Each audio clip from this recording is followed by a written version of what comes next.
Hey everyone, welcome to FanFic Canon. Thanks for hitting play.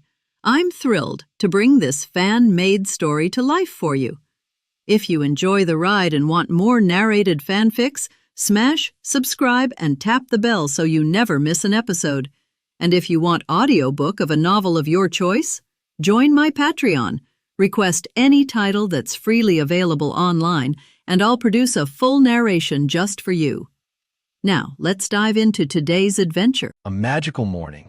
A soft chime of wind bells woke a sleepy boy who shuffled out of his room in his pajamas. Golden sunlight streamed through the corridor window, illuminating the scene.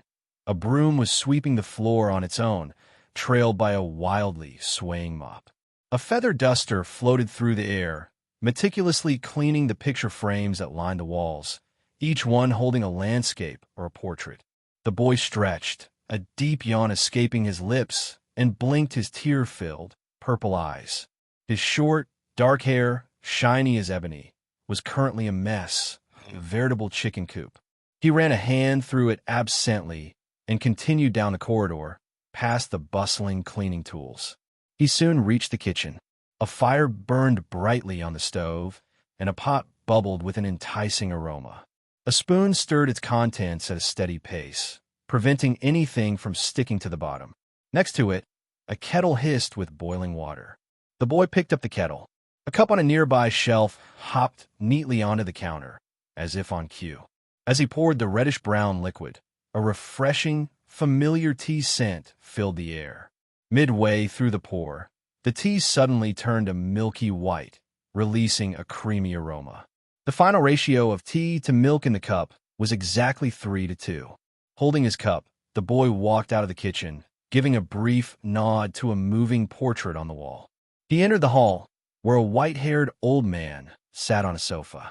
Anyone from the magical world would have instantly recognized him as the legendary alchemist, Nicholas Flamel. "Ah, Remy, you're up," Flamel said warmly, putting down his newspaper. "What have you decided about our talk yesterday?" Remy sat down beside him and opened a small wooden box on the table. He took out a translucent gray cube the size of a sugar cube and dropped it into his cup. The cube dissolved instantly. Taking a sip of the transformed milk tea, he felt a renewed sense of energy. "Master," Remy began, "I still want to go back to England for school." "Are you sure?" Flamel pressed playfully. "Beauxbatons has far more female students than Hogwarts, and they're quite a bit prettier, too." Remy rolled his eyes. "Do I look like that kind of person?" All right, Flamel said with a smile. "But Hogwarts is a British school, and I'm afraid they'll only serve you that food you hate so much. Beauxbatons, on the other hand, is in France, and they'll have all your favorite French cuisine." Remy took another sip of his tea. "You have to correct yourself. I do hate French food, but my favorite isn't French food, it's Wuxia food." "Oh, you never told me that," Flamel said. "Why don't we have some Wuxia food today? We could have crab wontons. Maybe they'll even give us a fortune cookie." Hearing the mention of crab wontons, Remy's stomach suddenly churned. "Thanks, but no. I'm not in the mood for Wuxia food right now." "Really?" Flamel smiled, handing the newspaper to Remy. "Are you sure you're not going back to England for him?" Remy's eyes widened as he read the headline. Shock. "The boy WHO lived will be attending Hogwarts School of Witchcraft and Wizardry this year. To study. What kind of trashy tabloid is this?" he thought before seeing the name at the bottom, the Daily Prophet. "Oh, okay. Maybe I just don't know my stuff." "It's half and half," Remy admitted. "My main goal is to learn magic from Mr. Dumbledore, the greatest wizard of the century. I've been here for 2 years, and you haven't taught me a single spell. How can I teach you magic when you don't even have your own wand?" Flamel countered. "Am I supposed to teach you how to cast spells without a wand?" "You just need to give me the wand," Remy shot back. "I'll handle the rest with a miracle." Flamel chuckled and shook his head, taking a sip from his own coffee cup. "You'll have your own wand soon, and then you can learn magic to your heart's content." He stood and headed back toward the kitchen, leaving Remy alone in the living room. Remy took another drink of his milk tea, then picked up the newspaper to read the article about the boy who lived. His mind raced. "I'm a time traveler, and I've come to the magical world of Harry Potter. But instead of looking for Harry, should I be looking for Voldemort? And even if I want to look for Voldemort, he's in England, not France. Besides, I've heard the management system at Beauxbatons is much stricter than Hogwarts. I don't want to feel like I'm in prison there. A while later, Flamel called Remy to the dining room. Remy had been living with Flamel ever since he was taken in as an apprentice 2 years ago. Flamel had been a grandfather figure, teaching him the basics of the magical world and sharing tales of alchemy. However, he had never taught Remy any magic, not even the theory. Flamel's reasoning was that Remy was still young and shouldn't waste his best years on such boring things. What's more, Remy was a natural alchemist. He could create the alchemical items he desired without a single formula, as long as he could afford the cost. The essence of alchemy, after all, was equal exchange. Today's dinner was a grand French feast, as if Flamel had already known Remy was leaving. The dishes were exquisite, with impeccable presentation, flavor, and aroma. In the non-magical world, not even the best chefs could have prepared such a meal in so little time. By the way, Remy, Flamel said between bites, how's the magic baby? Are you sure it hasn't developed its own consciousness? It's stable, don't worry, master, Remy replied. How can I not worry? This has never happened before, Flamel said, shaking his head. When you get to Hogwarts, go see Dumbledore and ask for his help. He's much better than I am at this sort of thing. July is for sweltering heat, but August brings a perfect, cool, blue-skied day. Remy felt the chill as he stepped out of the airport, reflexively pulling his coat tighter before ducking into the first available taxi. Where to, little man? The driver asked, his voice a friendly rumble. An authentic London accent, Remy thought. I'm really here. 101 Maple Road, west of Hyde Park, Remy said. That's a bit of a trek. Going home. I have money, Remy replied simply. Fair enough. Buckle up then, the driver said with a chuckle. It's about a half-hour ride. You can rest if you'd like. Sounds good, Remy said, leaning back and watching the city pass by. After a few minutes, he grew bored. It was just a city, after all. He'd seen plenty of them in his old life. The taxi pulled up to the curb 20 minutes later. Remy paid the driver, who helped him get his suitcase from the trunk. A pang of nervousness hit him.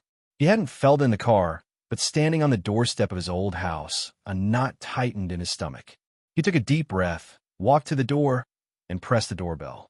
Ding-dong, ding-dong. After a moment, a middle-aged woman with blonde hair and blue eyes opened the door. Their eyes met, both confused. You are? She began. Remy glanced down at the house number. It was definitely 101. He looked back at her. Hello, ma'am. Is Mr. Barrett here? Are you a relative of his? She asked, her eyes falling on his suitcase. She smiled. Mr. Barrett moved away a year ago. What? Remy's jaw dropped. He moved? Why didn't Nicholas Flamel tell me? He has a phone. Seeing the look on his face, the woman stepped aside. If you don't mind, come in and sit for a while. I have his private number. Thank you so much, Remy said, relief washing over him. What should I call you? I'm Remy. You can call me Miss Sandy. I'm a middle school teacher. Okay, Miss Sandy. He followed her inside. Some of the furniture in the living room looked familiar, as if it had been left behind when the house was sold. Miss Sandy poured him a cup of tea, then pulled a small notebook from a cabinet, scanning it for the number. After dialing and waiting, she gave Remy an okay gesture. Hello, Mr. Barrett. This is Sandy. I'm the one who bought your house a year ago. No. Everything's fine with the house. I just called to ask where you moved to. A boy named Remy just showed up to see you. Remy. The sudden loud voice from the phone made Miss Sandy jump, and Remy heard it clearly from across the room. Oh no, it's okay. Okay, I'll let him talk to you. She held the phone out to him. Remy took it. Neither he nor his father said anything for a long time. The only sound was the subtle crackle from the phone. Where did our family move to? Remy finally asked. And why didn't you tell me you moved? Miss Sandy watched him with a look of surprise. Ahem. Your mother got a little down after you left, so I moved us to Canterbury. It's not a big city. The pace is slower, and the environment is nice. Hey, are you on summer vacation? Remy, who had just started to calm down, felt a surge of fury. Summer vacation? It's already August. I start school tomorrow. Oh, my time flies. So why are you back in England?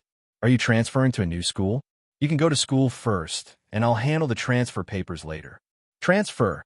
Remy scoffed. Dear Dad, do you even remember what school I'm going to? A magical school, right? Did you learn any neat magic tricks? His voice was suddenly excited. Remy's anger flared. I'm not even old enough to start school yet. I start tomorrow. Before now, I was just living and studying with Mr. Flammel.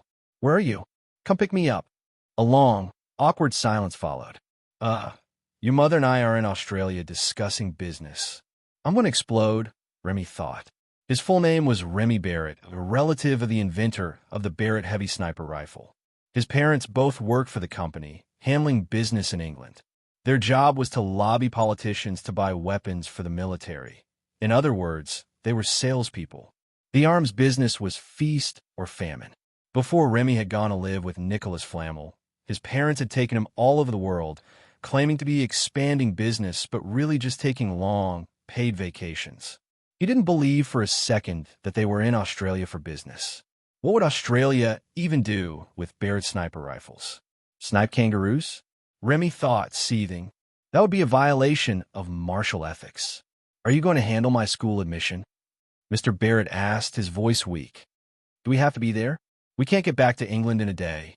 Can I just fax a guardian statement to Nicholas Flammel? Forget it. A teacher will pick me up for school tomorrow. You guys go have fun. Have fun? My dear son, your mother and I are really... A woman's voice cut in from the background. Honey, what do you think of this dress? It will be perfect for a photo with a kangaroo. Oh, and that one. It'll be beautiful with the penguins. Well, I have to go now. Have a great time at school. I mean, study hard. Bye. Beep, beep, beep.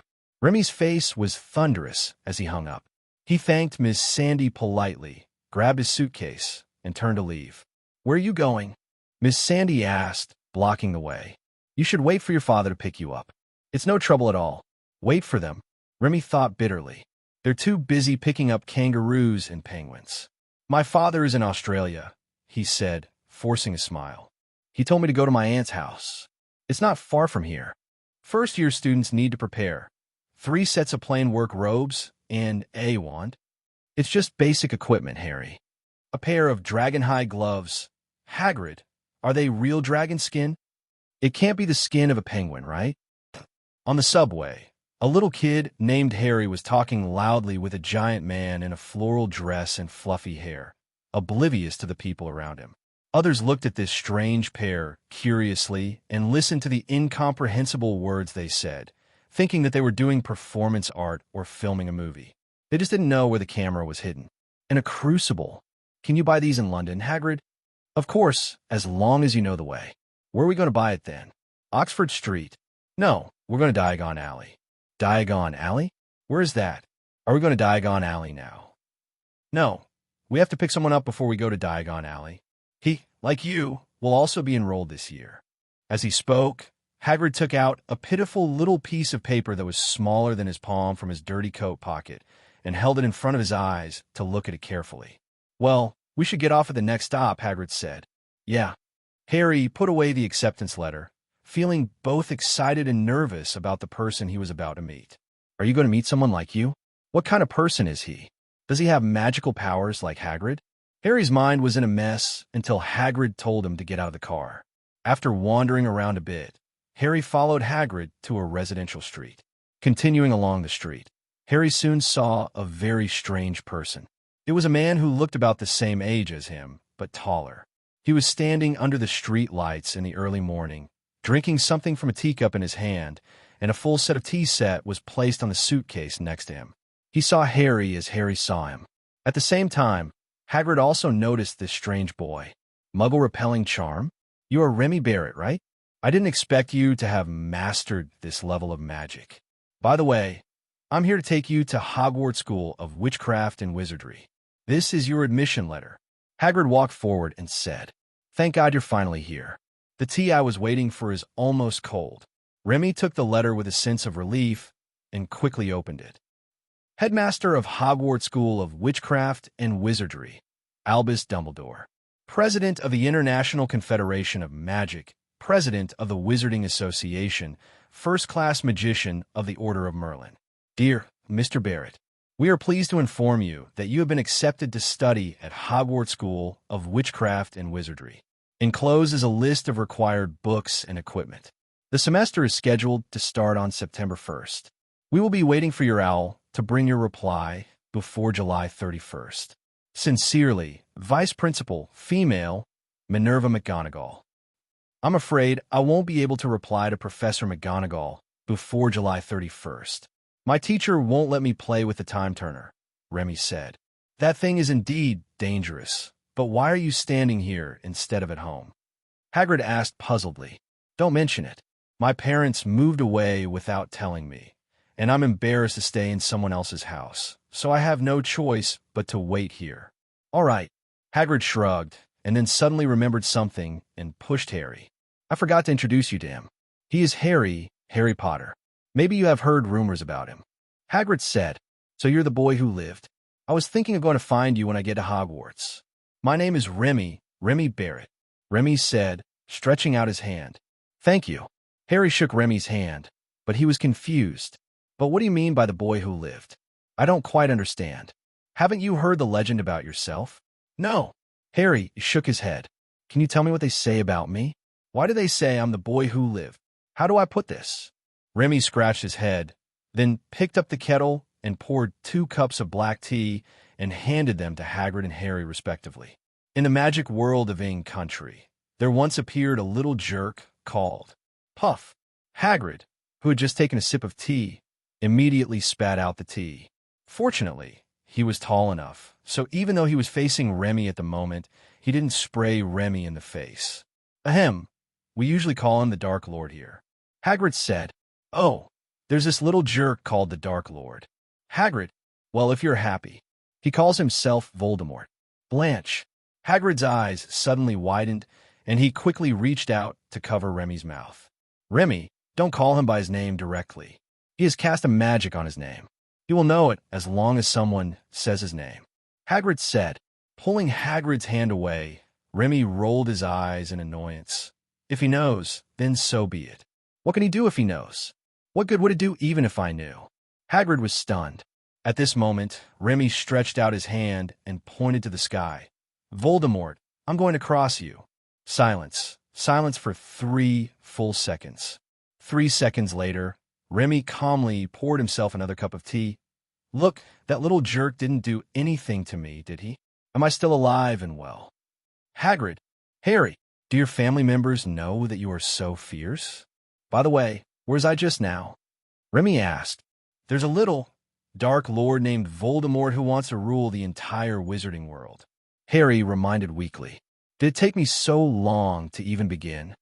Well, anyway, that little punk wanted to rule the wizarding world, and your parents didn't submit to him, so he wanted to kill your parents. When you were 1 year old, he killed your parents, but you, who were with them, survived, and the little punk disappeared after that. Remy said quickly, That's why people in the magic world call you the boy who lived. Some people also think that you defeated that little jerk and call you the savior. Hagrid listened silently, speechless. It is clearly an epic poem with magnificent waves and passionate spirit, but when you speak it, it sounds as ordinary and unremarkable as a fight between thugs. So, my parents were killed by that man called Voldemort? Harry asked. It is said that so, but I didn't see it with my own eyes. Hagrid, where are we going now? Diagon Alley? Remy asked. Ah, yes, we're going to Diagon Alley to buy the items you two will need for school. Following Remy's words and changing the subject, Hagrid took the two of them to the subway station after Remy packed up the tea set. Remy, did you grow up in a magical world? Do you know a lot of magic? No, I just moved in with my teacher 2 years ago, and the place we live in is not considered a magical community, and I don't know any magic. Really? But didn't Hagrid just say that you can use Muggle? Muggle repelling charm, Hagrid reminded. Yes, it's the Muggle repelling charm. I didn't perform that magic myself. Reaching into his pocket and pulling out a card about the size of a bank card and handing it to Harry, Remy continued to explain. My teacher is an alchemist. This is a magic card he created. You only need to inject magic power to activate the magic stored in it. I used it to cast the Muggle expelling charm before. That's amazing. Does that mean I can use it too? Yes, as long as you know how to control the magic power in your body. Can you let me see it? Harry glanced at Hagrid and reluctantly handed the magic card, which was not yet warm, to Hagrid. Carefully taking the magic card, Hagrid looked at it left and right, but couldn't figure out what it meant. He could only look to Remy for help. Can I try it? Hagrid asked Remy eagerly. Remy nodded. Of course. But don't inject too much magic power at once. Do it little by little. Hagrid's face lit up with joy, and he immediately controlled the magic power in his body and injected it into the magic card in his hand. 5 seconds later, even Harry, who had never been exposed to magic, felt that some changes seemed to have taken place around him, and Hagrid's face turned red with excitement. Great! This invention is so great. Remy, Nico, does her teacher have any extra magic cards? Can you sell me some? Hagrid asked excitedly. You're not trying to resell it to the squibs in the wizarding world, are you? They can't use it. They can't control the magic power in their bodies. Otherwise, they wouldn't be squibs. Remy teased. No. I'm not going to resell it. I want to use it myself. At this point, Hagrid suddenly became a little shy. To tell you the truth, because of some things, the Ministry of Magic forbade me to use a wand, so... I see. Remy nodded and thought for a moment. I don't have any extra ones at the moment, but I can write to the teacher and ask him to make some. What kind of magic do you need? This needs to be customized in advance. Thank you so much. Hagrid rubbed his hands excitedly after returning the magic card to Remy. I don't need very powerful magic, just the magic that can be used in daily life, such as levitation, ignition, lighting. Harry listened curiously as Hagrid said the names of the spells one by one, imagining how they would be performed in his mind, and his yearning for the wizarding world increased a little more.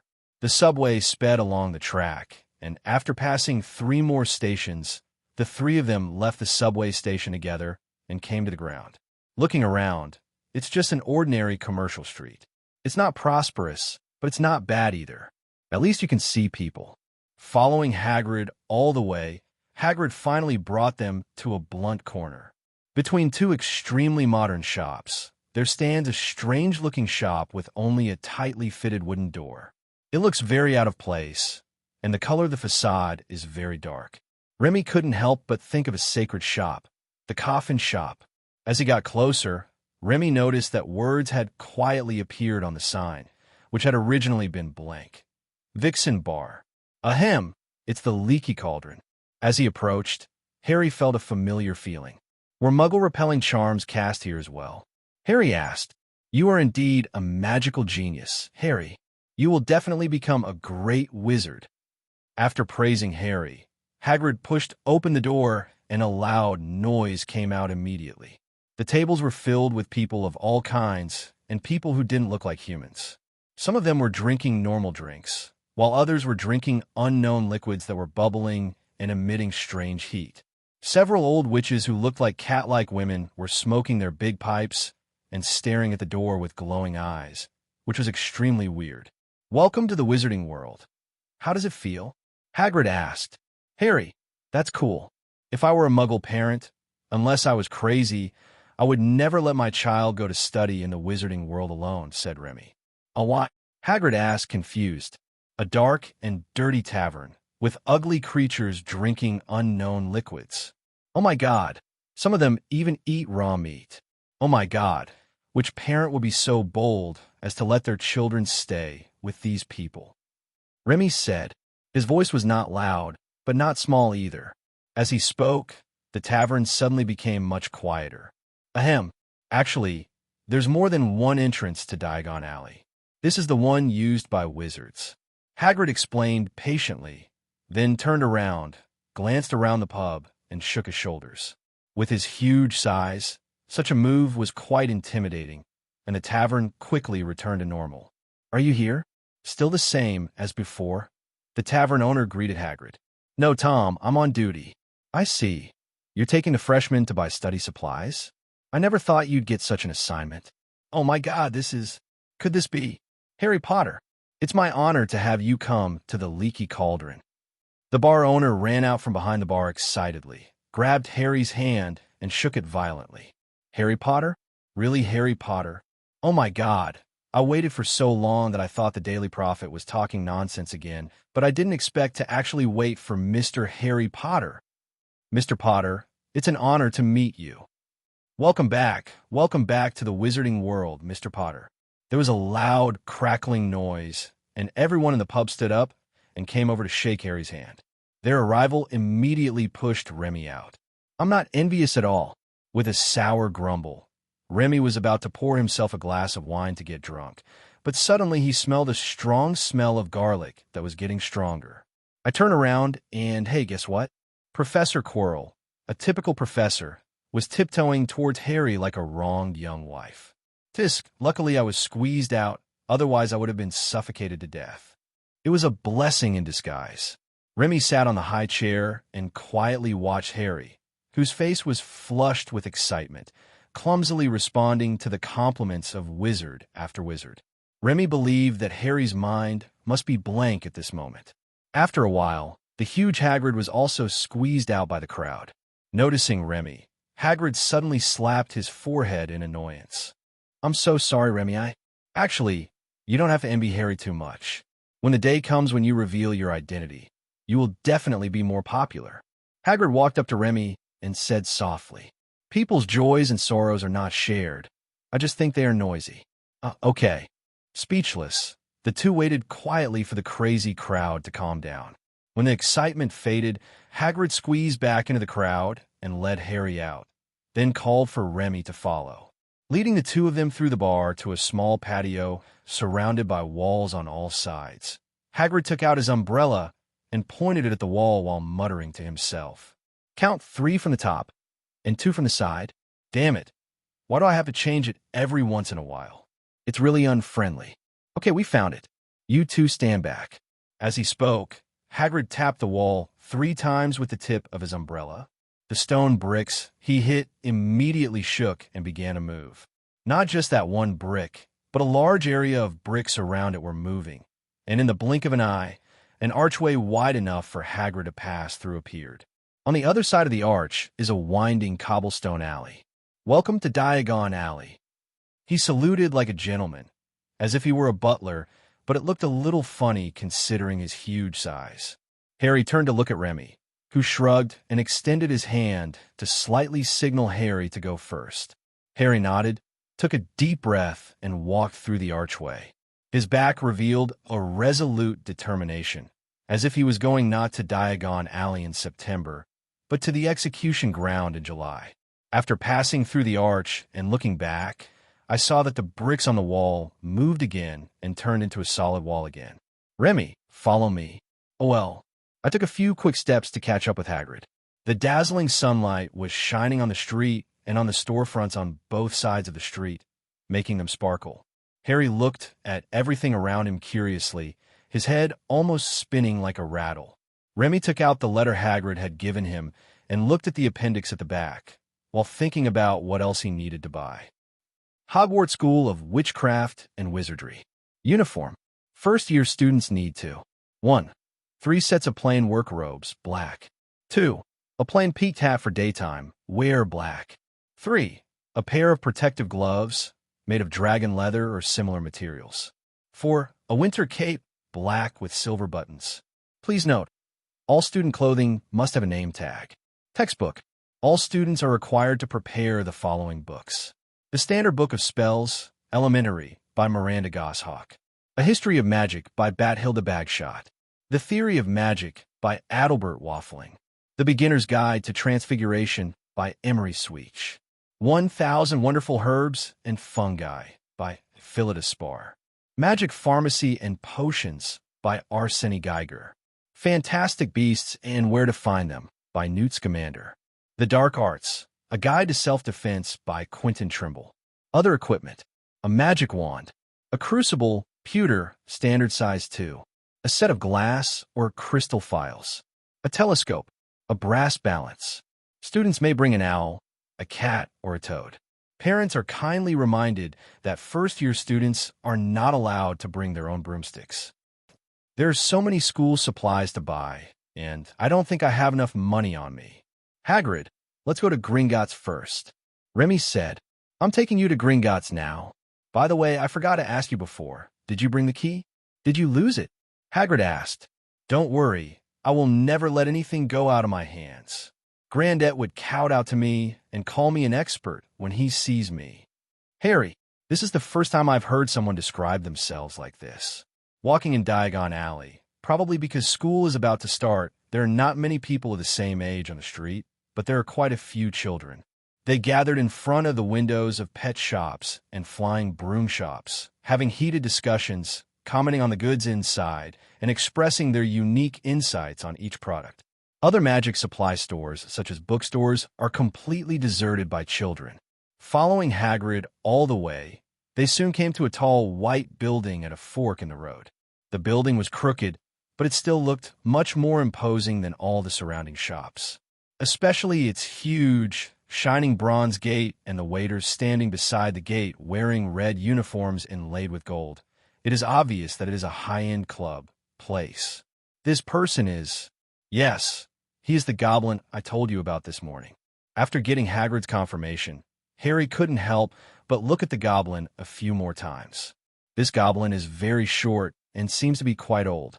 His face is full of wrinkles, and he has a pointed goatee. His ears are long and pointed, and his nose is particularly large. When they reached the door, the goblin immediately bowed to them, and Harry was shocked and quickly returned the greeting. When he noticed that neither Hagrid nor Remy returned the greeting, Harry quickly stood up again. Seeing Harry's lips move slightly, as if he was confused, Remy said, although goblins are allies of humans, they have betrayed humans before, so there's no need to be too polite to them. And this place is like a bank in the Muggle world. We are customers. Oh, so that's how it is. After passing through the bronze gate and walking a few dozen steps on the marble floor, a second door appeared in front of them. The door was silver, with a few lines of text engraved on both doors. Come in, stranger, but be careful. What will happen if you are greedy? Just asking for something without working for it will be punished most severely.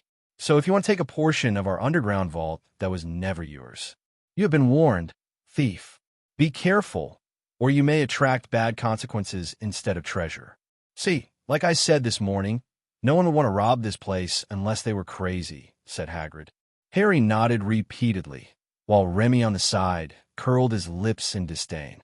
If he had a system that could issue rewards for robbing Gringotts, he would guarantee that he would rob this place in minutes.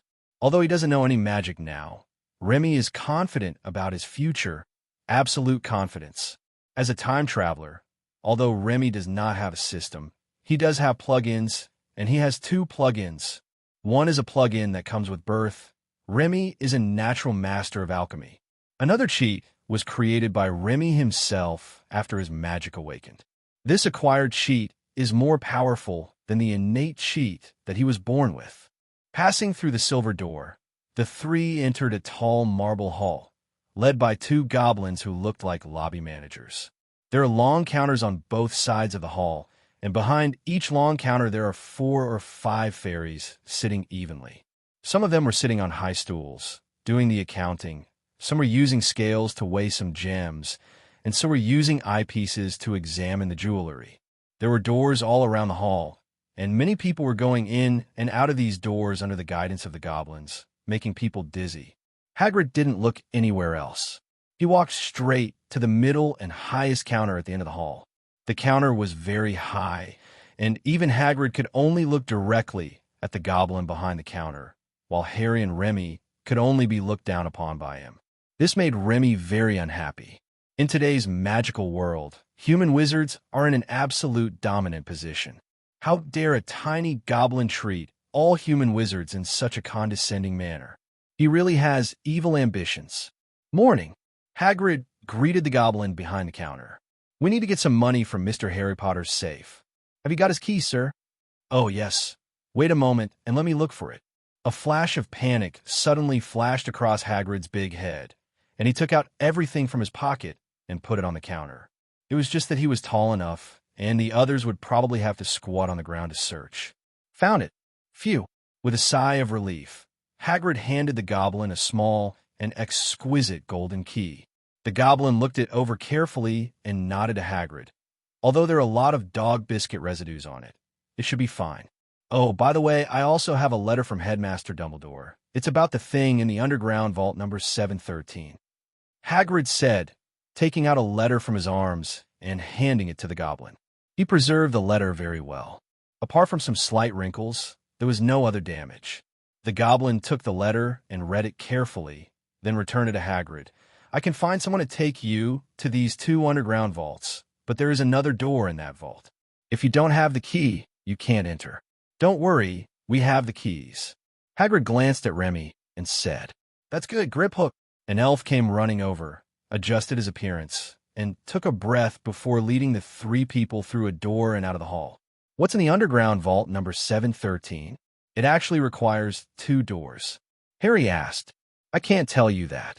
Hagrid said mysteriously. This is an absolute secret about Hogwarts School of Witchcraft and Wizardry. Hearing Hagrid say this, Harry suddenly became even more curious, so he looked at Remy inquiringly. Don't look at me, I'm just a key manager, I don't know what's inside, Remy said. Hagrid laughed and patted Remy on the shoulder. What a coincidence. I'm also a keykeeper at Hogwarts School of Witchcraft and Wizardry. We're in the same industry. Remy bared his teeth immediately. How could his small body withstand the beating from the huge Hagrid? Noticing that Remy's expression was not right, Hagrid also realized his own problem and quickly apologized to Remy. After passing through another door, the 3 of them saw a stone corridor in front of them. It was much shabby compared to the hall outside. The light inside was very dim, with only torches on the wall providing illumination. This is a typical example of all show and no substance. Muttering softly, Remy followed Hagrid along the stone corridor. This stone corridor is a sloping downward passage with a bumpy road surface and a railway track at the end. Walking on it, Remy couldn't help but wonder if someone fell here and a car happened to come on the track. Would he be hit and killed? If he was really hit and killed, would Gringotts compensate him? As he was lost in thought, he came to the end of the stone corridor. Griphook blew a whistle, and an old-fashioned mine cart roared over. Please get in the car, distinguished guests, said Griphook. Hagrid looked at the small seat and couldn't help but look embarrassed. He let Harry and Remy go first, and then he took a lot of effort to squeeze himself into the seat. Remy even heard a crackling sound, as if something was breaking. The mine car goes very fast, comparable to the roller coaster Remy has ridden before. The track layout here is as exciting as a roller coaster, but overall it still spirals downward. When passing by an underground lake, Harry suddenly pointed at the stalactites on the rocks next to him and said loudly, I have never been able to figure out, what is the difference between stalactites and stalagmites? Stalactite is spelled with an S. Hagrid replied palely, Don't talk to me now. I feel like I'm going to vomit. Stalactites grow from top to bottom, while stalagmites grow from bottom to top like bamboo shoots, Remy explained patiently. Oh, thank you. Don't you feel uncomfortable? Don't you feel uncomfortable sitting in this car? Harry asked. No, I think it's quite fun. It would be better if the speed could be faster, Remy said with a smile. Hagrid, are you afraid you are not a human being either? At least he doesn't look like a purebred human. For some reason, Hagrid suddenly remembered what Remy said in the bar before. People's joys and sorrows are not shared. At this moment, Hagrid had a deeper understanding of this sentence. If the person who said this was still alive, I would definitely treat him to a drink. Hagrid thought silently in his heart. But when he thought of wine, and then thought of being drunk, Hagrid suddenly felt his stomach getting even angrier. Quickly covering his mouth with his hands, Hagrid took deep breaths repeatedly, and finally did not vomit before the minecart stopped. Hagrid immediately pulled himself out of his seat and sat on the ground, leaning against the aisle. If you didn't know him, you would think he had just experienced some horrific battle. At the end of the passage, Griphook took out a key and opened the door to the vault. As a burst of green smoke came out, a pile of gold coins, silver coins, and mountains of copper coins appeared in front of everyone. If the Weasleys saw this, they would probably faint from shock, right? Remy thought silently, and at the same time had a question. Why did Harry's parents store so many copper and silver coins in Gringotts? They could have exchanged all of it for gold coins, but they kept so many silver and copper coins. Could it be that they were both hoarders? They took out cash every time they bought something, and then put the rest back in? Although he felt that this way of spending was a bit absurd, Remy couldn't figure out how else it was possible to save so many silver and copper coins. Gold coins are galleons, silver coins are sickles, and bronze coins are nuts. 1 gold galleon equals 17 silver sickles. 1 sickle equals 29 nath. This exchange mechanism gave Remy a headache. He really couldn't understand why there had to be zeros and integers instead of decimals. Even 20 or 50 would be fine. Wizards' math skills are obviously worse than each other, but they make currency exchange so complicated. I really don't know who came up with this idea. Waiting quietly outside the door for Hagrid to help Harry get the money, Harry hesitated for a moment as he looked at Remy leaning against the door and yawning in boredom. "Hagrid, I think my money is a lot, right?" Harry asked in a low voice. "Of course, the money you have makes you rich even in the entire wizarding world," said Hagrid. "And I'll take some more. Maybe Remy will need the money." Harry continued in a low voice. Hagrid was stunned for a moment, then smiled and shook his head. "It's a good idea that you have this intention, but you don't have to worry about him. Although I don't know how much money he has, he is definitely not short of money." Harry didn't quite understand what Hagrid said, but he could only nod his head. After the two men had withdrawn their money, Remy stood and followed them. "Next, take us to Vault 713. But can you drive slower?" Hagrid asked. "There's only 1 speed, sir." "Oh, that's too bad. I suddenly don't want to go."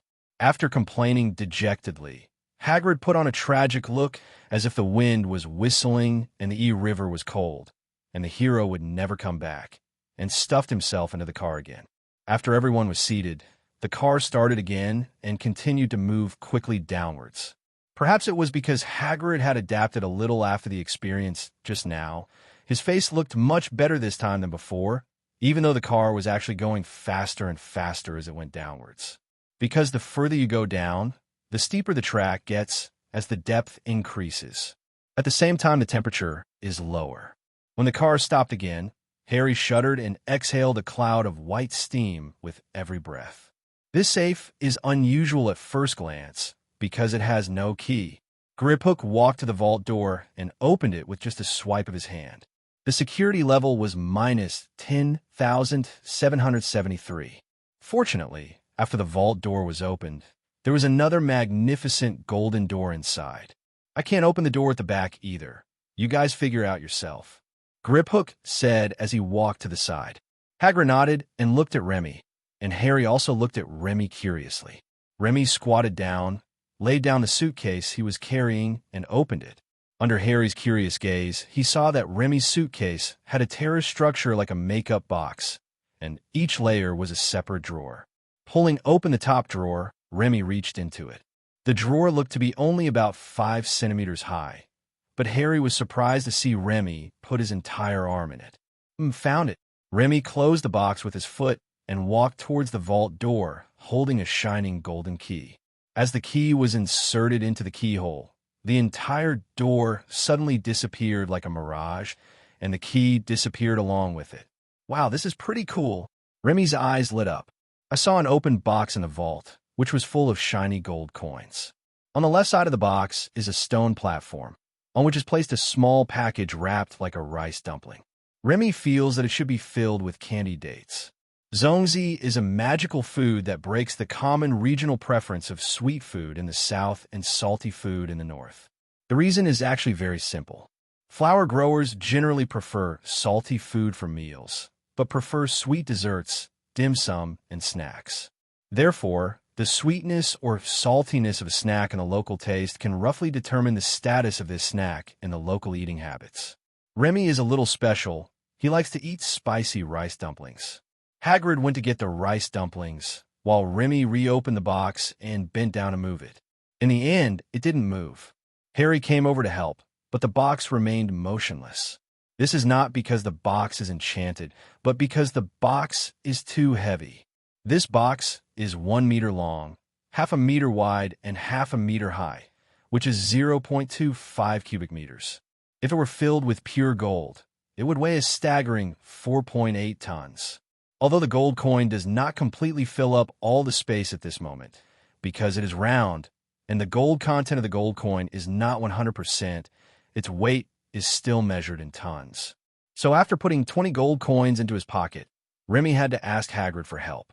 "Hagrid, please help me pour the gold coins in the box into my suitcase," Remy said. Hagrid's eyes widened immediately.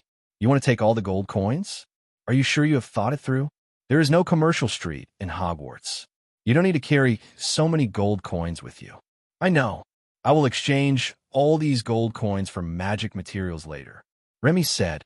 "Well, I bet the vendors outside will faint from joy soon. There's no other way. Learning alchemy is too expensive. But you can also make money after you finish your studies," Hagrid said as he bent down and picked up the box. Even with his physique and strength, his face turned red when he picked up the box. Remy quickly opened a drawer in the box and then helped Hagrid pour the gold coins into it. Harry watched curiously as the gold coins continued to flow into the small drawer, but he could never fill the drawer up. His curiosity could no longer be controlled. "Is this box also enchanted? Why is it never full?" Harry asked curiously. "The Traceless Extension Charm. This is a magic that can increase the storage space of items. My teacher helped me with it," Remy replied. "Your teacher is so nice to you," Harry said enviously. "It's okay. In some aspects, he is really good, but he didn't teach me magic. He insisted that I go to the magic school after I enter the entrance grade." Remy grumbled as he threw the last handful of gold coins into the drawer before closing it and covering the chest. "It's done." Hagrid let out a long sigh, and the first thing he did after putting down the box was to touch the pocket where the rice dumplings were. After making sure it was still there and intact, Hagrid called the two to get in the car. The way back was much slower than the way there because it was all uphill. This made Hagrid look much better, and he even had the leisure to tell the two where to buy school supplies and their approximate locations. The mine cart rushed all the way, and when it arrived at the initial boarding point, Hagrid breathed a sigh of relief, his face full of relief. Walking out of Gringotts and basking in the sunshine, the three of them felt refreshed. The underground vault is definitely not a place for people to stay. If Gringotts also had a service scoring mechanism, Remy felt that he would give this experience a negative score without hesitation. After leaving Gringotts and walking on the streets of Diagon Alley, Remy and Harry did not go shopping immediately, but took a walk first. As for Hagrid, he was probably still suffering from the aftereffects of his previous ride, so he left first, saying that he wanted to go to the Leaky Cauldron to have a few drinks with some shrews to relieve his fatigue. But Remy thought he was lying. He probably just wanted the two of them to experience shopping in Diagon Alley by themselves. "What should we buy first? How about I go with you to buy the magic materials you want? To be honest, I'm quite interested in them," Harry said. "Sure, let's go then." As he spoke, Remy walked into a nearby store, which made Harry stunned. "Remy, this is..." "Welcome, my friends. Would you like to buy a cauldron? We have..." "Give me 10 of each type of crucible, please." The store manager's eyes suddenly lit up, and the corners of his mouth almost stretched to his ears. "No problem. Please sit down and rest for a while. I'll go get the goods." While inviting Remy and Harry to take a seat, the manager enthusiastically poured them 2 cups of tea and went into the warehouse. After a while, a series of tinkling sounds were heard from inside. Remy, is this how you buy things before? We don't know the price yet. What if? It seems that you don't have an accurate understanding of the financial resources that I and you have. With the money that we have, we can at least empty out their warehouses without any problem, let alone buy out the entire Diagon Alley," Remy said calmly while drinking tea. But there is one thing he didn't say. That is, even if he didn't have enough money, he could call for support. For Nicholas Flamel, who possessed the Philosopher's Stone and could turn everything into gold, money was useless except for taking up space. Remy had already reached an agreement with Nicholas Flamel that Nicholas Flamel would provide him with unlimited financial support until he came of age. However, when Remy comes of age, not only will Nicholas Flamel no longer provide a penny, but Remy will also have to repay the money he used previously in installments within 100 years. "I've never bought anything like this before. I barely even had pocket money before. I lived with my aunt, and her family treated me very badly, Harry said. Look at the bright side. At least you still have a home. I don't even know where my home is now, said Remy. Harry was stunned for a moment. What will you do on holidays? Oh, by the way, does Hogwarts School of Witchcraft and Wizardry have holidays?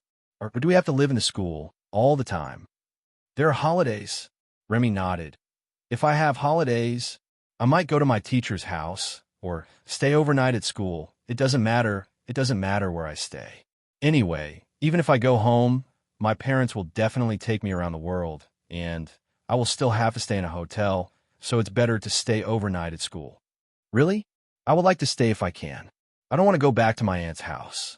That's great. We can form a group then. While chatting and drinking tea, the store manager soon brought over the things Remy needed on a cart. There were several carts and at least 100 different crucibles. He opened the suitcase and asked the store manager to help him put the things in. The store manager couldn't help but look at Remy twice. It's rare to see new students having this kind of equipment, the store manager praised. It will become very common in the future, Remy said with a smile as he took out the money to pay for the goods. After the store manager put all the crucibles into the box, Harry quickly took out the equipment list to buy crucibles as well, but he didn't buy a lot and asked about the price in detail before buying. Harry, leave your things here with me. It's more convenient. We have a lot of things to buy later. Remy said, Oh, okay. Thank you for your help. It's just a small matter. After leaving the crucible, Remy took Harry and headed straight to the potion shop across the street. I thought Remy would make indiscriminate large purchases again this time, but he didn't. He didn't buy a single bottle of potion, but instead bought several boxes of test tubes, empty bottles, and raw materials needed to make potions. But after arriving at the bookstore, Remy returned to his true nature and packed up all the magic books in the bookstore. The price of magic books was very expensive, and almost every book was priced in galleons, which made Harry feel a little painful when buying textbooks. Although he didn't know how many pounds one gold galleon was equal to, he had bought ice cream before and knew very well that galleon's purchasing power was very strong. This set, and those sets over there. No, don't give them to me. I don't want these sets. Pack up the others for me. In the clothing store, Harry was once again surprised by Remy's shopping method. He had never thought that there was such a way to buy clothes. He wanted to imitate it, but in the end, Harry couldn't get over the hurdle in his heart, and finally only bought the school uniform and work clothes mentioned in the equipment list. This store doesn't seem to have any dragonhide gloves. Have you seen any? Harry asked as he looked at the equipment list. The dragon leather gloves should be in a magic equipment store or a potion store. We'll go check it out later. Now, we should go buy a wand. Remy said. I had just picked up my suitcase and was about to go out when a handsome young man with platinum hair walked towards me. Who else could it be but Draco? Oh, platinum hair. You should be a descendant of the platinum family, right? Remy asked. Who are you?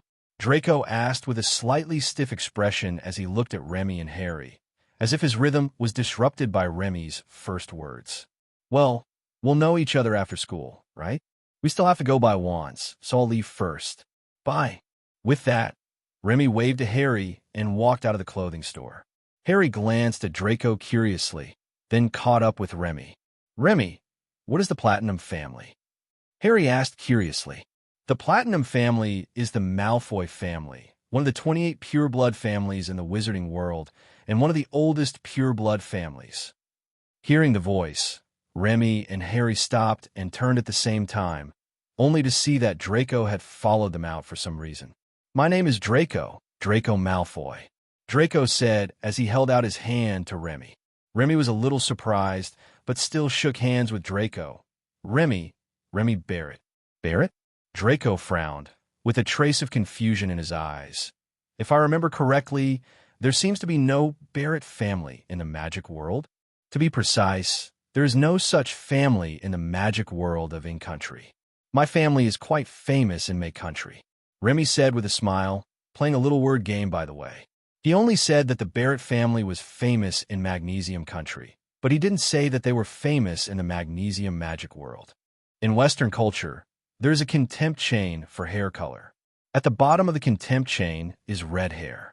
People with red hair are considered stupid, backward, poor, and uncivilized because most people with red hair are Northern Irish and Celtic. For example, Ronald in the Iron Triangle has red hair, is not very smart, and comes from a poor family. Slightly better than red hair are flaxen and brown hair, who are considered mixed-race civilians. Hermione, the Muggle-born member of the Iron Triangle, has this hair color. Above tan are blondes like Draco. Most people with blonde hair and blue eyes are Germans. Interestingly, there's a certain mustache guy who advocates that blonde hair and blue eyes are the most noble, but he himself has black hair. Black hair is the hair color of the Romans, and it is undoubtedly the hair color at the top of the contempt chain. In many Western cultural works, the male and female protagonists often have black hair. At this moment, Draco caught up with them and took the initiative to talk to them to clarify their doubts. His attitude was pretty good. Although he was a little proud when talking about his family, there was no contempt in his eyes when he looked at the two of them. Remy felt that it was probably because he and Harry both had noble black hair. I've only heard of the existence of magnesium, but I don't know anything else. Does magnesium also have a wizarding world? Draco asked curiously. Of course, magnesium not only has a wizarding world, it also has its own magic school called Ilvermorny School of Witchcraft and Wizardry, which was founded in the 17th century and is located on the top of Mount Greylock in Massachusetts. Magnesium. By the way, the aunt of the founder of Ilvermorny School of Witchcraft and Wizardry is a direct descendant of Salazar Slytherin. So to some extent, Ilvermorny School of Witchcraft and Wizardry and Hogwarts School of Witchcraft and Wizardry can be said to be of the same lineage. Remy said. Hearing Remy's words, Draco's eyes suddenly lit up. It was unclear whether he was impressed by Remy's profound knowledge or because Remy mentioned Salazar Slytherin. So that's how it is. I didn't expect this kind of thing to happen. Draco sighed and suddenly looked at Harry with embarrassment on his face. At the same time, he stretched out his hand to Harry. Are you his brother? I don't know what your name is. My name is Draco. I'm not his brother. My name is Harry Potter. Harry said. Harry Potter. Draco's voice suddenly rose 3 octaves. Are you really Harry Potter? Are you really the legendary? Harry nodded, and at the same time lifted up his hair to show Draco the lightning mark on his forehead.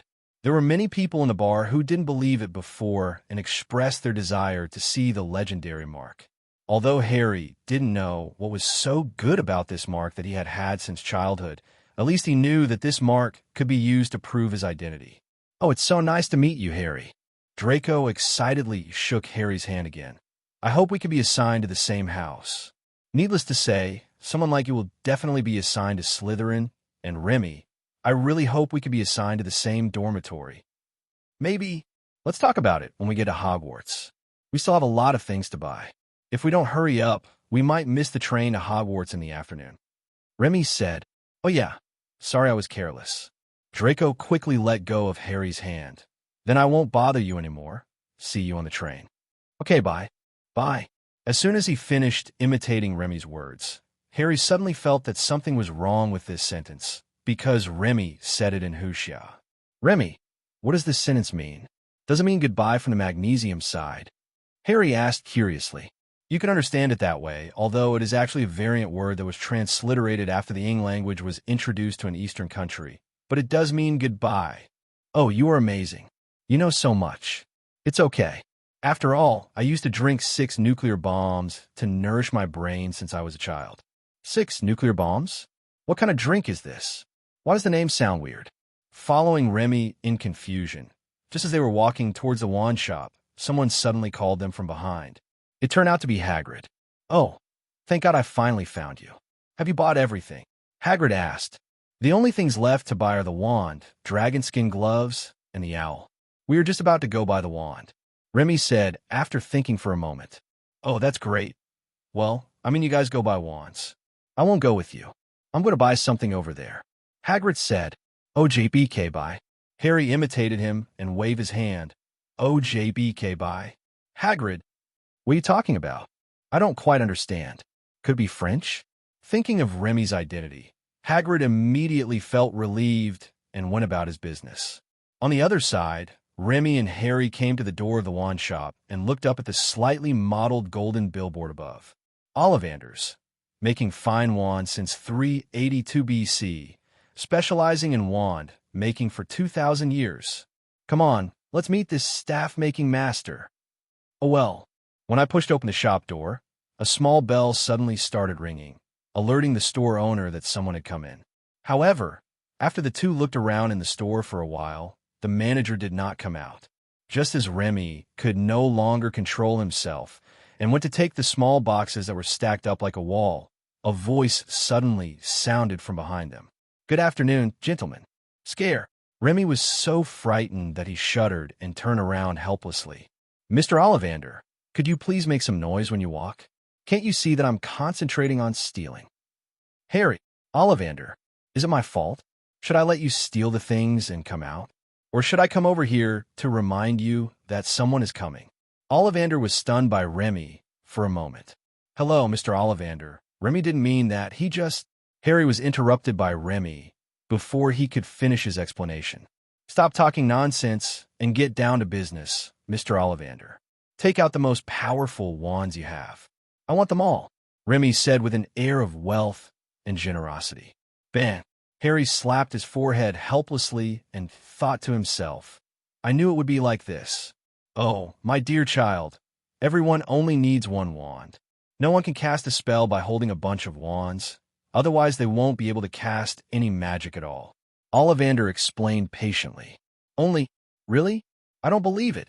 Indeed, even the greatest wizard of all, Albus Dumbledore, only used one wand.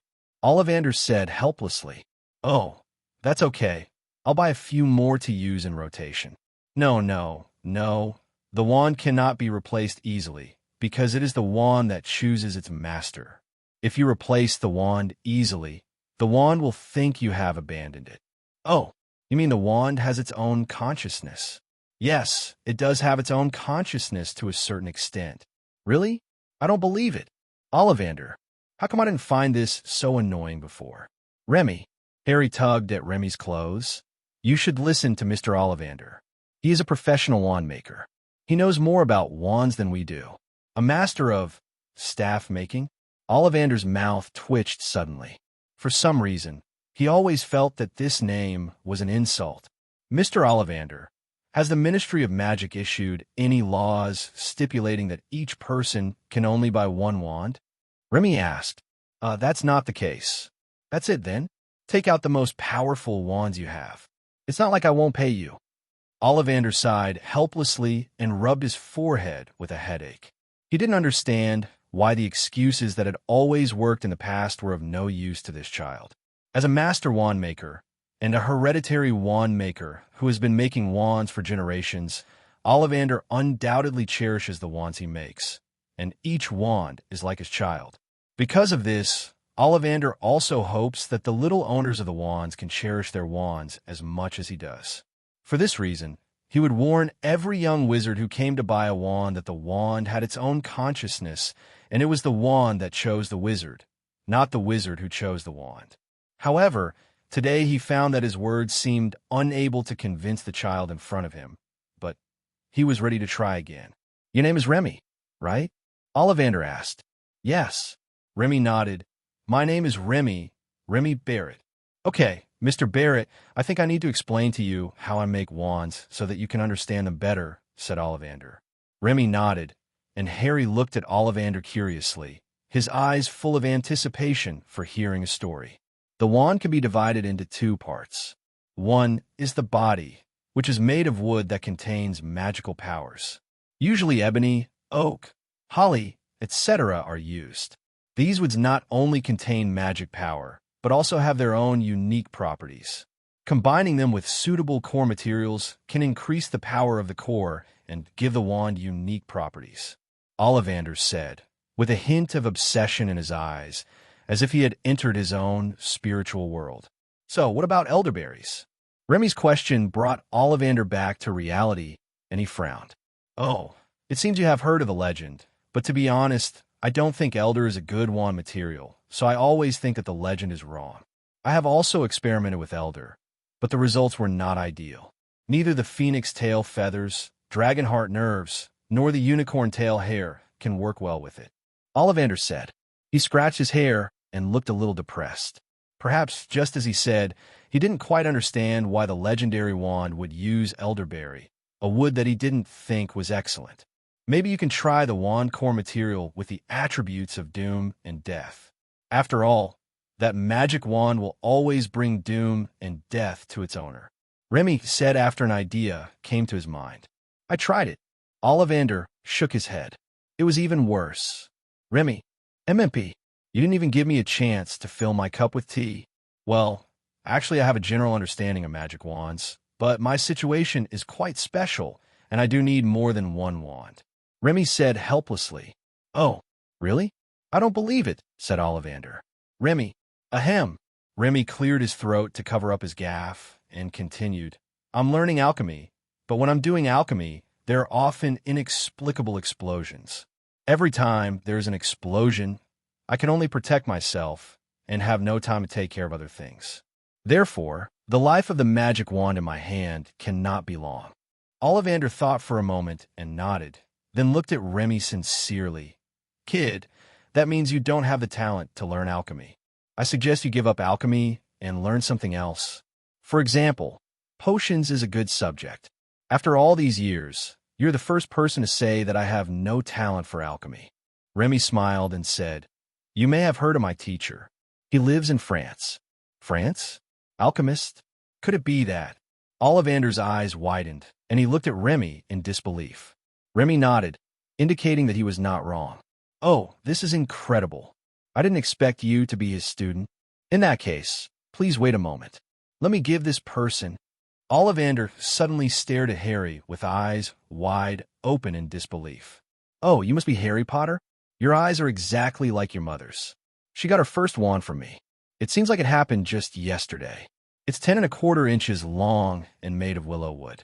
It's a very good wand that is perfect for performing magic. Ollivander exclaimed. Your father's was different.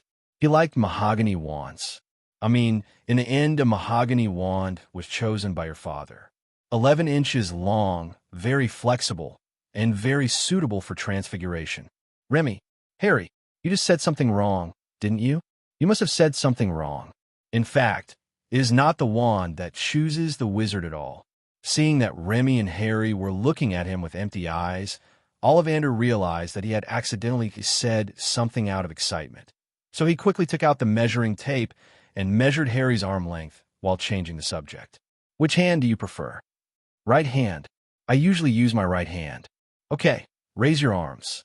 Okay, turn around again. Ollivander used a measuring tape to measure Harry's arm length, waist measurements, head circumference, shoulder width, distance between his eyes, and even the distance between Harry's nostrils. All that was left was to measure little Harry's height as well. After finally finishing the measurements, Ollivander nodded with satisfaction and then began to recommend wands to Harry. Mr. Potter, try this wand first. It is 9 inches long and made of beech wood and the heart nerve of a dragon. Ollivander said, Don't just stand there, try swinging it. Harry came back to his senses and waved his wand a little nervously. The next moment, bang! Oh, it seems that this is not it. Looking at the shattered vase, Ollivander shook his head. He snatched the wand from Harry's hand and handed Harry a new wand. Try this one, the maple one. Harry was very picky. He tried more than 10 wands, but none of them satisfied Ollivander. Remy, who was bored, discovered another secret, a secret about Ollivander. Mr. Ollivander, I have a question I would like to ask you. Remy said. You say, Mr. Barrett, said Ollivander. What are those statistics you just measured about Harry for? Remy asked. Oh, that's to calculate the most suitable wand length for Mr. Potter to wield, so as to narrow the range. Ollivander explained. Yeah. Remy shook his head and walked to the table, which was already piled with wand boxes and wands. Harry just tested a total of 16 wands. The shortest wand was only 7 inches long, while the longest was 12½ inches. Isn't the range a bit too large? Or was it that Harry was constantly growing taller and shrinking, growing taller and shrinking again during the experiment just now? Remy asked jokingly. Ollivander opened his mouth, but no words came out. At this time, Remy continued, "Mr. Ollivander, I have no objection to you, but Harry and I have to take the Muggle subway to the train station. We don't have that much time to waste. Please show your true ability and choose the most suitable wand for Harry as soon as possible." As he spoke, Remy picked up a magic wand and waved it around. The next moment, a blinding light and a bang instantly made Remy's eyes go white. My 24K pure titanium alloy dog eyes. Harry, who was also trapped in the white world, was panicking at first, but after hearing Remy's cry, he couldn't help laughing out loud for some reason. After about 20 seconds, the three regained their vision one after another, and then they were all stunned. There was only half of the wand left in Remy's hand, and the broken end was charred black, obviously not broken by bending or falling. Remy blinked, looking a little embarrassed. "Well, don't worry, I will pay for it. Just consider it as my purchase." Ollivander, who was holding onto the table, frowned and shook his head. "It shouldn't be like this. How could it explode? This kind of situation shouldn't happen." As he spoke, Ollivander reached out and snatched the wand from Remy's hand, looking at it again and again. Then he lay on the ground, looking for the remaining half and the debris in the middle that was blown away by the explosion, muttering to himself all the time. Seeing Ollivander, who seemed to be ill, Remy and Harry did not dare to disturb him. They just stood there obediently without moving. After a long while, Ollivander finally stood up. He looked around the small shop like an eagle with sharp eyes, then walked to the wall and pulled out a box. "Mr. Barrett, please try this wand," Ollivander said seriously. Remy nodded, took the wand, and waved it gently. The next moment, a strong wind blew violently. At the same time, the wand in Remy's hand exploded again with a bang, and this time only the handle was left. As the wand exploded, the strong wind stopped. Harry looked at Remy with horror, while Remy frowned at the remains of the wand in his hand. Ollivander also frowned as he looked at the remains of the wand. For a moment, the store became eerily quiet. Boom! A wand box fell from the top, setting off a chain reaction like dominoes. A whole wall of wand boxes fell to the ground, scaring Harry so much that he quickly moved away. This incident awakened the instigator and the owner of the wand shop. "I think I know why Master didn't teach me magic. I think I know what's going on," the two said almost at the same time. At the same time, in France, at Nicholas Flamel's home, Madame Flamel poured 2 cups of tea and left home, leaving space for Nicholas Flamel and Albus Dumbledore, who had just arrived. "Nicol, did you ask me to come here because you're worried about the Philosopher's Stone? Don't worry, I have made all the preparations, and there will be no problem with the Philosopher's Stone," Dumbledore said. "It's just a rock. I'm not worried about that." Nicholas Flamel shook his head, then took the box from the table, placed it between the two of them, and opened it. Looking at the gray, translucent crystals as big as sugar cubes in the box, Dumbledore's eyes suddenly fixed. "Such powerful magic. Are these all Philosopher's Stones?" Dumbledore asked. "In a sense, they are indeed the Philosopher's Stone, but they are not the Sorcerer's Stone." As he spoke, Nicholas Flamel lightly tapped his fingers, and a crystal floated out of the box and floated in front of Dumbledore. "This thing is called Magic Crystal. Even a magic crystal the size of a sugar cube has the same magical power as that of an adult wizard," Nicholas Flamel introduced. Dumbledore nodded, having felt it. "So what does it do?" "It's about the same as a sugar cube." Nicholas Flamel controlled the magic crystal to fall into the teacup in front of Dumbledore, and the magic crystal melted when it came into contact with water. Magic crystals can be dissolved in water. Drinking melted magic crystal water can replenish a large amount of magic power, and in a sense, it can also add flavor to the drink. Dumbledore nodded. After the magic crystal melted, he found that the ordinary cup of tea in front of him suddenly became extremely tempting, but when he smelled it carefully, he found that it actually did not emit any aroma.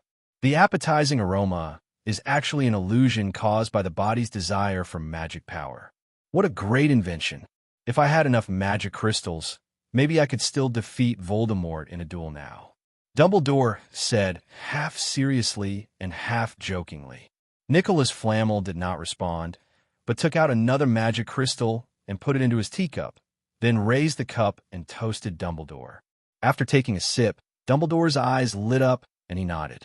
It tastes unexpectedly good. It feels like a riverbed that is gradually drying up and suddenly receives a rainfall. I feel very satisfied. As he spoke, Dumbledore took another sip, nodding as he savored the drink. How many cups of tea like this can you drink in a row? Asked Nicholas Flamel. Dumbledore thought for a moment. Well, if it was an extreme case, I think I could probably drink 10 glasses in a row. If I say that someone can drink it as ordinary water under any circumstances, including when their body is full of magic power, would you believe it? Asked Nicholas Flamel. Dumbledore was stunned at first, then fell into deep thought. Drink this tea like water? Under any circumstances? Dumbledore, who had already felt the effect of this tea on replenishing the magic power in his body, couldn't help but frown when he heard this. This is a bit challenging to his cognition. Even if a person has a lot of magic power, he will be able to hold on if he replenishes the magic power when his body is full, right? Does the person you're talking about have any special talents? Dumbledore asked. Nicholas Flamel nodded. You know Obscurus well, don't you? Dumbledore was stunned for a moment, a hint of sadness flashing in his eyes. Yes, of course I understand. Have you discovered any new Obscurials? Dumbledore asked. Nicholas Flamel shook his head. I ask you, how did the Obscurus come about? Wizard children are forced to suppress the magic in their bodies due to physical or psychological abuse. They will experience extreme emotional pain and create a dark parasitic magical force called Obscurus. What exactly do you want to say? Dumbledore asked puzzledly. He didn't understand why Nicholas Flamel asked him this question. There was no reason why Nicholas Flamel didn't know the reason for the formation of the Obscurus. This made his emotions a little bit out of control. Yes, that's how Obscurus was created. But have you ever thought about what would happen to a child's body if he never suppressed the magic in his body, squandered it all every day, and lived a very, well, heartlessly happy life every day? Asked Nicholas Flamel. Dumbledore frowned immediately. He had a hard time understanding Nicholas Flamel's hypothesis because, Nichol, how could the situation you describe happen? Even for an adult wizard who has mastered spells, it is almost impossible to squander all the magic power in his body every day, let alone a child who has not mastered spells. Dumbledore asked, the wizarding world they belong to does not advocate strength above all else, so who would practice spells all day long until exhaustion? Boom, boom, boom. Nicholas Flamel tapped the box containing the magic crystal on the table with his old fingers. My disciple, Remy Barrett, is a natural master of alchemy. These magic crystals were invented by him. Before he met me, he used his innate alchemy to consume his own magic power to condense these magic crystals. Nicholas Flamel said. Dumbledore was stunned for a moment. Then he understood something. Okay, I have a rough idea. So, my old friend, tell me about him. Dumbledore looked at Nicholas Flamel and said seriously, I'd better tell you about the new magical creature in his body first. Nicholas Flamel smiled and said, when I met him, he already had that thing in his body, and he named it Shinbao. Kidney, treasure? Looking at Dumbledore with a forehead full of question marks, Nicholas Flamel showed a helpless smile.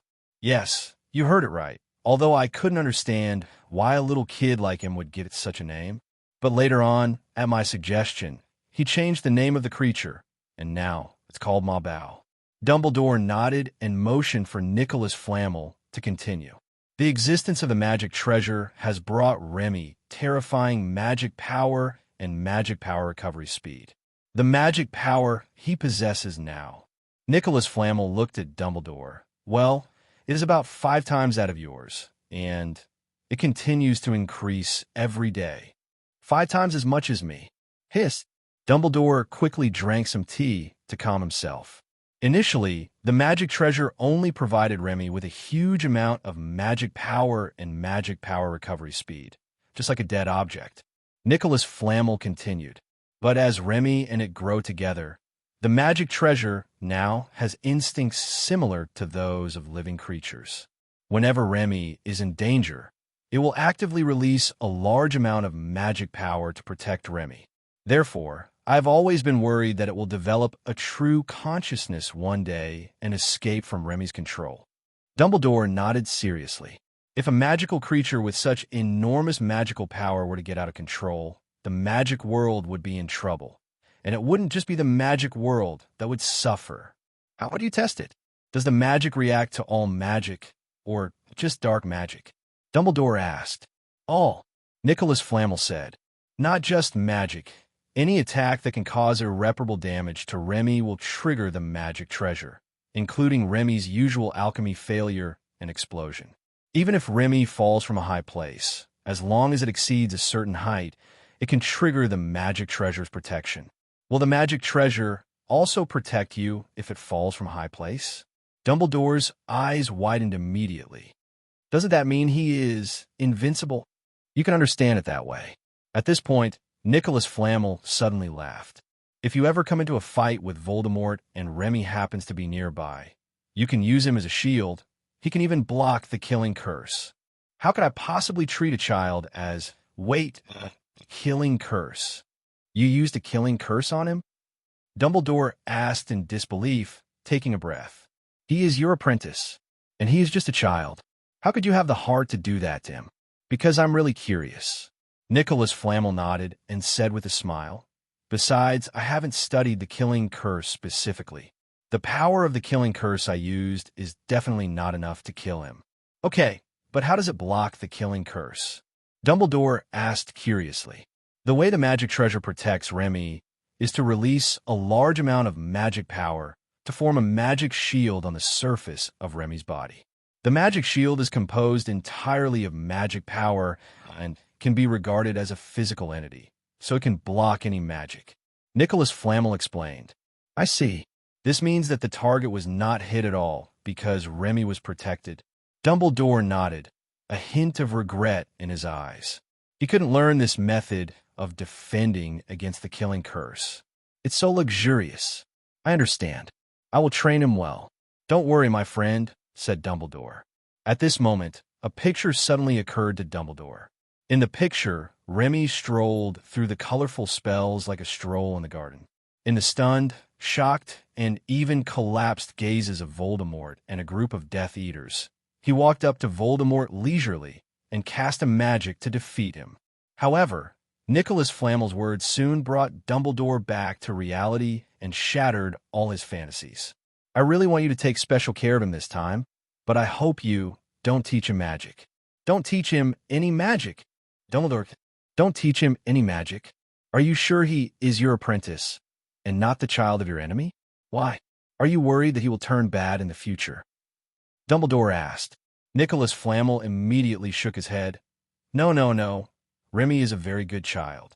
Although he likes to play, he is not extreme and loves peace. Then why don't you want me to teach him magic? Because his magic power is so huge that it is far beyond his control. Nicholas Flamel sighed heavily, then took out a card and handed it to Dumbledore. This is a magic card I made with his inspiration. You only need to inject magic power to activate the magic inside. It is exactly the same as the magic power you need to consume to cast magic yourself, and it also saves the trouble of chanting spells. Dumbledore took it, looked at it, and then injected magic into it. The magic card suddenly lit up with a ball of white light. It turned out to be a fluorescent magic card. It's a great invention, but does it have anything to do with what you just said about his powerful magic? Dumbledore asked doubtfully. This is a teaching prop I made for him, but it exploded when he used it. Nicholas Flamel said as he reached out and tapped the magic card. In order not to undermine his confidence, I improved the magic card without his knowledge. Try it again now. Dumbledore nodded, injected magic into the magic card again, and then frowned. Why no response? Dumbledore asked.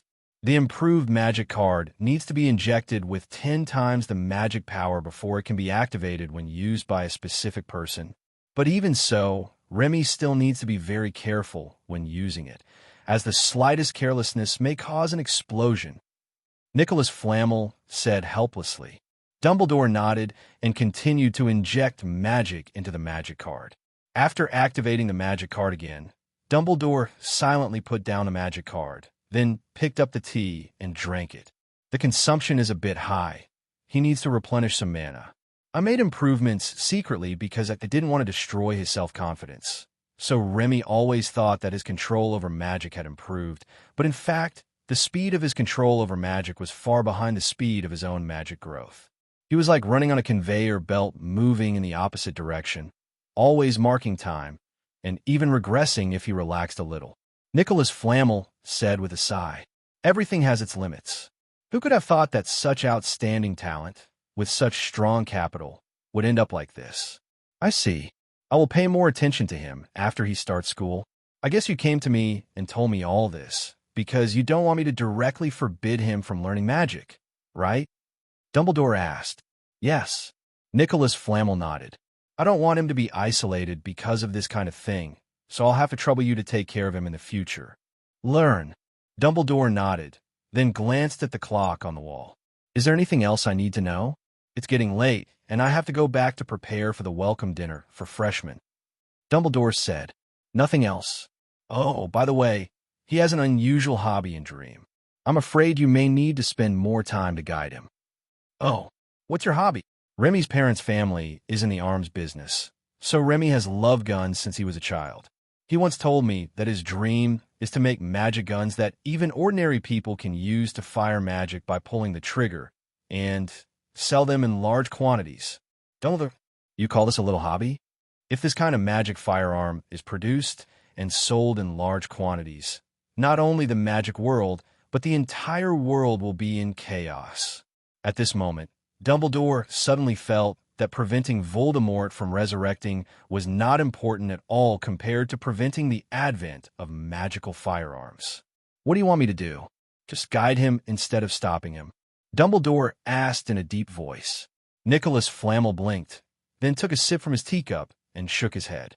He doesn't need a wand or a spell to perform his innate alchemy, and he doesn't even need magical materials. And because of the existence of the magic treasure, you can't trap him with magic, so you can't stop him. Dumbledore, why is there such a supernatural power in the world? If I insist on using up my magic power every day, will it be too late? You've really given me a difficult problem. Dumbledore sighed. It is indeed a difficult problem, but if he can be given the right guidance, with his abilities he will definitely bring about major changes to the wizarding world, said Nicholas Flamel. Change. A trace of reminiscence and pain flashed in Dumbledore's eyes. "I don't like change," said Dumbledore. Nicholas Flamel looked at Dumbledore and smiled, but said nothing. He certainly knew why Dumbledore didn't like change, but he also knew that Dumbledore actually always liked change. On the other side, in Diagon Alley, Ollivander took the wand from Remy and placed it gently on the table. "Mr. Barrett, the magic power you possess is beyond my imagination. If you don't mind." Remy's heart tightened when he heard Ollivander's words. "Mr. Ollivander, I can actually control. Can you give me some of your hair? I can pay for it, and I promise that it will only be used for research and will never be leaked. I can make an unbreakable oath with you." "Huh? Want my hair for research? You scared me. I thought you were going to say you couldn't sell me the wand." Looking at Ollivander's burning gaze, Remy breathed a sigh of relief and nodded. "Of course the hair is no problem, but you can see my situation. I need a lot of wands to practice control." "No problem." Ollivander nodded immediately without thinking. "Mr. Barrett, if you need as many wands as you want in the future, just tell me. I can, well, maybe we can trade. You give me a hair, and I'll give you a wand. How about that? A hair for a wand? If I remember correctly, a magic wand weighs 7 galleons, and a person's hair weighs about 100,000. If I choose to go bald, I will get 700,000 galleons." Remy did a quick calculation in his mind and was immediately shocked by the amount. This is too little. How could his handsomeness only be worth 700,000 galleons? "No, 1 hair for 10 wands. I have much more magic power than those magical creatures," said Remy. That being said, you have much more hair than a phoenix's tail feathers, so the magic power of each hair may not exceed that of a phoenix's tail feathers. I can only offer a 1-to-2 ratio at best. Remy and Ollivander had a heated argument over the exchange ratio, leaving Harry confused as he listened. Remy knew he had a lot of magic power, but he didn't know exactly how much or how it compared to other people. Before buying the wand, Remy always thought that his current magic power might be second only to Dumbledore and Voldemort. But in the future, he could surpass them and become the first. Now that he has exploded 2 wands in a row, and even the knowledgeable Ollivander has said that the magic power he possesses is beyond imagination, Remy has a new understanding of his own magical level. This made him very happy, and he simply accepted Ollivander's offer of 1 hair in exchange for 2 wands. Only, hey, what are you doing? Are you going to pull my hair out? Seeing Ollivander reaching out his hand, Remy quickly stepped back. Are you kidding? Just because he agreed to sell his hair doesn't mean he agrees to have others pull out his hair. There is an essential difference between plucking and cutting. Cutting hair will not make you bald, but plucking too much hair may really make you bald, and it won't get stronger. To use hair to make a wand, you naturally need complete hair.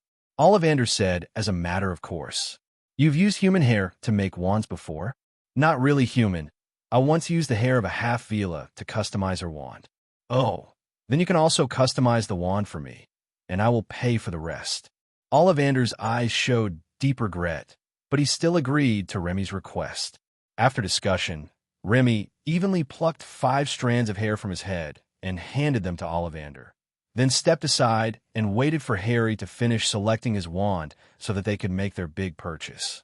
After receiving Remy's hair, Ollivander carefully put it away, then took out a wand from the shelf and handed it to Harry solemnly. Come on, boy, try this one, said Ollivander. Harry nodded and took the wand, and the next moment, before he could wave it, BGM, fans, lights, and other special effects suddenly appeared on him. Needless to say, this must be Harry's dream wand. Sure enough, everything is destined. Ollivander looked at Harry with a complicated expression. I once sold a magic wand that used the tail feathers of the same phoenix as this wand. It can be said that it is a brother of this wand. It was this phoenix that left this lightning mark on your forehead. Really? What a coincidence. Harry nodded. What kind of wood is this wand made of? Holly, with phoenix tail feathers, 11 inches long. An extraordinary combination. Ollivander explained. Harry nodded, not knowing whether he understood or not, and paid the money. Seeing that Harry had chosen his wand, Remy immediately waved his hand and asked Ollivander to recommend 10 phoenix tail feather wands, 10 dragon heartstring wands, and 10 unicorn tail hair wands. And he made an agreement with Ollivander that if he ran out of them, he would buy more from him using an owl. Just as I had finished selecting all the wands, selecting only based on appearance, and was about to pay, a knocking sound came from the window. Remy and Harry turned around and saw that it was Hagrid who came. He was holding a cage in his hand, and in the cage was a snow-white owl. To be precise, it is a snowy owl, Shao. Harry, happy birthday. This is the birthday present I prepared for you, Hagrid said after opening the door and squeezing into the wand shop with difficulty. Oh, really? That's amazing. Can I touch it? Of course. It's yours now. Remy blinked as he watched Harry ecstatically take the cage and poke the snowy owl inside. Is today Harry's birthday? Remy asked curiously. No, Harry's birthday was yesterday. However, when I picked him up yesterday, I forgot to bring him a gift, so I only prepared a birthday cake for him. Hagrid said embarrassedly. Oh, that's good. Otherwise, I wouldn't be able to think of what birthday present to give him in such a short time because I have difficulty making choices. Remy said, Ha. I spent a long time choosing before deciding on this gift for Harry. It's very practical and cute, right? Yeah, I think I need to buy an owl too. It's pretty practical. He walked over to Harry and teased the snowy owl, which Harry had named Hedwig, for a while. After paying Ollivander for the wand, Remy followed Hagrid out to buy his own owl. Remy doesn't have any requirements for the owl's appearance, only its body shape. With the dual recommendation of Hagrid and the store manager, Remy finally did not listen to their advice. Hagrid and the owl shop manager both recommended the eagle owl to Remy. The eagle owl is the largest owl on average, and the snowy owl is also a type of eagle owl. But Remy ultimately chose a fishing owl native to Asia. There's a huge range of sizes between different species of fishing owls. The one Remy bought is the hairy-legged fishing owl, which can grow to be larger than the largest eagle owl. Moreover, its main food is fish, and there happens to be a large lake next to Hogwarts Castle, so perhaps a lot of feeding troubles can be saved. With the owl in place, the three went to buy the mist essentials, including dragonskin gloves, and then the three left Diagon Alley together. As soon as they left Diagon Alley, Hagrid said with difficulty that he had other things to do and had to leave first, so he couldn't take them to the train station. Remy immediately said that there was no problem. Hagrid gave them 2 tickets before leaving. Looking at the platform 9 and 3/4 written on it, Harry was confused. Remy, do you think it's possible that these 2 tickets were printed incorrectly? I've never heard of a 3/4 platform. Harry said, have you ever heard of magic before? Remy asked. Don't forget, we're going to magic school, not some ordinary school. Harry suddenly realized what was going on and quickly followed Remy with the owl cage in hand. Each of them was carrying an owl cage, and they attracted a lot of attention along the way. Remy didn't care at all about this, but Harry couldn't stand those curious and surprised looks. Remy, can your trunk hold owls? I mean, won't they suffocate to death in it? Harry asked. Of course not. What's wrong? Are you tired? Remy asked. No, sort of. Okay, I'll help you put on.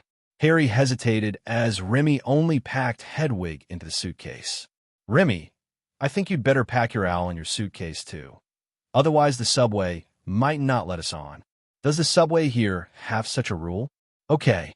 Remy packed the hairy-legged fishing owl, which had been named Long John's, into the suitcase and took Harry to the subway station to their destination, King's Cross Station. After wandering around but unable to reach the right platform, Remy and Harry ran around King's Cross Station like 2 headless flies, running east and west. Remy knew that platform 9 3/4 was a pillar, but the problem was that he didn't know which passage to take to get to the platform where the Hogwarts train stopped. King's Cross Station is a large train station, and they need to find the correct large platform first before they can look for the so-called platform 9 3/4. The way the passages here are set up it's hard to describe, just a mess. When he was almost getting lost after searching for a long time, Remy's eyes suddenly lit up when he caught a glimpse of the place. He saw a fat woman with red hair and made eye contact with her. The fat woman looked at Remy and then immediately looked away. She then called on the 4 children around her to follow her and get on the bus. Oh, it's almost time. We should go get on the bus. George, take our things and don't leave anything behind. Ronald, check your stuff.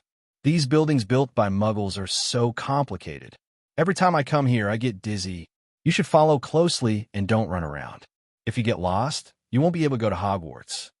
Her voice was quite loud, as if she was shouting on purpose. Remy heard what she said, and so did Harry. Remy, they might be the same people as us. That lady mentioned Hogwarts. Let's follow her, Harry said excitedly. Oh, okay. Remy came back to his senses and followed Harry's footsteps to catch up with the people in front, but he was wondering in his heart whether the Weasley family in front was arranged by Dumbledore. Otherwise, it wouldn't make sense that I would just happen to meet them when they needed help.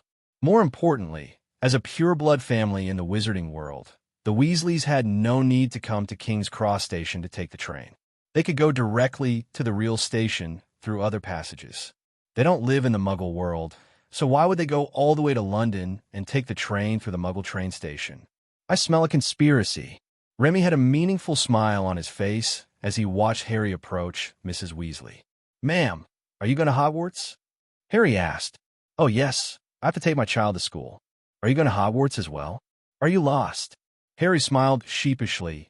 Yeah, Remy and I couldn't find platform 9 3/4. That's terrible. Hurry up and catch up. The train is about to leave. We have to hurry. Thank you so much. May I know your name? My name is Harry, and his is Remy. You could just call me Mrs. Weasley. This is Ronald. He is also entering school this year. These two are George and Fred. They are twins, a few years older than you. You can ask them for help if you have any difficulties in school. This is my youngest daughter, Ginny. She will not enter Hogwarts until next year." As they walked, Mrs. Weasley introduced her children to the two of them, and Harry and Remy politely nodded to each of them. From the way she walked, we could tell that Mrs. Weasley was a decisive and careful person. She walked very fast, and from time to time, she would urge George and Fred not to run around. Led by Mrs. Weasley, the group successfully arrived in front of a pillar that was nearly 2 meters wide. "This is platform 9 3/4. Just walk through and you will see the train to Hogwarts School of Witchcraft and Wizardry," Mrs. Weasley said. Harry nodded vigorously, looking a little excited. He had sensed a familiar feeling. This feeling was that of a muggle-repelling charm. Subconsciously, Harry turned around and looked at Remy. His eyes seemed to be asking Remy if he felt it. His actions gave Mrs. Weasley the wrong idea. "Don't be afraid. You won't get bumped into. George, you can demonstrate it to the younger students first," Mrs. Weasley said. "Mum, I'm not George. I'm Fred, he's George." "Oh, sorry, Fred, you show them." "Okay." Fred pushed the cart to 5 meters in front of the pillar, took a deep breath, and then pushed the cart quickly towards the pillar. Without a sound, he crashed into the pillar. Noticing Harry's surprised look, Mrs. Weasley smiled slightly. "George, it's your turn." "Mom, he just lied to you. I am Fred, and he is George." "Mrs. Weasley." The prank was successfully carried out, and George laughed and pushed the cart into the pillar. "Next, Luo. I'll go first, Mrs. Weasley," Remy said suddenly. "Oh well."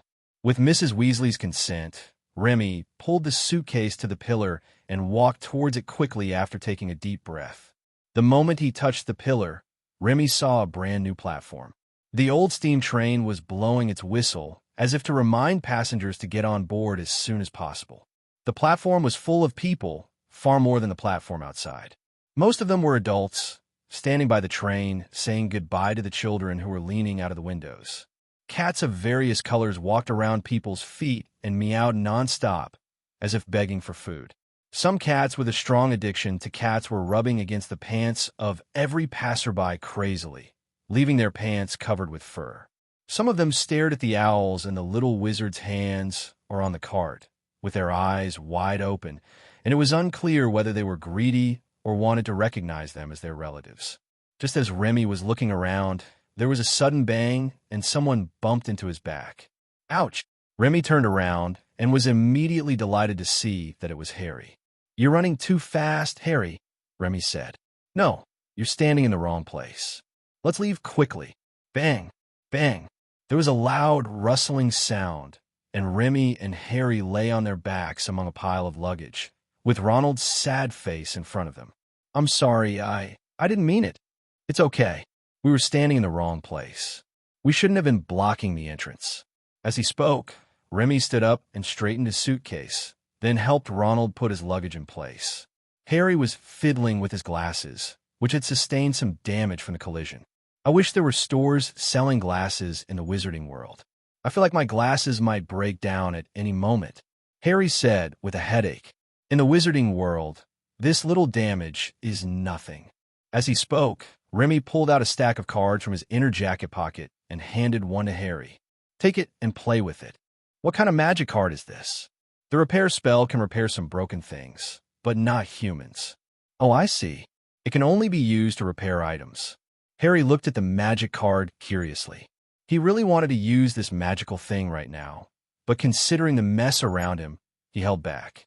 The front carriage was already full, and even the aisle was filled with people, so Harry and Remy had no choice but to get off the train and continue along the platform to the carriage behind. They walked to the back of the train and saw that there was no one near the window. They breathed a sigh of relief and carried their luggage into the carriage. There was indeed no one in this carriage, not a single person. "It seems that we are lucky. At least we can get on the train," Remy said. Harry didn't say anything. He sat down eagerly, then took off his glasses and held the magic card to his glasses. "We just have to pump magic into it, right?" Harry asked. "Yes, but this may be a little difficult for you, since it's your first day in contact with magic. You may need to try a few more times." As Remy spoke, he put away his suitcase, then sat opposite Harry and watched him fiddle with the magic cards. Just like Remy said, it was difficult for Harry, who was in contact with magic for the first day and didn't know any spells, to actively release his magic. Maybe it was because he was nervous because of Remy's stare or because he was trying too hard, but Harry's face turned red and veins could be vaguely seen on the hand holding the magic card. "Relax, Harry. Releasing magic is not like giving birth to a child. You don't need to use so much force," said Remy. "Harry, your analogy is both wonderful and confusing. How can I possibly know what giving birth is like?" Nodding, Harry took a deep breath to relax before continuing his attempt. After a while, accompanied by a continuous whistle sound, the old steam locomotive shook violently, and then it started to run with a clanging sound. "Hi, guys." A little red-haired boy waved awkwardly. He was swaying from side to side with the car body with his luggage. It was Ronald, whom I had just met. "The other carriages are full. Can I come in?" Ronald continued to ask. Harry glanced at Remy, then picked up his glasses that were on the seat. "Of course, come and sit down. Do you need help?" "No thanks, no thanks, I could do it myself." After struggling to pull the heavy suitcase into the compartment, Ronald wiped the sweat off his forehead, hesitated for a moment, and sat next to Harry. Compared to Remy, who was daydreaming outside the window and not saying a word, Harry was obviously easier to get along with. The first time they got together, self-introductions were inevitable. After the three of them introduced themselves, Ronald immediately turned into Harry's little fanboy. In the wizarding world, Harry is a top star. He has fans from everyone from the youngest to the oldest to walk, and he's popular with both men and women. Ronald and Harry had a heated discussion, introducing their pasts and complaining about their troubles. They hit it off right away and seemed to have become good friends. To exaggerate a bit, they are just short of sworn brotherhood. After a while, a standard train attendant came from the rear of the train, pushing a small cart full of snacks. Harry immediately and generously said that he would pay for all the consumption today and let the two of them choose whatever snacks they wanted. Ronald took out a sandwich and declined Harry's treat a little stiffly, while Remy waved his hand.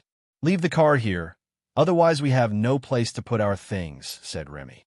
Ronald suddenly stared at Remy with eyes wide open in disbelief, then quickly looked at Harry, only to find that Harry shook his head helplessly. "I knew you would buy things like this." As he spoke, Harry took out a handful of gold coins from his pocket, which immediately made Ronald's eyes pop out. "I don't know if this money is enough. If it's not, you can ask him for the rest." Harry pointed at Remy and said. The flight attendant smiled slightly, took only 6 gold galleons, and then gave Harry a handful of change. This surprised Harry, and at the same time, he had a more intuitive understanding of the purchasing power of gold galleons. "Remy, Ronald, what do you want to eat?" Harry asked as he pushed the cart to the middle of the seats. This little cart can be used as a table for them, and it has 3 layers. "Give me a cake, I'm hungry," Remy said. Harry nodded, and after looking at Ronald, who seemed even more reserved but couldn't help but keep looking at the cart, Harry took out a large piece of cake, cut it in half, and gave 1 piece to each of them. No, thanks. I'll just eat the sandwich," Ronald said in a panic, swallowing his saliva. "Hey, there's so much food here, the 2 of us can't finish it all. Just do us a favor." As he said that, Harry stuffed the cake into Ronald's hands. Remy took the cake and started to clean up the things on the top layer of the cart, moving them to the 2 layers below and throwing some at Harry and Ronald. After clearing an area, Remy motioned for Harry to put down the remaining cakes, then stood up, opened his suitcase, and took out a set of tea sets. "Great. I was just thinking we'd be very thirsty if we ate like this," said Harry. "Have a cup of tea, then." After pouring 3 cups of tea, Remy took out a small box filled with magic crystals. He took out a piece and put it in his cup. The tempting aroma immediately perked up the 3 people in the compartment. "What is this? It smells so good," Ronald asked. "Medicine," Remy said, "mana-restoring medicine, which can make people more energetic. Do you want to try it?" "Medicine?" Harry and Ronald looked at each other in surprise, and then a hint of sympathy appeared in their eyes. No, keep it for a rainy day, Harry said. Well, let's just have tea, Ronald said. Remy felt a little confused but nodded and put the box away. Drinking tea, eating cakes and snacks, it's afternoon tea time now. How comfortable it is. While enjoying the beautiful view outside the window, Remy listened to Ronald introducing Harry to various snacks and listened to their casual chat to relieve boredom. After a while, noticing that there was no sound, Remy withdrew his gaze and looked at the two of them. Ronald was eating, while Harry was staring at a small card. "What are you looking at so fascinated?" As he spoke, Remy took the small card from Harry's hand. "Phew, Druid Cleona, you're into that, Harry," Remy said jokingly. No, Harry's face flushed instantly. I just, covering up is the truth." After returning the card to Harry, Remy bent down and took out a box from the suitcase, then took out a dozen cards from it and handed them to Harry. Looking at the portraits on the cards, Harry's eyes suddenly widened. "Wow, this is a great picture. This one is great too. I always thought I was only 2 away from completing the collection, but I didn't expect there were so many. Are these new releases?" Ronald asked with shining eyes. "No, these have been released a long time ago, but they are collector's editions exclusive to the French wizarding community and are not sold to underage wizards," Remy explained. "So that's how it is. No wonder I've never heard of it before."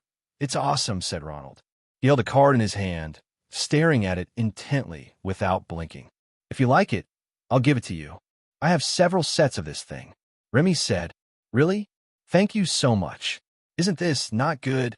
Harry lowered his head in embarrassment, but his eyes were uncontrollably directed at the sexy female wizard who was 1/8 Vila and was winking at him. With a slight smile, Remy handed the box to Harry, then took out another box and handed it to Ronald. Ronald cheered and took it quickly, then couldn't wait to open it and check it out. The more he looked at it, the hotter his eyes became. For a moment, the compartment was completely silent. No one was talking anymore. Only the occasional sounds of pouring and drinking tea could be heard. You can tell from the gulp sound that the person drinking the tea is very thirsty.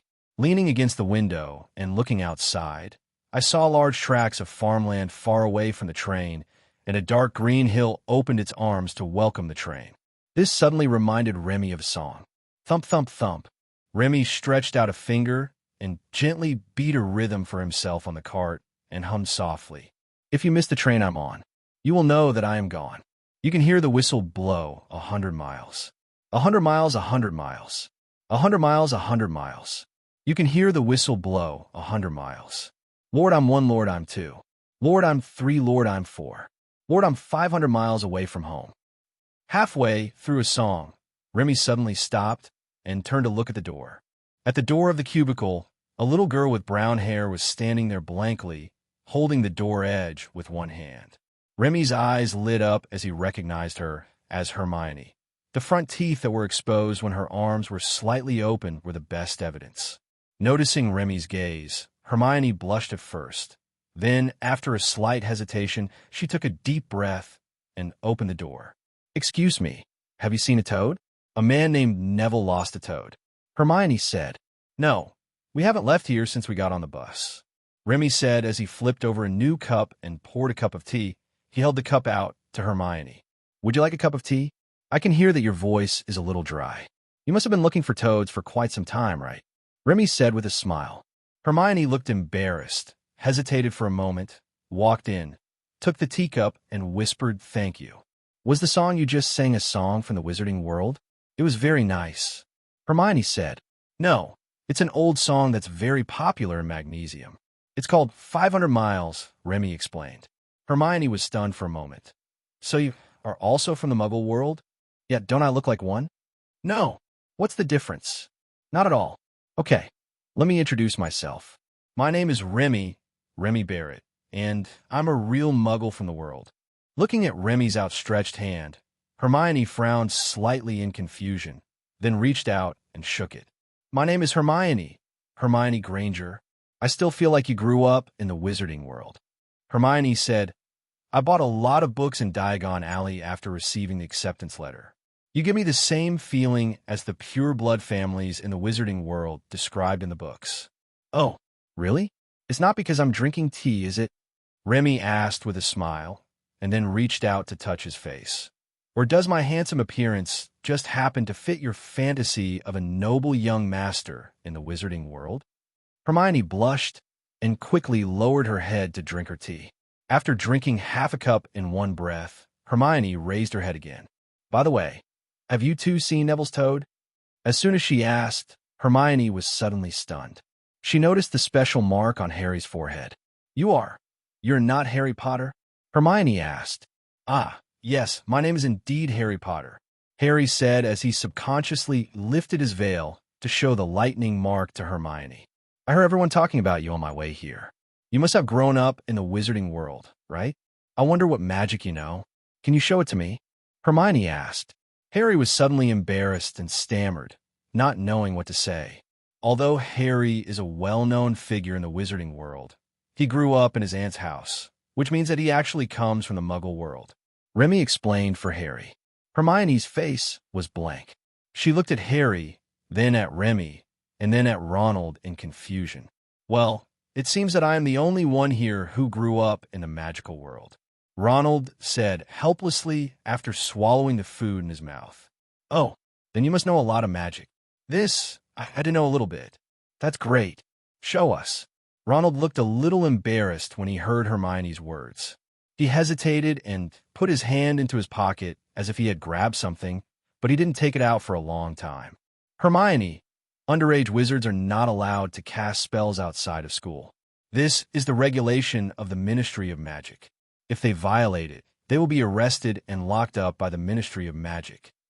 Remy helped Ronald out. Is this true? Hermione's eyes widened in fear. But when I was at home, because you hadn't enrolled at that time, and it was impossible for you to use powerful magic when you first came into contact with magic, so the supervision was not very strict. Now we're on our way to Hogwarts School of Witchcraft and Wizardry. You don't want to see Ronald being expelled before he even enrolls, do you? Remy explained. Oh. Hermione suddenly realized what was going on, and then gave Ronald an apologetic smile. I'm sorry, I didn't know there was such a rule. I wasn't right. Hermione's head snapped up, and she looked at Remy. Didn't you just say that you were from the Muggle world? I've read all the books you were asked to buy in the admission letter, and it doesn't mention that there is such a rule in the wizarding world. You were lying to me just now. Hermione stared at Remy and said, That. Harry raised his finger weakly and pointed at Remy. Remy not only bought the magic books mentioned in the admission letter, he also bought a lot of magic books that were not mentioned in the letter. Hermione was stunned at first. Then there was an indescribable emotion in her eyes when she looked at Remy. At the same time, a strong aura emerged from her and pressed towards Remy. Remy's face changed. He was so familiar with this momentum. It is the legendary. Legend has it that there's a kind of creature called Shuaba who can easily suppress another kind of creature called Shuaja. Among the top students, there are different levels. Those at the top of the food chain are called the top students. The top student at the King of Curl's level possesses a legendary ability, the Overlord Curl Aura. Even ordinary top students would tremble in fear when facing the domineering aura and dare not look at it. Poor students would be suffocated or even fainted when they are suppressed by it. Facing the overwhelming aura that was blowing towards him, Remy struggled to hold on, tremblingly picked up the teacup and drank a sip of tea to calm himself down. However, the next moment, the owner of the domineering aura suddenly sat down next to him, scaring Remy so much that he almost dropped the teacup. I didn't expect you like reading too. It just so happens that I have some questions I don't understand and would like to ask you. Hermione said, Here it comes. That's it. There is provocation in the calmness, and mockery and disdain in the provocation. This is the legendary domineering chi scroll that can only be used by the top masters who possess the domineering chi scroll. Remy forced a smile. Actually, I bought the books just to pretend I never read. Hermione's pupils shrank suddenly, and a trace of solemnity appeared in her eyes. He could actually use the legendary power of pretending to be a pig and eating a tiger that only the top students in the control grade could possess. She had only heard some rumors about masters of this level, but she didn't expect to see a living one today. Such an opportunity must not be missed. As long as I can defeat him, my Overlord color scroll chi will definitely reach a higher level. Oh, just a simple exchange. How many nuts are equal to 3 galleons? Hermione smiled and suddenly launched a sneak attack, triggering the first move, increasing the attack power by 20%. Boom! Ronald, who was sitting opposite, had never studied mathematics, so he foamed at the mouth and fainted instantly under the suppression of the domineering aura. Harry's mind was working rapidly, and he used addition to defend himself and managed to hold on. Sweat was pouring down his forehead. Remy uses multiplication to defend and uses mental arithmetic. 1 gold galleon is equal to 17 silver sickles, which is equal to 493 nuts. So 3 galleons is equal to 1479 nuts. Remy said. Hermione nodded, her eyes becoming more serious. Not only does he know math, but he can even do multiplication. This person is really not simple. What's the difference between aconitum naviculatum and aconitum camijasm? Hermione continued to ask. They're just different names. They are all aconitum. What kind of potion is needed to make the water of life and death? You can make the water of life and death by adding powdered narcissus root to the infusion of wormwood. What color are newborn unicorns? Gold. Unicorns are golden when they are born and silver when they grow up. What magical creature looks like a house cat? A catkin, also called a lion-tailed cat. Well, there's actually another magical creature called Zowu that looks very similar to a cat, except that it is larger than a lion or tiger. I have always wanted to raise one, but unfortunately, I have no way to get one. Hermione immediately covered her chest and looked at Remy in disbelief. Facing her attack, Remy not only blocked it perfectly, but also threw out something that she didn't understand or had never even heard of. This blocking and counterattack caused her to suffer considerable injuries.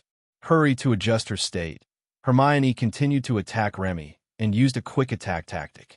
However, facing Hermione's questions one after another, Remy handled them all with ease. Although he had never studied magic, he had learned a lot of knowledge and trivia. In addition, what Hermione knew now was all from the first-year textbook, so those questions were not difficult for Remy at all. As more and more questions were asked, Hermione's health was reduced by Remy's defensive counterattacks, and cold sweat broke out on her forehead. Her lips became paler and paler, and her body even began to tremble slightly. Finally, when she had asked all the questions she could think of and could not think of what to ask next, she rolled her eyes and fell down in her seat. Her head fell right on Remy's legs, which scared Remy. Wow, I didn't expect that I am now a super academic master. I even defeated Hermione, a top student. Wait, is there something wrong with my focus? Suddenly realizing what was happening, Remy first looked across at the opposite side. Ronald and Harry on the opposite side had already fainted. At this moment, they were lying on their backs with foam coming out of their mouths. Their arms would twitch from time to time, as if they were having a nightmare. Hermione was lying on her side in the seat, her long, slightly curly brown hair covering her face, her 2 hands clenched into fists, as if she was still unwilling to give up. The little girl is really cute. Ahem, no, I'm a gentleman.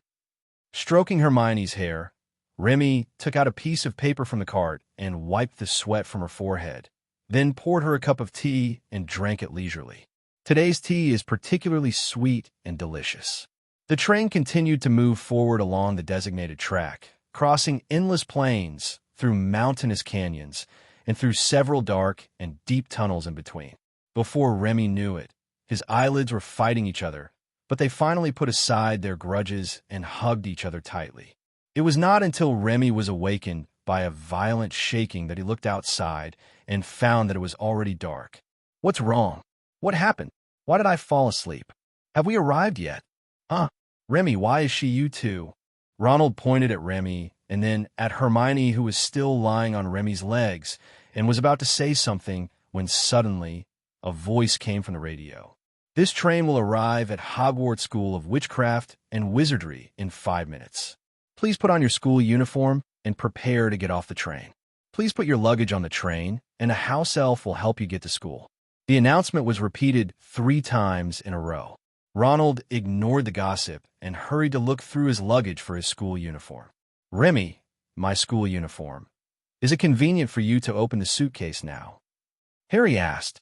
Remy looked down at Hermione, whose body stiffened for a moment and raised the corners of his mouth slightly. I think so, just wait a minute. As he spoke, Remy gently lifted Hermione's head and took a box of candies from the trolley for her to continue using as a pillow. Then he stood up to get the suitcase. It looks like it's quite cold outside. I suggest you put your school robe over your coat, said Remy. Harry glanced at the condensation on the window and nodded vigorously. Remy, don't we need to wake her up? Ronald asked after changing into his school uniform. Wake her up? The witch cannot be disturbed. No need. Didn't you notice that she was wearing a school uniform? Remy said, but she's about to get off the bus. If she misses it, ahem. Harry tugged at Ronald's sleeve and said, Okay, let's go out first. I don't want to be the last one to get off the bus. It would be bad if I fell behind. Oh yes, let's go. Remy, hurry up. Got it. I'll leave a note for the house elves to bring these snacks along for us. After writing a note and placing it on the cart, Remy looked at Hermione and thought for a moment. Then he took out a coat from the suitcase and put it on Hermione. Everyone should be crowded in the aisle waiting to get off the train. It's quite cold outside. I'm afraid it's too late for you to return to your compartment now. This shirt is for you. After saying that, Remy straightened his wizard robe and walked out of the cubicle. Hermione breathed a sigh of relief when she heard the compartment door close. After waiting for a while, until the train came to a complete stop and the announcement was made again urging people on the train to get off, Hermione finally opened her eyes. Looking at the clothes on her body, Hermione blushed slightly and fell into hesitation. There was a cloud of white mist outside the train, most of which came from the woods next to the station, and a small part was exhaled by the students. It is very obvious under the dim street light. The station was small and shabby, with many students crowded together. Some were walking along with the crowd, while others were standing there stupidly. Fortunately, at this moment a loud voice pointed them in the direction. First-year students, gather here. Along with this loud voice, a huge lantern like a searchlight drew circles in the air, and it could be vaguely seen that a huge person was shaking it. It's Hagrid. Harry, where are you? Come over here so I can see you, Hagrid exclaimed, before continuing to call for the first years to come over to him. Remy saw Harry and Ronald trying hard to squeeze forward, but he hesitated for a moment and did not follow. He doesn't really like crowds, at least not the kind of crowds that are crowded with people, especially when he is the one being squeezed. He prefers to watch people crowding together, and the more crowded it is, the better he likes to watch it. Following the crowd out of the station into a bumpy path, a cool breeze blew, and Remy tightened his wizard robe. It was indeed a bit chilly, a far cry from London at noon. The path was full of exposed stones, which had been rolled over by countless people with their shoes. Each stone was rounder than the other, and now became even more slippery after being wetted by water vapor. Unfortunately, this path is a steep downhill road, and people fall from time to time. Sometimes even a large group of people fall.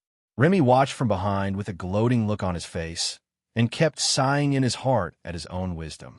If he walks in a crowd, even if he doesn't slip, he may be pulled down by classmates who do. And now he was walking alone behind the main group. It was impossible. I'll go. Remy, who was almost dragged down, quickly steadied himself and hugged the person who was dragging him. When he saw who it was, Remy was immediately happy. Are all girls nowadays so proactive? I am really ashamed. Okay, I have received your kindness, and I will seriously consider making you my 999th girlfriend. Remy joked. After hearing what Remy said, Hermione was so embarrassed that she couldn't say a word. She lowered her head and wished she could find a hole to crawl into. Walk slowly. Don't worry, you won't be late. Straightening Hermione, Remy continued walking forward. After taking 2 steps, Remy suddenly stopped and turned to look at Hermione, who was standing there in a daze. But if you stop here, you will be late. Suddenly waking up, Hermione lowered her head and walked forward silently. When Hermione caught up, Remy continued to walk forward at the same speed as Hermione. It was awkward to just walk forward with your head down, so Remy thought about it and decided to break the awkward atmosphere himself. It is impossible to expect a socially disabled person to take the initiative to break the awkwardness. Never in this life. I can sense that the arrogance you displayed when you first appeared on the train actually stemmed from your inferiority complex, because you care a lot about your background.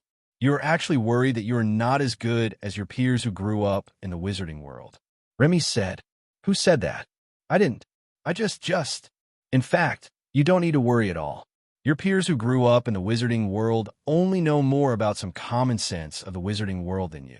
The vast majority of wizarding families will not teach their children real magic before they enter school.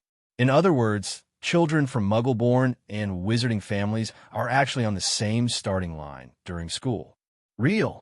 Of course it's true. You are lying to me. Don't tell me you saw this in a magic book. I don't believe there is such a thing in a magic book." "I did grow up in the Muggle world, but 2 years ago, I followed a teacher to live in the wizarding world. Actually, the place where he lived wasn't really the wizarding world, but I did learn a lot about it." Remy explained, "You will be able to learn most of this common sense after staying in Hogwarts for 10 days or half a month." Hermione suddenly realized what was happening, and then felt even more ashamed. It turned out that I had misunderstood. Not only did I misunderstand, but I also questioned him one after another, and when Hermione thought about what happened on the train, her head was in a mess until she was suddenly pulled back to her senses. "You don't want to swim over there, do you?" Remy said, pointing to the castle in the distance. Hermione turned her head in confusion, and then found herself only one step away from the lake. Hurry up and get on board, or we'll really be left behind." "Oh, okay." Hermione didn't dare to raise her head as Remy pulled her onto the boat by her sleeve. It was not until the unmanned boat slowly started to move and a cool breeze blew that Hermione shuddered and subconsciously tightened her wizard robe. "Thank you for the clothes. I guess it was you who gave me the clothes," Hermione whispered. There was no response. After a while, Hermione quietly raised her head and looked at Remy, and found that Remy was staring at the castle on the other side of the lake in a daze. The huge castle towering into the clouds stands on the cliff, bathed in the bright moonlight, making people want to explore it. The moonlight shines on the mirror-like surface of the lake, with only ripples appearing where boats pass by. The moonlight shone on Remy's body, illuminating his short black hair and making his violet eyes look even more mysterious. For a moment, the two people on the boat were in a daze. It wasn't until the boat reached the edge of the cliff and the castle was no longer in sight that Remy came to his senses. Hermione also came to her senses soon after and quickly turned her head away. "It's amazing. This ship can sail on its own without any human control." "Bow your head." Remy placed his hand on the top of Hermione's head and pressed it gently, and at the same time, he lowered his head. At this moment, the two faces were so close that they could clearly feel each other's breathing. After passing through a curtain of ivy in a dark, winding tunnel, the boat finally arrived at a place that looked like a dock. An underground dock located in a tunnel with only one passage leading to nowhere. Seeing the boat approaching, Hagrid, who was standing on the shore, breathed a sigh of relief. "Oh, Merlin's beard. I thought someone fell into the water. Come with me." "What would you do if someone really fell into the water?" Remy asked curiously. "Well, then I'm afraid I can only notify the professor to rescue you, and then get scolded." Hagrid shrugged. After getting off the boat, Hagrid checked the boat again to make sure nothing was left behind, and then took the two of them to meet up with the main force ahead. The road from the train station to the Black Lake is a wet, slippery, and steep downhill road. Now on the way to the castle, the road conditions are not much better. It has just become a wet, slippery, and steep uphill road. There's even a river in the tunnel underneath, so the water vapor has nowhere to go and can only float upwards along the upward channel. The entire tunnel was filled with fog, and everyone was wet and sticky as they walked along. This is not the end yet. After finally climbing out of the tunnel, we had to cross a large muddy, overgrown meadow. The weeds were generally 20 centimeters high, and the leaves were covered with dew. As they walked, the blades of grass occasionally brushed against the ankles of the little wizards. The dew not only wet their trouser legs, but also flowed into their shoes, making them slip with every step, accompanied by a popping sound. After many hardships, they finally arrived at the castle gate under the leadership of Hagrid. "We're here. Is everyone here?" Hagrid asked loudly. No one answered. Of course, it was impossible for anyone to answer. After all, it is impossible for someone who hasn't arrived yet to appear here and tell Hagrid, "Wait for me. I'm not there yet." After waiting for a while, until Hagrid checked the number of people and made sure that everyone was there, he raised his huge fist like a battering ram and knocked on the door 3 times. Not sure if it was an illusion, but Remy vaguely saw dust rustling down on the door. Poor gate, I wonder how many more years it can last. But at least there was no problem at this moment. With a creaking sound, the 2 doors opened at the same time, and then a serious-looking female wizard walked out of the castle. She was tall and thin, wearing an emerald green wizard robe and a pointed wizard hat on her black hair. She looked like a teacher, at least at the level of a dean of studies. In the entire Hogwarts School of Witchcraft and Wizardry, only Professor McGonagall fits this image. "Thank you for your hard work, Hagrid. Leave the rest to me," said Professor McGonagall. Hagrid bowed and stepped aside. Then, without looking back, he disappeared into the night, carrying his huge lantern that looked like it had been taken off a train. Professor McGonagall glanced at everyone and nodded slightly. Then he waved his hand, and the 2 doors opened completely and automatically without any wind. "Come with me," said Professor McGonagall. Following Professor McGonagall into the castle, we were greeted by a hall. The surrounding walls were built by Dwayne Johnson, and there was a burning torch every 1 meter or so to provide lighting and bring a touch of warmth to the little wizards. The ground was paved with marble and was very slippery, especially at this moment when the soles and socks of the little wizards were wet, which forced them to walk very carefully. For a moment, many people's walking postures became very strange. With so much marble, the radiation level must be considerable. Could the wizard be a mutant who has been exposed to excessive radiation? Lost in thought, Remy followed the crowd through the hall to the staircase opposite, which was also made of marble. After going up the stairs, they passed through another corridor. After passing a door that sounded messy, Professor McGonagall led them to an empty room at the corner at the end of the corridor. "Welcome to Hogwarts School of Witchcraft and Wizardry," Professor McGonagall said. "The welcome party is about to begin. But before you arrive at the auditorium and take your seats, you must first determine which college you will each enter. During your study at school, the college is your home at Hogwarts. You will attend classes, rest, and spend spare time with other students in the college, so the sorting is very important." Professor McGonagall's words immediately brought back Remy's memories. He remembered that when he was in school, the principal and the class teacher often told students that the school is their home, the class is their home, and they should take care of the class as their own home, and so on, especially when it was time for a general cleaning. However, once they go to sleep or eat snacks, they will immediately turn hostile and yell at you. Do you think school is your home? It's extremely double standard, and it's obvious. While Remy was lost in thought, Professor McGonagall continued to speak. "There are 4 houses at Hogwarts School of Witchcraft and Wizardry. They are Gryffindor, Hufflepuff, Ravenclaw, and Slytherin. During your studies at Hogwarts School of Witchcraft and Wizardry, your outstanding performance will win extra points for your house, and any violations will cause your house to lose points. At the end of each academic year, the house with the highest score can win the House Cup, which is a great honor.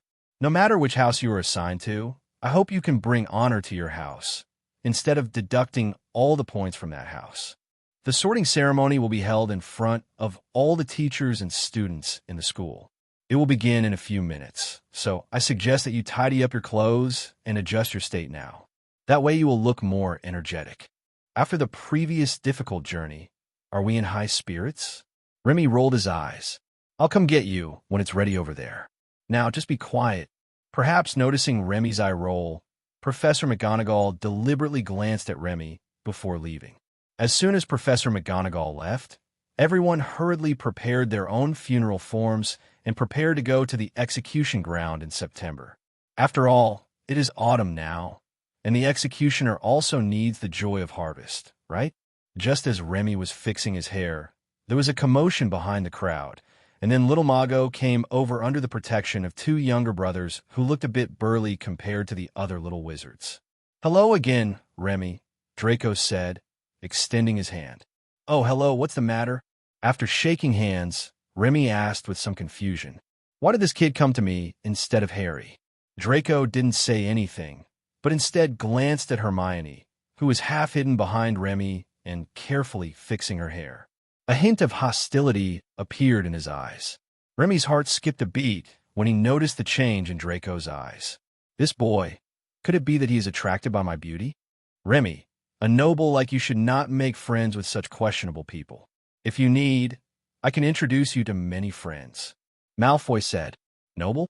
Hermione's eyes widened, and she looked at Remy in disbelief. Remy was also stunned. Then she smiled and smoothed her hair. Oh, Pony. No, Malfoy, I think you misunderstood.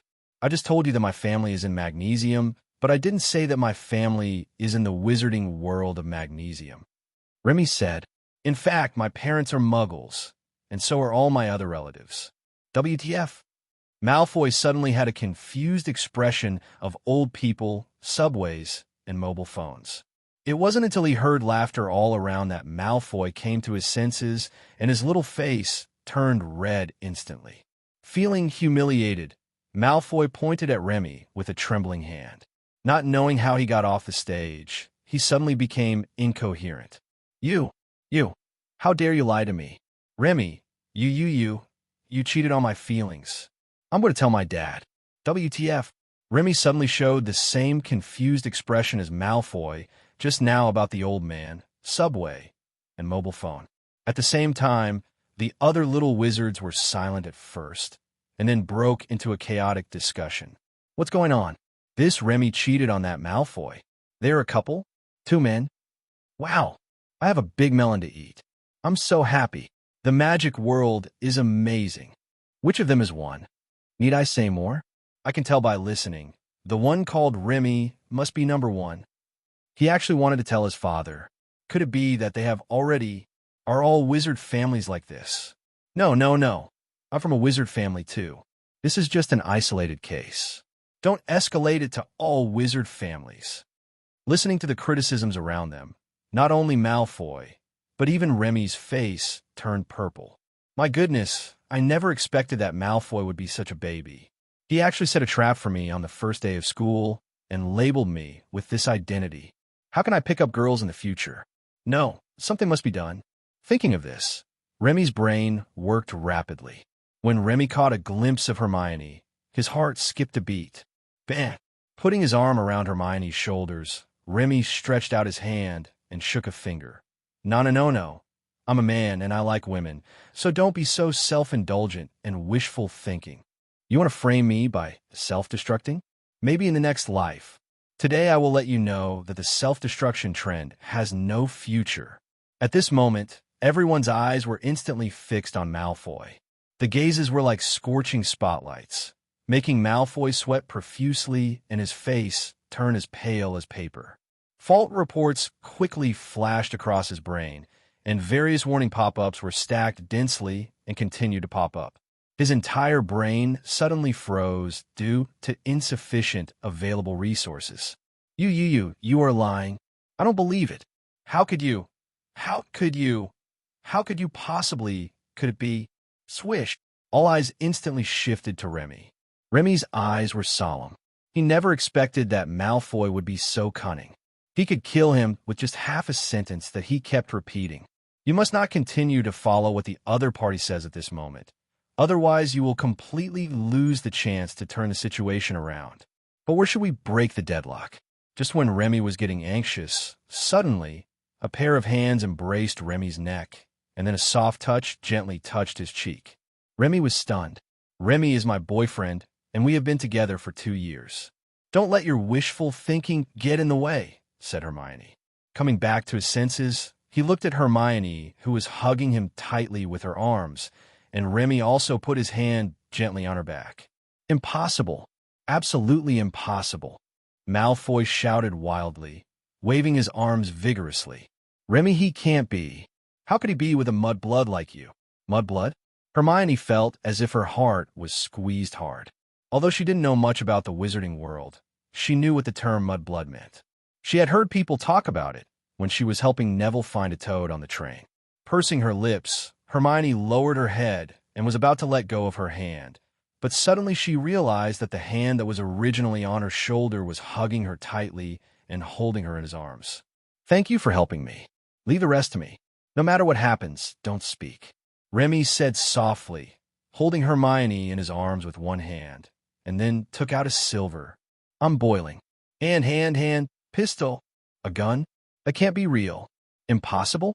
How could you bring a gun to a magic school? It should be a toy, right? But this metallic texture, why do I feel like it's real?" Many young Muggle-born wizards around recognized the thing in Remy's hand and were so scared that their eyes almost popped out of their heads. Then they started to discuss in a low voice. Some thought it was a real gun, while others thought it was a toy. Harry looked at Remy in doubt. Based on what he knew about Remy in just one day, it was possible that this guy was carrying a real gun. Hermione shuddered and was about to say something, but suddenly remembered what Remy had just said. After a brief hesitation, she continued to bury her head in Remy's chest. "Let me introduce you to this thing. It's a weapon invented by Muggles. It's called the Colt Python Revolver, and it uses .357 Magnum pistol bullets." As he introduced them, Remy used the hand that was holding Hermione's to take out 6 bullets from the inner pocket of his coat and loaded them into the revolver's unique cylinder. At this moment, all the little wizards who knew what a gun was gasped and stepped back subconsciously. "It's real bullets. This gun must be real. This lunatic actually brought a gun to Hogwarts School of Witchcraft and Wizardry." Due to the enormous power of being able to kill an opponent with just a hit to the torso, Colt once came up with a slogan that is now well known to everyone. God created all beings, and Colt made all beings equal. SS. Twist the cylinder with a little force and give it a handsome shake. With a click, the cylinder returns to its place. Then, Remy pointed the gun at Malfoy's head. "Guess, can this Muggle-made weapon kill you?" Remy asked. "Remy." Harry squeezed through the crowd and stretched out his hand in shock and fear to grab the gun, but he didn't dare to, for fear that Remy would make a mistake and really kill Malfoy. "Calm down, Remy. I don't know what he just said, but it shouldn't be this serious, right?" Right, Remy, calm down. This is no joke. Put the gun down and talk it over." "Remy, if you're upset, I can help you scold him. Just tell me whether you want to scold him or his mother. I could do both." "What are you yelling at? Just beat him up." "Remy, put the gun down first, and let us drag him out and beat him up. How about that?" Under the fearful and earnest persuasion of the little wizards, Remy took back the gun and then pointed it at the door. "Although I grew up in a Muggle world, I was lucky enough to meet a teacher 2 years ago, and I've been living with the teacher ever since. Therefore, I know very well that many wizards in the wizarding world look down on wizards in the Muggle world, especially the so-called pure-blood families." Looking around, Remy glanced at the door to make sure no one was there. "Today I will let you wake up a little, let you know how ignorant you are, and how ridiculous the things you are proud of are." After saying that, Remy pulled the trigger continuously. Squeeze, squeeze, squeeze. 6 consecutive loud noises came from the revolver, and the room suddenly became chaotic with screams everywhere, frightening even the little wizards from the Muggle world. This madman not only brought a gun to school, he actually dared to shoot. They even became more panicked. After all, the other wizards were just frightened by the loud noise, but they knew that compared to the audible sound, the invisible bullet fired at high speed was the real deadly thing. Malfoy was so scared that he collapsed to the ground. He couldn't believe that he had just faced such a terrifying thing, and it was right above his head. Just when the situation was in a mess, Professor McGonagall ran into the room in a panic and immediately saw Remy dumping bullet casings out. "Quiet!" Professor McGonagall shouted to stop the noise in the room, then looked at Remy sullenly. "Mr. Barrett, I think you need to give me an explanation. If you can't give me a reasonable explanation, Even Headmaster Dumbledore can't prevent you from being expelled, said Professor McGonagall. Ding-ling! After dumping out the shells, Remy shook the gun to reset the cylinder, then pointed at Malfoy, who had shrunk to the wall behind him. He affectionately called me a mudblood, so I enthusiastically introduced him to some little toys invented by Muggles. No one was hurt, and no guns were fired into the room, right? Remy said calmly. Professor McGonagall glanced at the horrified Malfoy, and his expression eased a little. Such words were indeed something he could say. And what Remy said was true. No one was hurt. But then Professor McGonagall frowned again. Mr. Barrett, even if this is the case, it is not a reason for you to shoot. Do you know how dangerous it is for you to do this? What if? Nothing will happen, Professor. Remy interrupted. A gun is just a tool, just like a wand. Whether it is dangerous or not depends on the person holding it. It is not dangerous in my hands. No, they're different. Professor McGonagall shook his head. The wand will not be lethal in your hands, but the gun is different. Professor McGonagall held out his hand to Remy. You can't use this dangerous weapon at will now.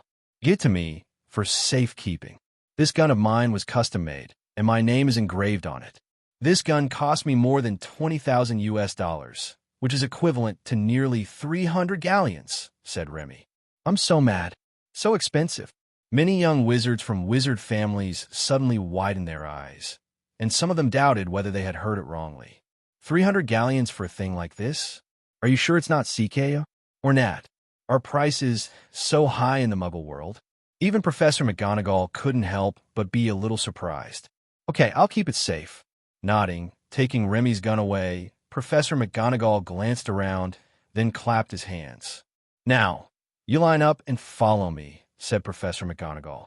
Many little wizards looked at each other, and then consciously lined up behind Remy. It's not that they want to mess with Remy, but Remy is now standing closest to the door. There were some closer before, but they were all scared away after Remy fired the gun. However, Remy didn't want to be first. Patting Hermione's shoulder, Remy released her hand, grabbed her sleeve, and led her to the back of the line. I was so scared just now. I thought you would be fired. Hermione said in a low voice. Don't worry, my teacher and Headmaster Dumbledore have been good friends for many years. I have a strong backing, otherwise I wouldn't have shot just now. Remy said, That's too dangerous.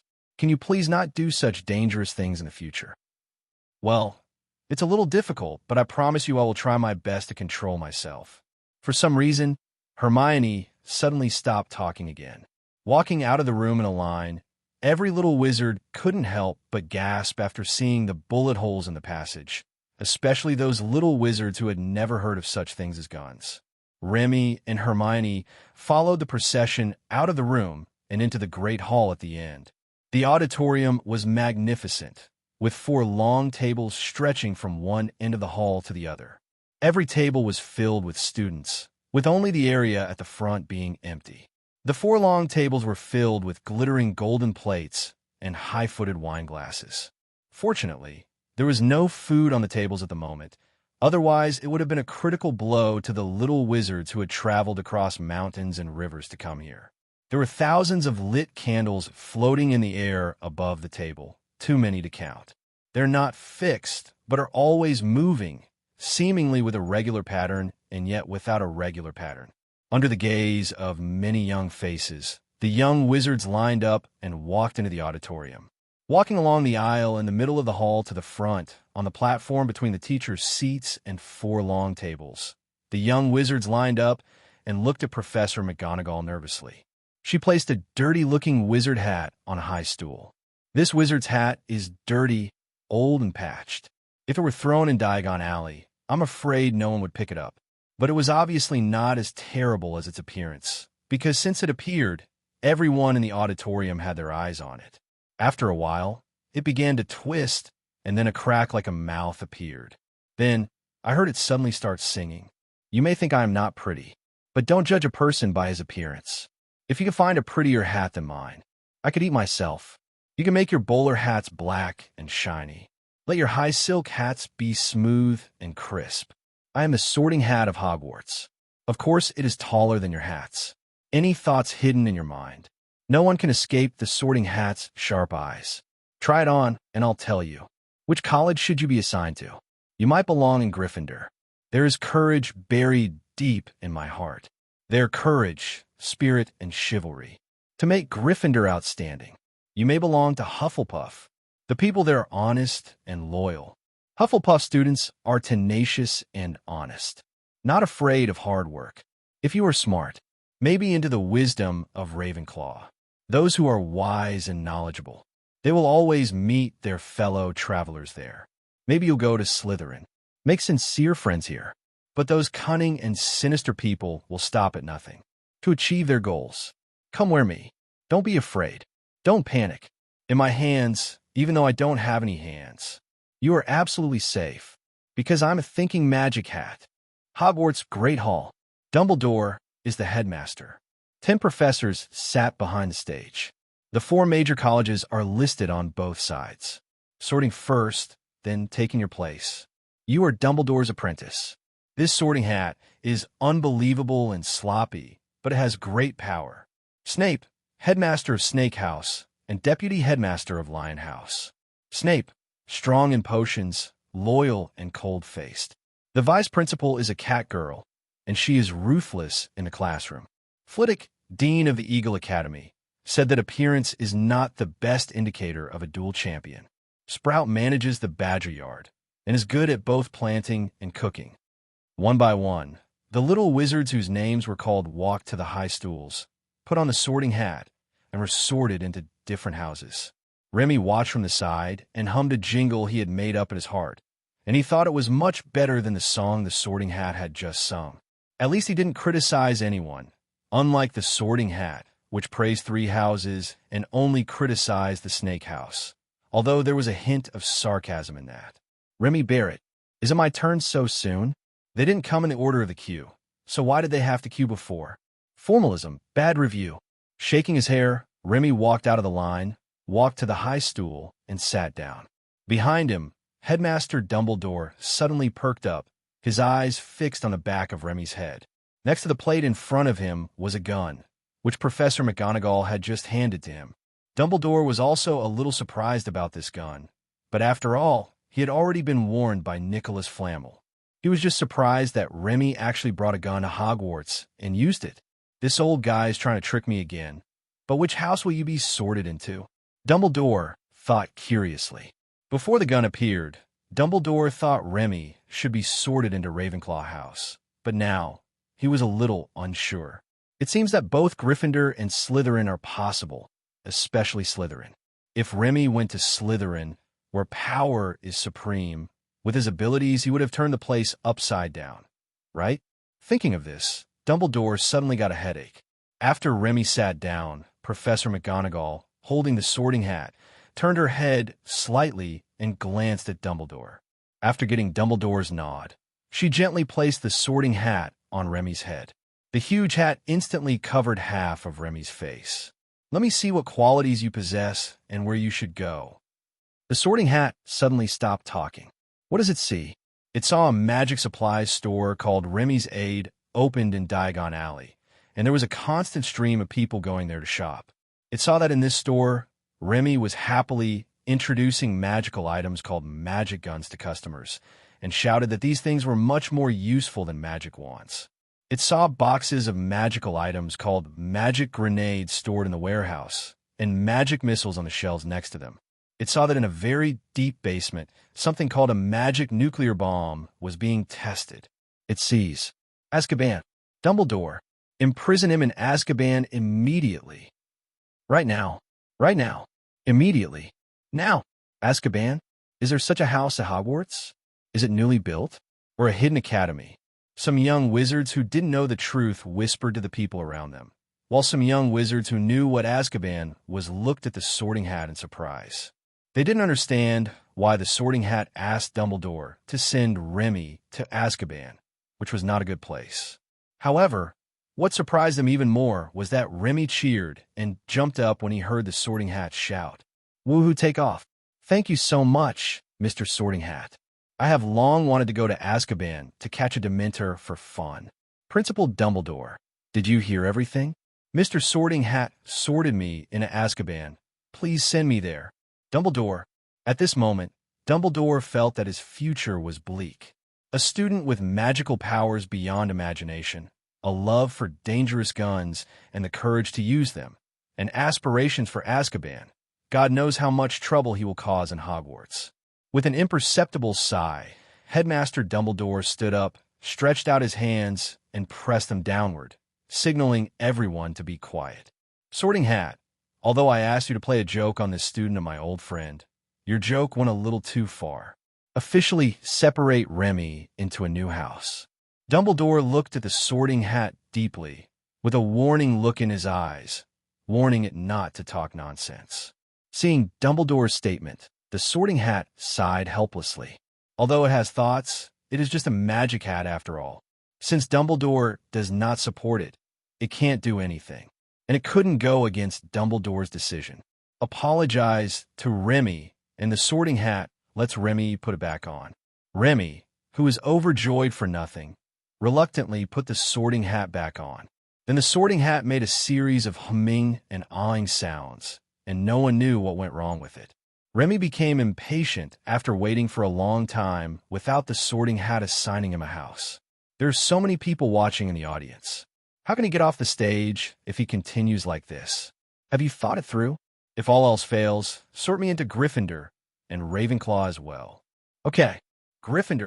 Remy, are you waiting for me to randomly name a college, having been hesitating here for so long? In stark contrast to Remy's speechless expression, after hearing the word Gryffindor, Harry and Hermione, who had not yet been sorted, both breathed a sigh of relief. Although they didn't know what exactly happened, they knew that Remy would not be fired, at least not now. Snap, snap, snap. Amid the applause, Remy wordlessly took off the Sorting Hat and handed it to Professor McGonagall, then walked off the stage and sat down at the Gryffindor table. Although he was the third student sorted into Gryffindor, he did not sit next to the older students, but sat in the middle, neither too close nor too far away. It's simple. It's just that this place is quite spacious, and the competition pressure will be much less once the food is served. After a while, several more young wizards were sorted into Gryffindor, but as Remy had expected, they did not sit next to him. Until Hermione was sorted into Gryffindor House, she hesitated for a long time, and finally sat next to Remy. But there was one person between them.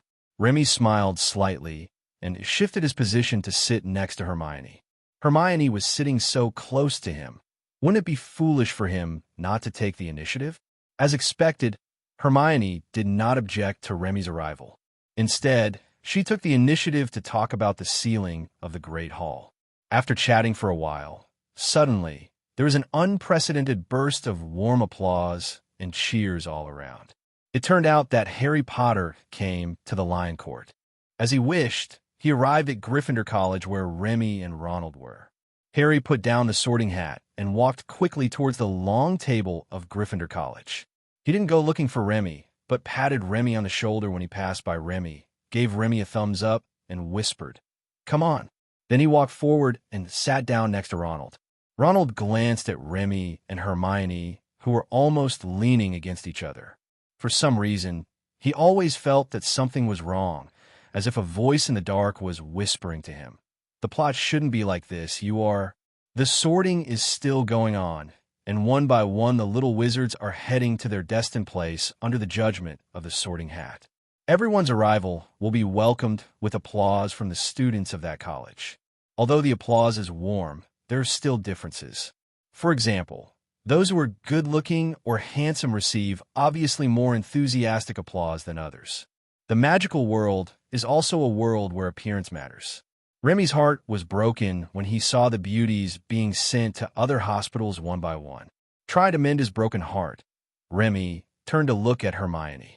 Hermione has a delicate face, but her long bangs and fluffy, somewhat messy hair almost hide her beauty, and coupled with her slightly conspicuous front teeth, all she needs is a pair of glasses with thick lenses to complete the look. Why are you looking at me like that? Is there something dirty on my face? Under Remy's gaze, Hermione lowered her head in panic and wiped her face with her hands again and again. No, I just feel that although you are very beautiful now, you will definitely be more beautiful if you change your hairstyle. It will be easy to become the campus beauty. Remy said. Hermione blushed and didn't respond. She just continued to wipe her face. At this moment, the last young wizard was sorted into Slytherin College, and the sorting ceremony officially ended. Professor McGonagall put away the scroll and nodded to Dumbledore, who then stood up.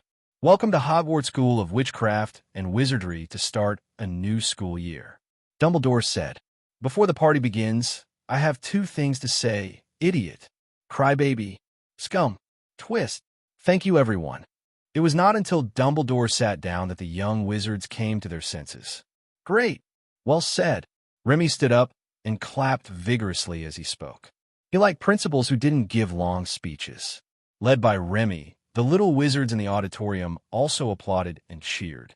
Amidst thunderous applause, every table suddenly appeared filled with a variety of delicious food. The little wizards stopped clapping in unison at once, even more orderly than when they heard the command to stop. Looking at the food on the table, Remy breathed a sigh of relief. He was really afraid that Hogwarts would give him a table to look up at the stars, but fortunately, they didn't. Would you like a glass of orange juice? Remy asked. Okay, thank you. Pouring a glass of orange juice for Hermione and one for himself, Remy then pulled the lamb chops in front of him and devoured them. There was no one around them, including on the opposite side. Couldn't they just eat whatever delicious food they wanted in this huge area? Perhaps she was influenced by Remy's delicious eating, or perhaps she was really hungry. Hermione also started to eat voraciously after elegantly drinking 2 sips of orange juice. The young wizards were all very hungry, and the seniors were eating very enthusiastically, perhaps because they had been waiting in the auditorium for a long time and were hungry. When most people were about 70% full, the little wizards slowed down their eating and started chatting with the people around them. That gun should be bought for you by your parents, right?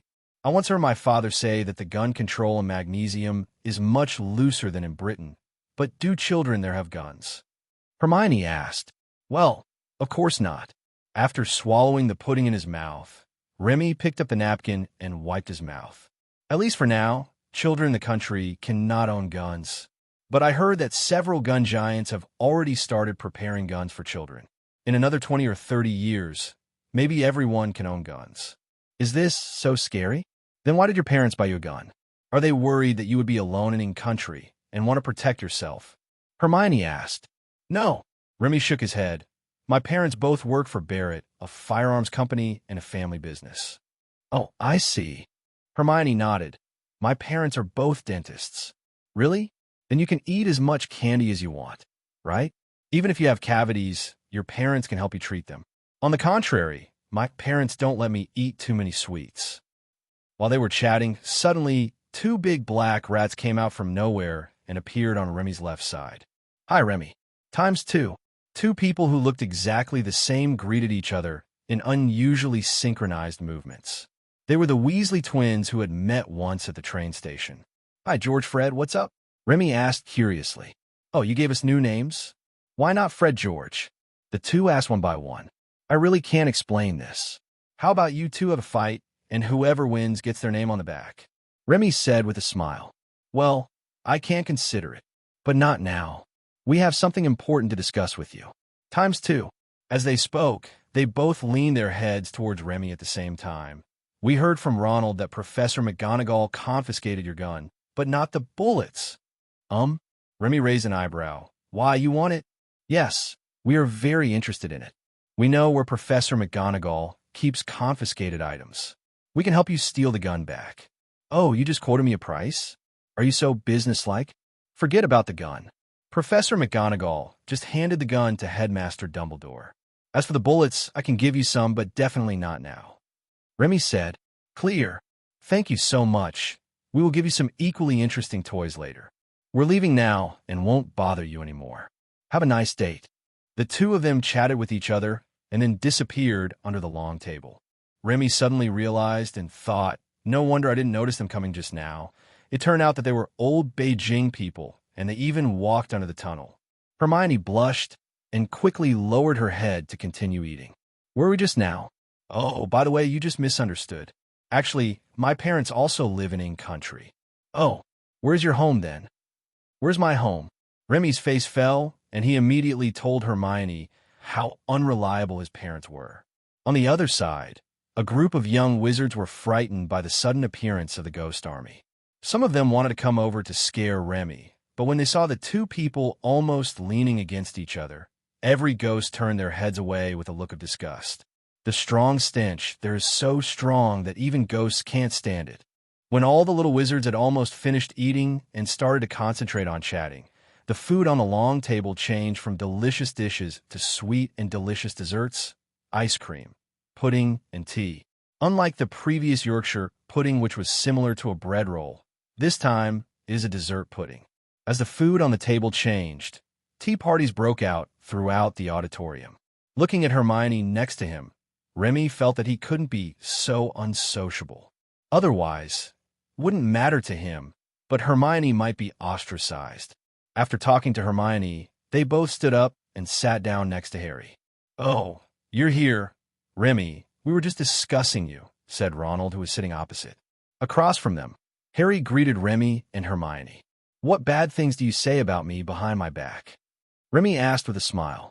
"I'm not saying anything bad. We were discussing whether you can lead us to win this year's House Cup. I heard that Gryffindor hasn't won the House Cup for a long time." Harry explained. "Count on me." Remy's eyes widened in disbelief.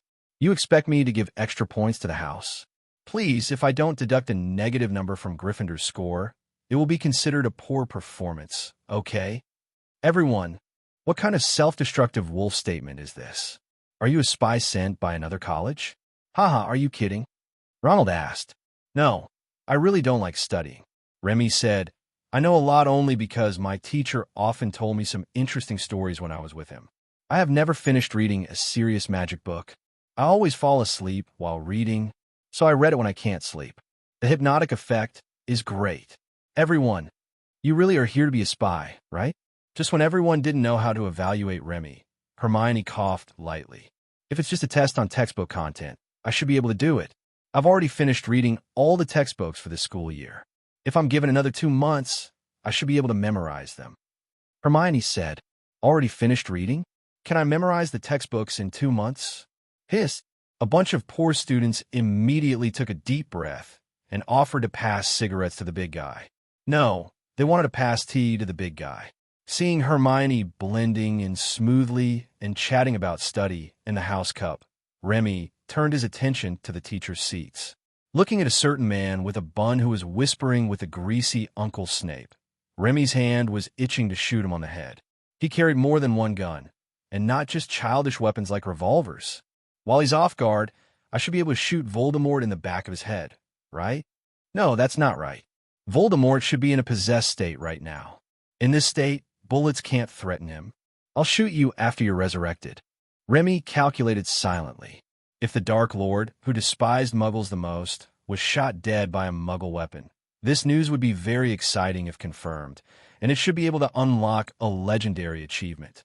It's a pity that it can't collapse now. Remy once conducted an experiment with Nicholas Flamel, and found that if the wizard was prepared, even the most common defensive spell could block the bullet without any damage. Of course, Remy wasn't experimenting on Nicholas Flamel, but on a magically protected piece of beef. Guns can only be effective when the wizard is caught off guard. In the teacher's seat, Dumbledore keenly noticed that there was something wrong with Remy's eyes, as if there was an unusually dangerous light in them. Following Remy's gaze, Dumbledore's heart skipped a beat. Could this child have noticed something? Dumbledore thought. At this moment, Professor Quirrell, who was being stared at by Remy, also noticed that someone was staring at him. He raised his head, noticed Remy, gave a kind and heartwarming smile, and nodded. He throws me a peach, and I repay him with a plum. Remy also smiled slightly and used his hand as a gun to make a shooting gesture towards Professor Quirrell. Dumbledore was startled by what he saw, thinking, "It's over. Remy must have seen something. The plan might go wrong." But Professor Quirrell obviously didn't understand the meaning of Remy's gesture at all. He even responded to Remy's table manners with a smile on his face and raised his wine glass to gesture to Remy. Remy immediately laughed and raised his glass to signal Professor Quirrell, even though they were drinking fruit juice. Compared to the two smiling people, Hermione and Harry, who were sitting on Remy's left and right, looked at Remy with confusion. They understood the meaning of Remy's gesture just now. It was not a greeting etiquette. Well, it could be considered a greeting, but it was not friendly at all. Remy, did you and Professor Quirrell know each other before? Did you have conflicts? Harry asked. I don't know him, Remy said with a smile. Then why did you make that gesture to Professor Quirrell? He gave me a bad feeling. I felt there was something strange about him, so I wanted to test him. So what did you find out? Oh, I observed the sky at night and found that this person has two faces. He is one person in front of people and another behind their backs. He is truly a beast in human form. Harry, how did this suddenly get to the topic of observing the night sky? Divination? Hermione asked. Do you know how to do divination? I think divination is just a trick for kids. If magic exists, why doesn't divination exist? Remy said, do you know? The first time I saw you, I saw your future. See my future? Is this true or false? Seeing Hermione's suspicious and curious look, Remy smiled and held out his hand. Don't believe it? Give me your hand. I'll confirm it again and tell you your future. After a moment's hesitation, Hermione handed her hand to Remy. A smile suddenly appeared on Remy's lips. This trick of tricking girls into giving you their hands really works every time. In the Far East, there is a divination method called palmistry. Just by observing a person's palm lines, you can predict that person's future, said Remy. Is it true? Can you see the future by looking at your palm? Harry asked curiously. Look, this is called the lifeline. Hermione's lifeline is very long, but there are a few places in the middle that are not connected like other places. One of them is even broken beyond recognition. This means that Hermione will have a long life, but she will encounter several dangers in the middle. One of them will encounter several dangers in a short period of time. Fortunately, after she gets through it, everything will be smooth sailing. Remy spread out Hermione's little hand as he introduced her and pretended to be serious as he looked here and poked there, taking advantage of her. But the person being taken advantage of is completely unaware of it. Are you kidding? How could I possibly be in danger so many times? Hermione said. Remy smiled and shook his head, then pointed to another line on Hermione's palm. This one is called the career line. Your career line is also very long, which means that your highest achievement in the future will be very high. Huh, what's wrong? What did you see? Hearing the urgency in Hermione's tone, Remy smiled slightly. Hooked. Your career line is not starting at the right point. At this point 4 years later, you should still be in school. How can you have a small peak in your career? Remy frowned and scratched his head, looking extremely puzzled. Hermione smiled smugly. See, your way of divination is not reliable at all. Harry also smiled. Just as Hermione was about to take her hand away, Ronald, who was sitting opposite her, suddenly spoke. Could it be that Hermione joins the student union and becomes a prefect? Ronald said, if it's 4 years later, we'll just be in the 5th grade, and 5th graders can indeed run for prefect. My brother Percy is the prefect now. As if a key word was triggered, as soon as Ronald finished speaking, Percy, who was sitting not far away, immediately took over the conversation. Yes, in 5th grade you can run for prefect, and in 7th grade you can run for student union president and president. But only the best students can take on these 2 jobs, Percy introduced, revealing a hint of pride. Well, it's not that hidden actually. After listening to Ronald and Percy's introduction, Hermione looked at Remy in surprise, and her hand, which was about to be retracted, unconsciously returned to Remy's hand. Remy was delighted and smiled at Ronald. Thank you. You're such a good wingman. I give you full marks for this assist. Looking at Remy's smile, Ronald didn't understand what was going on, but he just felt something was wrong. His intuition told him that he shouldn't have spoken out loud, let alone said those words. What the hell? What's with this inexplicable feeling of regret? After thinking for a long time without any idea, Ronald decided to continue eating. Opposite him, Remy, holding Hermione's little hand, continued to read Hermione's palm. I have already watched 2 of the 3 major plots, and only the love plot is left. Remy observed carefully for a long time. Then he let out a sigh and smiled under Hermione's nervous gaze. It's not convenient to talk about the future of this line publicly. Come closer, and I'll tell you quietly. Remy said. Hermione quickly leaned her ear over, and then she heard Remy whisper in her ear, I think you will marry me in the future. But the real purpose is revealed, and Remy wasn't molesting Hermione. It's not polite if you don't reciprocate. Hermione kissed him without permission before, and now he kissed her back. This is called give and take. It's polite to give and take. Hermione was stunned when she felt someone kiss her face, and then her face quickly heated up. Nonsense. How could I possibly? You must be talking nonsense. I don't believe it. After lightly hitting Remy, Hermione fell on the table in panic and buried her head tightly in her arms. Seeing Remy suddenly kiss Hermione, everyone around was stunned, and then they all smiled. At this moment, no one cares whether Remy's divination is accurate or not. Anyone who is not a fool can understand that Remy has other intentions. Many people even looked as if they had learned something and were eager to look at the person they loved in their hearts. The dinner went on for a while, and the auditorium gradually became quiet. Many little wizards yawned and looked drowsy, especially the little wizards who just entered school this year. Seeing this, Dumbledore picked up a spoon and knocked on a golden cup, making a rhythmic and crisp sound.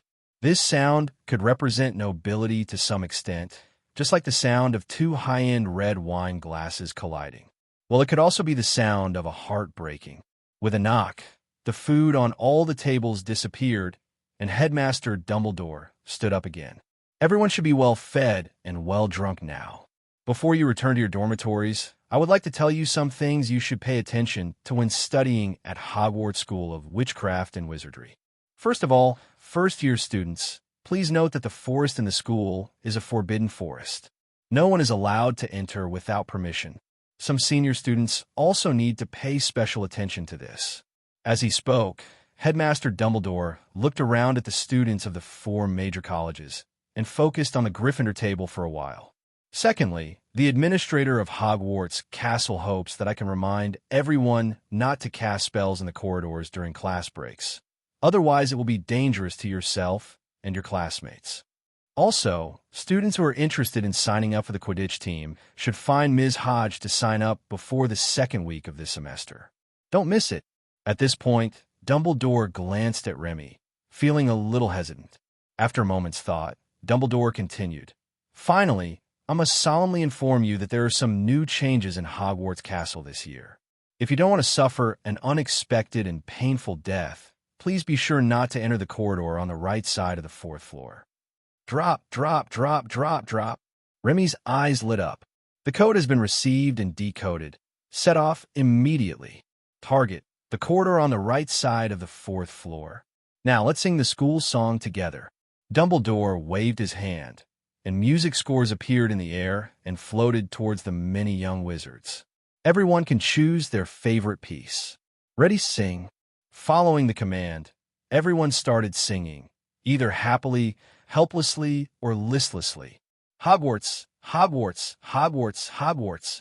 Please teach us knowledge.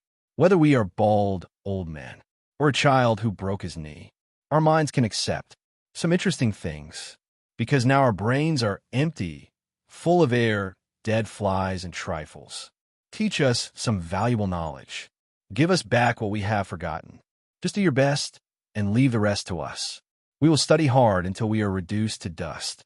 The rhythm doesn't exist, the singing skills don't exist, and even the off-tune doesn't exist. Because everyone's music is different and different accompaniments are intertwined, there's no tune at all. So how can it be out of tune? Remy didn't even sing, but just read it because he couldn't find the tune.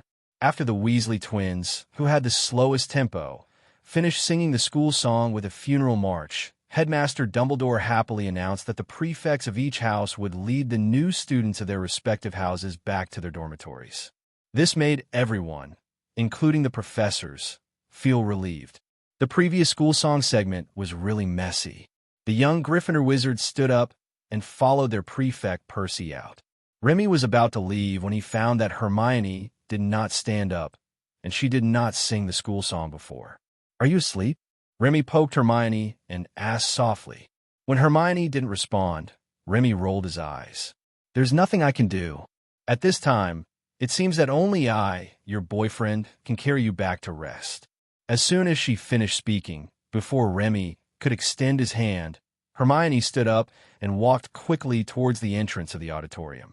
Remy smiled slightly and stood up to follow. At the entrance of the Great Hall, Remy saw the Hogwarts Castle warden handing Percy a piece of parchment with a list of dormitories for this year's freshmen at Gryffindor College written on it. Walking out of the hall, climbing the marble stairs, and passing through a long corridor full of moving portraits, Percy led everyone into a secret passage behind a curtain. Not long after walking out of the secret passage, Percy led everyone into another secret passage.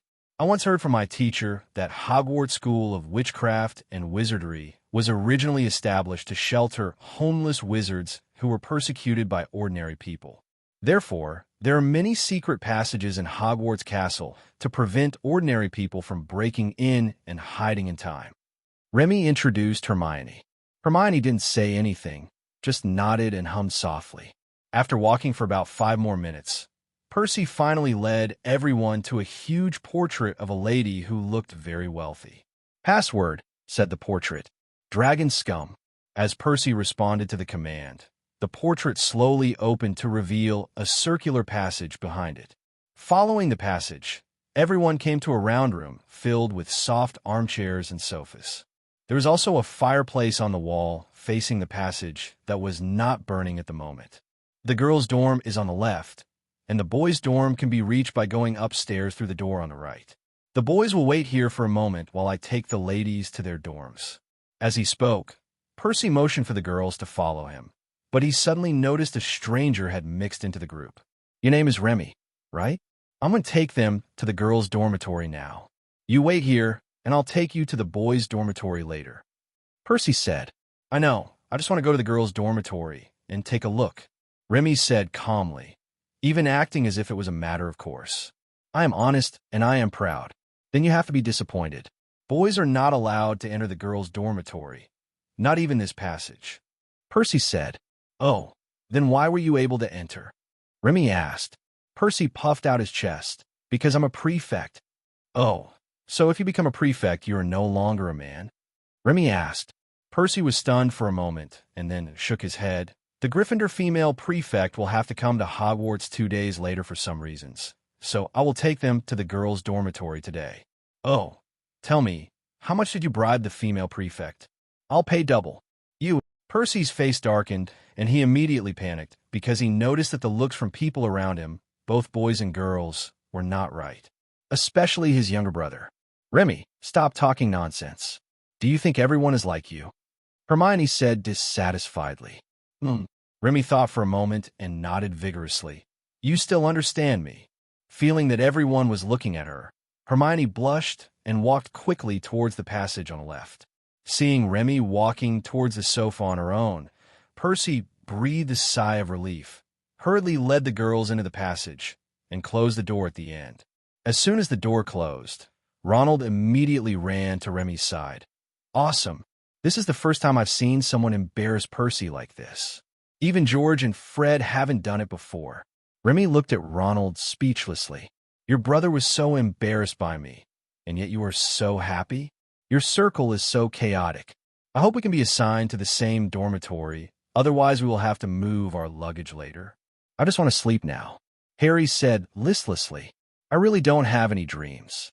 I just want to go to the girls' dormitory now." Remy said, "Harry, what kind of dream is this? You are clearly delusional."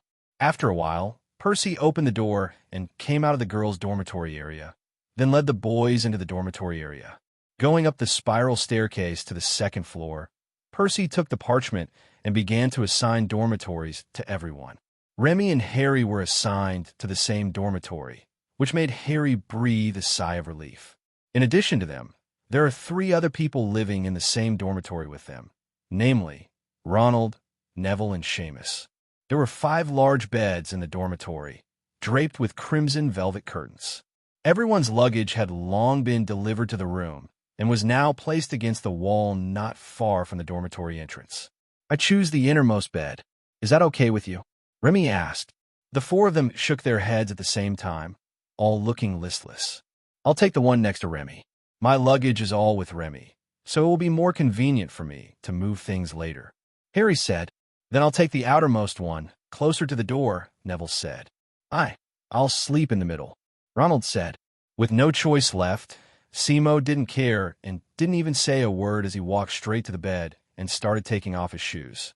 He picked up the suitcase and walked to his bed. Harry quickly followed and said he wanted to get his pajamas. Wait a minute, I brought a hanger. As he spoke, Remy took out several metal pipes of different lengths from a box and quickly put them together to make a floor-standing clothes hanger. This move immediately shocked the four young wizards who had never seen the world, and even made them more alert. Remy took out a lot of clothes for Harry, unloaded Harry's luggage piece by piece, and then sorted out his own things. First, he took out the boards, then Remy took out the metal pipes, and then he took out a lot of screws and tools. Under everyone's curious gaze, Remy began to piece it together into something that Harry thought looked very much like a display wall used to display goods in a supermarket, and there were indeed small hooks on it. Move it to the wall, close to it, and Remy takes out a bunch of things and puts them together to make a table. Seeing this, Harry finally couldn't help himself. Remy, are you opening a shop? Harry asked. Open a store? Not for now, but I will open it later. As he spoke, Remy bent down and took out I'm boiling. Harry and Seamus swore at the same time and stepped back quickly. Seeing their reactions, Ronald and Neville, confused, also quickly retreated. You, why do you still have a gun? What do you want to do? Simo asked in a trembling voice. Is this big guy also a gun? Ronald and Neville quickly retreated further away. Don't worry, it's just routine maintenance. After saying that, Remy deftly disassembled it into a pile of parts and placed them on the table, then took out a piece of cloth and carefully wiped each component. Don't worry, I have always strictly abided by the principle of separation of guns and bullets, so there will be no safety hazards. You guys go to sleep first, don't worry about me. Remy said. Sleep? Sleepy. Who can sleep in this mess? After putting the last part together, Remy pointed the gun towards the window and pulled the trigger. After making sure it fired normally, Remy nodded with satisfaction and then hung it on the assembled display wall. Remy, do you know that your behavior has violated the laws of the wizarding world? Ronald said. No, I didn't break any laws. Remy turned around and looked at Ronald, with the corners of his mouth slightly raised in a smug expression. I know that there is a special law in the wizarding world that controls items from the Muggle world, but it is obvious that the person who made this law does not understand the Muggle world, so there are many loopholes in this law. The current definition of a firearm in the wizarding world is a strange weapon made by Muggles that can fire bullets after use. At the same time, there are only two crimes in the wizarding world regarding firearms. One is the crime of possessing a firearm, and the other is the crime of using a firearm.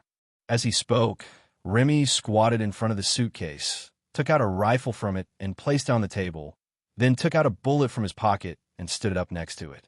So when I kept the gun and the bullets separately, neither the gun nor the bullets met the legal definition of a firearm, which means they were not guns legally. So I did not possess a firearm, and naturally I did not commit a crime, Remy said. Ronald looked at the rifle, then at the bullet next to it, then at the bullet, and then at the gun next to it. His eyes began to circle. He's been confused. But you have used a gun before, and there were bullets in the gun, said Simo. Remy nodded, then shook his head. This is related to the definition of possession in the law. Possession can be understood as continuous possession. That is, it is necessary to maintain possession of the item for a period of time to be judged as possession. And I didn't exceed 10 seconds in total before, so I don't meet the time requirement of possession, so I still can't be arrested for possession of firearms. The four of them looked at each other, although they did not fully understand what Remy meant. Looking at Remy's confident and calm demeanor, they felt that what Remy said was very likely true. But you used it, Harry suddenly said. Doesn't that mean you used a firearm? You're right. Remy nodded and then shrugged nonchalantly. But unfortunately, there's a law in the wizarding world called the Underage Wizard Protection Act that will protect me. Therefore, even if I use a gun, as long as it does not cause serious harm or loss to others, I will not be locked up. At most, it will be like what Professor McGonagall did today, confiscating the gun and giving me criticism and education. Everyone, does this mean that the laws of the wizarding world can no longer stop you? You are the next Dark Lord, right? No, it should be called the Grey Lord. The Ministry of Magic has no reason to arrest you. I think I should write a letter to my father and tell him about it. My father works in the Misuse of Muggle Artifacts Department at the Ministry of Magic, and that's what he's in charge of. Ronald whispered, "You can write now." Oh, I forgot about the owl. Remy and Harry quickly got up and took out their own and Harry's owls. Seeing that the two owls were still alive, Remy and Harry both breathed a sigh of relief. No, I just said it casually. Don't worry, I won't. I mean it. Remy interrupted Ronald. It takes time to amend the law. By the time the law is amended, I will definitely no longer need these things. My goal is to create a magical gun that is 100% made in the wizarding world and can fire magic. When Simo heard Remy talking about his goal, his eyes lit up, but then he became confused. I've seen my mother use magic. Now that I think about it, magic doesn't seem to be as powerful as a gun. Seamus said, "Why do you want to make magic guns? To use guns legally in the wizarding world?" Of course not. Remy smoothed his hair and pointed at the gun on the table. I have done experiments with my teacher before. Not to mention this automatic rifle. Even a powerful heavy sniper rifle can be blocked by entry-level protective magic. Even if a fired bullet happens to be hit by a magic spell like the disarming spell. Although the probability is very low, once it collides, the bullet will stop instantly and fall to the ground without any power at all. I also used a whole piece of dragon meat with dragon skin to do an experiment. Even armor-piercing bullets could not penetrate the 10-centimeter thick dragon meat. If it was an ordinary 5.56 millimeters bullet, even a single shot could not penetrate even a thicker dragon skin. And the fresher the dragon meat, the less damage the gun can cause. I guess it's because fresh dragon meat contains more magic power. It's a pity that the teacher didn't agree to let me go to the dragon farm to use live dragons for experiments. Otherwise, maybe I would have unlocked the Dragon Slayer achievement by now. Everyone gasped. Slaying a dragon? How dare you think about it? But at the same time, the four of them were happy. It turns out that the most common protective magic can resist firearms. I have decided that I must study hard when I learn about protective magic in the spells class. Okay, you guys take a rest first. I'll try to be as quiet as possible, Remy said, then turned around and continued to disassemble and clean the gun. After hearing what Remy said, everyone was immediately awakened from sleepiness. After watching for a while to get over the novelty, the four of them went to bed. It's just that everyone dreams about Remy and the gun at night. This is not a good dream. The next morning, when the four saw the display wall next to Remy's bed filled with various guns, they were devastated. Are you kidding me? Remy, this is too outrageous. What is he going to do? Open a gun shop in Hogwarts? Seamus complained. I can't understand how he brought so many things to Hogwarts, Neville muttered. Harry did not join the complaints, but walked to Remy's bed and nudged Remy, who was sleeping soundly. Remy, wake up, we should go to class. Harry said, what classes do we have today? Remy asked dazedly, rubbing his eyes. This morning we have History of Magic class. I heard that the professor teaching History of Magic is a ghost. I'm not interested. I won't go. No, I'll go after I wake up. Everyone, you want to skip class on your first day? Did you mean what you said yesterday? Are you really here to deduct points from Gryffindor? We are Gryffindor, not Gryffindor.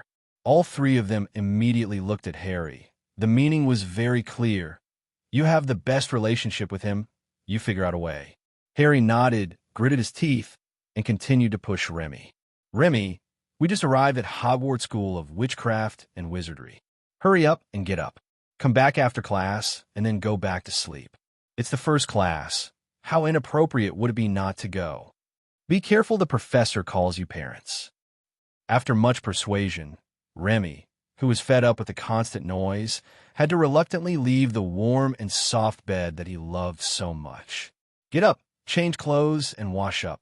Remy was in a daze the whole time and didn't even know how to get to the restaurant, let alone enter the classroom. He had no impression at all. He was maintaining the gun until dawn last night and didn't sleep for very long. After entering the classroom, Remy was so sleepy that he fell asleep immediately. Until the earliest recorded record of wizards was around 500 AD, but the exact year is no longer known. The first wizard in recorded history was Merlin. So Merlin is known as the greatest wizard, the first wizard, the sage, the guide, etc. However, there's been controversy over these titles in the magic history community for hundreds of years, so there is no definitive conclusion. Remy was drowsy when he heard the almost transparent ghost Professor Binns talking about the origin of wizards and the first wizard Merlin. He suddenly became alert and raised his hand. However, Cuthbert Binns did not notice him at all, and even Cuthbert Binns did not look at any of the students at all and just continued to tell the story of Merlin's life. Teacher, I have a question to ask you," Remy said. Remy's words interrupted Cuthbert Binns' story and attracted many curious looks, especially Hermione. She remembered what Remy had said to her yesterday, when Remy said he had no interest in history at all. "Oh, you're Remy Barrett, right? What's your question?" Cuthbert Binns thought for a long time and then nodded. "Well, you just said that the earliest record of wizards was around 500 AD, right?" "Yes, what's the matter?" "But when I bought a wand in Diagon Alley, I saw a sign at Ollivander's wand shop saying that their family had been making wands since 382 BC. Could it be that wands appeared earlier than wizards?" Hearing Remy's question, many students began to discuss quietly and looked at Cuthbert Binns curiously. They had all been to Ollivander's wand shop to buy wands, and many of them had seen the introduction. "My subject is history of magic, and I study facts, not myths and legends." Cuthbert Binns spoke in a calm and even tone, as if there was nothing agitated inside him. "The earliest record that can be found is around 500 AD. Anything before that can only be considered a myth. It is not within the scope of my research. Is that so?" Remy nodded thoughtfully. "Any questions?" asked Cuthbert Binns. No, there's another question." Remy said, "Cuthbert Binns, do you know how the first wizard appeared?" "If you mean Merlin, the first recorded wizard, there is no historical record of who his parents were, only a legend," said Cuthbert Binns. Remy's eyes lit up and he quickly asked, "What legend is that?" Cuthbert Binns frowned and seemed reluctant to speak, but he finally spoke. "First of all, I don't agree with this legend. I don't agree with any legend. According to the legend, Merlin's mother was an ordinary human woman, a muggle, and she combined with a magical creature called the incubus to give birth to Merlin.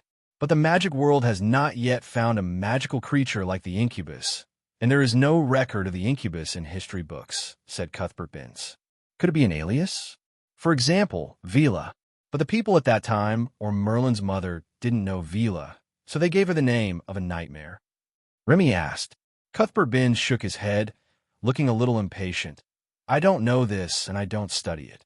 If you don't have any other questions, I will continue the class." "Oh, okay."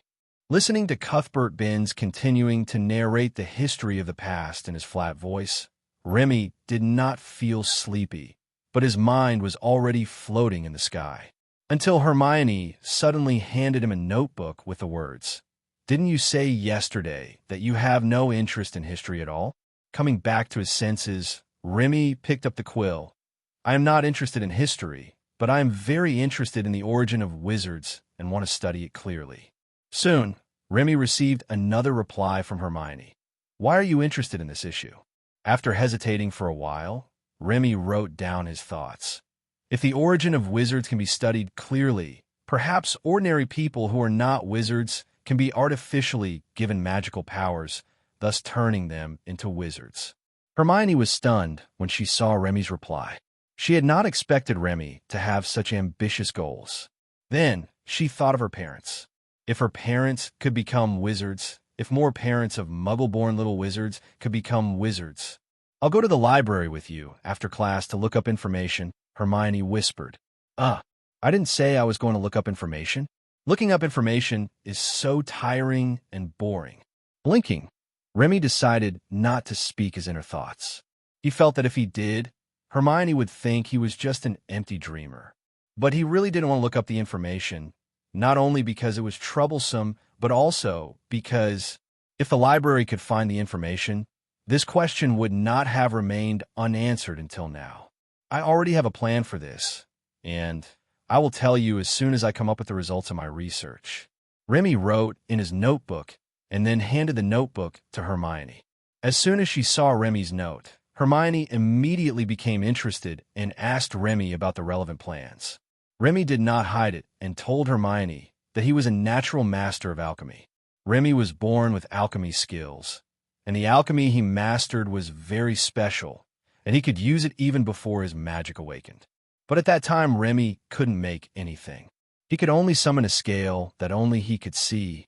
It was useless except for looking at it. After the magic power is awakened, Remy can put magic power on one end of the scale and real objects on the other end, or neither.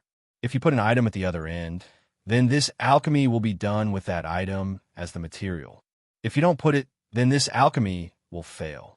The only exception is magic crystal. Magic crystal does not require medium.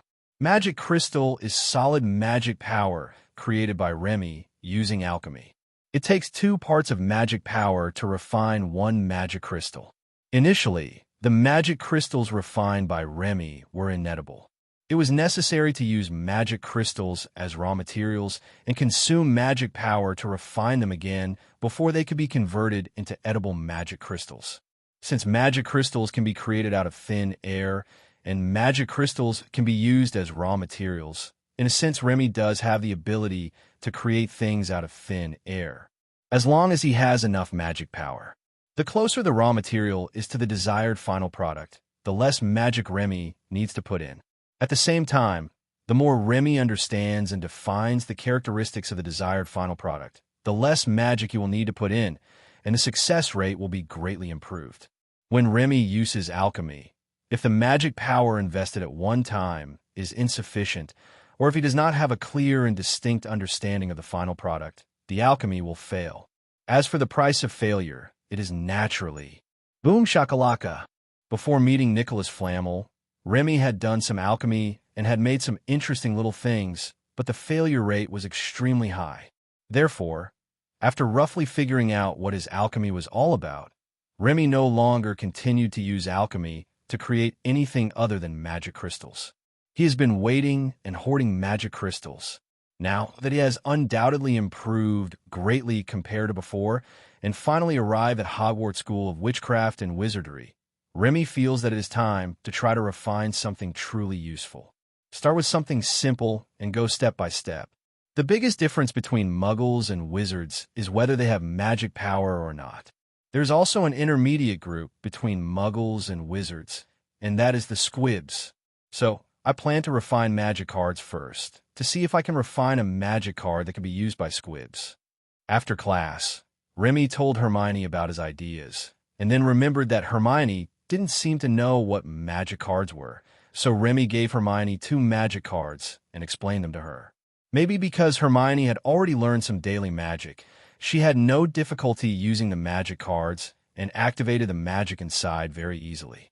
This made Harry, who was eating at the same table, very envious. He still hadn't mastered the technique of using magic cards. That's a great invention. Was it yours too? Hermione asked.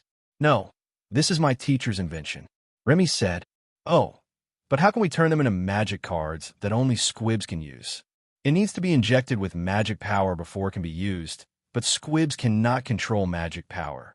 Hermione asked, I have 2 ideas at the moment. One is to use magic cards directly as raw materials to refine them, so that they can be physically activated and actively absorb the magic power in the holder's body. The other is to create a peripheral device that can be physically activated, actively absorb the magic power in the holder's body, and transmit magic power. Remy said, It sounds feasible. If you can really make this thing, which of these 2 options is easier to implement? Hermione asked after thinking for a moment. It depends on why the squibs can't control their magic. Remy said, "From what I know, some squibs claim that they can't sense the magic in their bodies, while some squibs say that they can sense the magic in their bodies but just can't control it. If I can't sense the magic power in my body, that would be more troublesome. That means I need to add physical activation, active absorption of magic power, automatic stop after the magic power is full, or give feedback to the holder on the basis of the existing magic cards. That means at least 4 different effects. The more effects I add to the same item, the more magic power I need to spend, and the success rate will be greatly reduced. Even if I use multiple refining steps, if one of the steps fails, all the previous efforts will be wasted." Hermione and Harry nodded thoughtfully. Only Ronald gave up listening after a while and focused on eating. This kind of academic stuff doesn't suit him very well. But if it's a peripheral, doesn't it also need so many effects? Harry asked after thinking for a while. Peripherals can be made up of multiple small parts, and I can attach different effects to each part and then combine them. Just like a bunch of parts are finally combined into a gun, Remy explained. Now I understand when you put it that way. Harry and Hermione suddenly realized. Hermione even asked if the effect could be reduced if the squibs could sense the magic in their bodies, to which Remy answered in the affirmative. Looking at Hermione, who seemed to be deep in thought, Remy quickly reminded her that she couldn't ask the squibs directly about this kind of thing. Firstly, it was impolite, and secondly, they might not necessarily tell the truth. They might even have had illusions due to psychological reasons. The best approach would be to wait for him to make 2 different peripherals, then find a dud to experiment with. You will know the real situation once you try it. Maybe it's both, Hermione said. But who are you going to try it on? Mr. Filch, of course, said Remy. I heard from my brothers that Filch is a bad guy. His favorite thing to do is to punish students. It is almost impossible to persuade him to help. Ronald said in a muffled voice. What do you mean by asking him for help? It's clearly us helping him. If he doesn't want to, there are plenty of people who are willing. Remy said confidently. He didn't believe that any squib could resist the temptation of mastering magic. Even if someone says no, their body must be honest. After dinner, they chatted and rested for a while in the common room, and then continued their classes with other students. The afternoon class was Professor McGonagall's Transfiguration class. However, to the disappointment of all the little wizards in the first Transfiguration class, although Professor McGonagall demonstrated several Transfiguration magics to them, he did not teach them. This is not only a theoretical class, but also a theoretical class with empty promises. After finishing a day's classes, many young wizards expressed their anticipation for tomorrow's classes, because tomorrow they will have defense against the dark arts and herbology classes. I heard that the herbology class will not be held in a classroom, but in a greenhouse. Many young wizards showed great interest in greenhouse cultivation and various magical plants. The young wizards didn't know much about the defense against the dark arts class, but most of them seemed very excited when talking about this class, probably because the word dark magic in this class made it sound cool. But Remy didn't have any hope for this. How could Professor Quirrell teach them real skills? Rather than relying on what he taught them, they might as well rely on guns. After dinner, Remy immediately returned to the dormitory to prepare for his alchemy work. However, as soon as he entered the dormitory, he saw an uninvited guest, Principal Dumbledore, and at this moment, he was looking at a wall of guns. "Oh, you're back. I'm sorry to enter your dormitory without permission, but the house elf in charge of cleaning told me that very dangerous contraband was found in your dormitory, so I had to come over." Dumbledore turned around, pushed his glasses, and said with a smile, "Gudon." Harry and the others swallowed and immediately looked at Remy and then quickly looked away. Compared to their panic, Remy was just stunned for a moment. He was not panicked at all and even greeted Dumbledore enthusiastically. "Hi, Professor Dumbledore. It's been a while since we last met. How have you been?" Remy asked. He met Dumbledore once, but only met once before Nicholas Flamel sent him back to his room, saying he had something important to discuss. Dumbledore nodded. "It was fine, but now it's a bit of a headache. What do you think I should do with these things? Should I call your teacher?" "Using my teacher to pressure me? Then you have the wrong idea." With a slight smile, Remy did not continue what Dumbledore said, but walked to the wall and pointed at the gun on it. Whichever one Professor Dumbledore likes, I can give it to you. I guarantee that I can kill Voldemort with one shot. I can kill Grindelwald with 2 shots, Remy said with a smile. Dumbledore, Nicholas Flamel, what on earth did you tell him, old man? After calming himself down, Dumbledore reached out and took down a gun from the highest point and held it in his hand to examine it. So these guns are extremely powerful? Dumbledore asked. It's not bad. The gun in your hand is the most powerful gun here, and it's also the masterpiece of my family. As he spoke, Remy reached out and took the gun from Dumbledore. The gun was very heavy, and he had a little trouble holding it. But this did not affect his enthusiasm in introducing this treasure to Dumbledore. The Barrett M82, a 1 sniper rifle, is a large-caliber anti-material sniper rifle. It took Barrett 8 years to develop it, and it was not until October last year that it was put into mass production and delivered to the Magnesium Army for use. It uses the principle of short barrel recoil and semi-automatic firing. Although it can only fire single shots, it does not need to be reloaded after each shot like the old bolt-action sniper rifles in World War I. The adjustable bipod is compatible with the M60 machine gun, and the grip is compatible with the M16A2 rifle, which is very user-friendly. A scope and a folding mechanical sight can be installed on the top of the gun body. The one currently installed is the standard M3 optical 10x Super Scope. At this point, Remy took off the scope and handed it to Dumbledore. Dumbledore continued to listen to Remy's introduction while playing with the scope as if it were a monocular. The gun body is 1,447.8 millimeters long. The barrel is 736.7 millimeters long. The empty weight is 12.9 kilograms, and the combat weight is 14.8 kilograms. It is definitely a big gun among sniper rifles, and it is very impressive to show it off. Click! Placing the gun on the table and removing the magazine, Remy reached into his inner pocket and fumbled around for a while before pulling out a giant bullet that was longer than his palm and thicker than his thumb. When this bullet appeared, not only did Harry and the others gasp, but even Dumbledore couldn't help but twitch his eyes. This gun has a magazine capacity of 10 rounds. The standard configuration is the same large-caliber 12.7 by 99 NATO bullet as the Browning M2 heavy machine gun. It can also use the Norwegian Raufoss Mk211 armor-piercing incendiary bullet. The maximum range is up to 2,500 meters, and the effective range is up to 1,850 meters. You may not have any idea of the data I'm talking about, but let me put it this way. If you're hit in the chest by a bullet fire from this gun, your body will be instantly torn in two. It can even penetrate a train rail with ease. The body will be torn into two? Can the steel rails be easily penetrated? Remy's roommates broke out in cold sweats after hearing this. Because of its enormous power, it is mainly used in actual combat to remotely destroy sensitive enemy equipment, such as parked aircraft, radar installations, trucks, and various other important assets. The best part is that even though it's so powerful, its recoil is not that big among similar heavy sniper rifles. It can even be considered very small. Do you want to test fire it? It's never too late to buy more if you find it useful.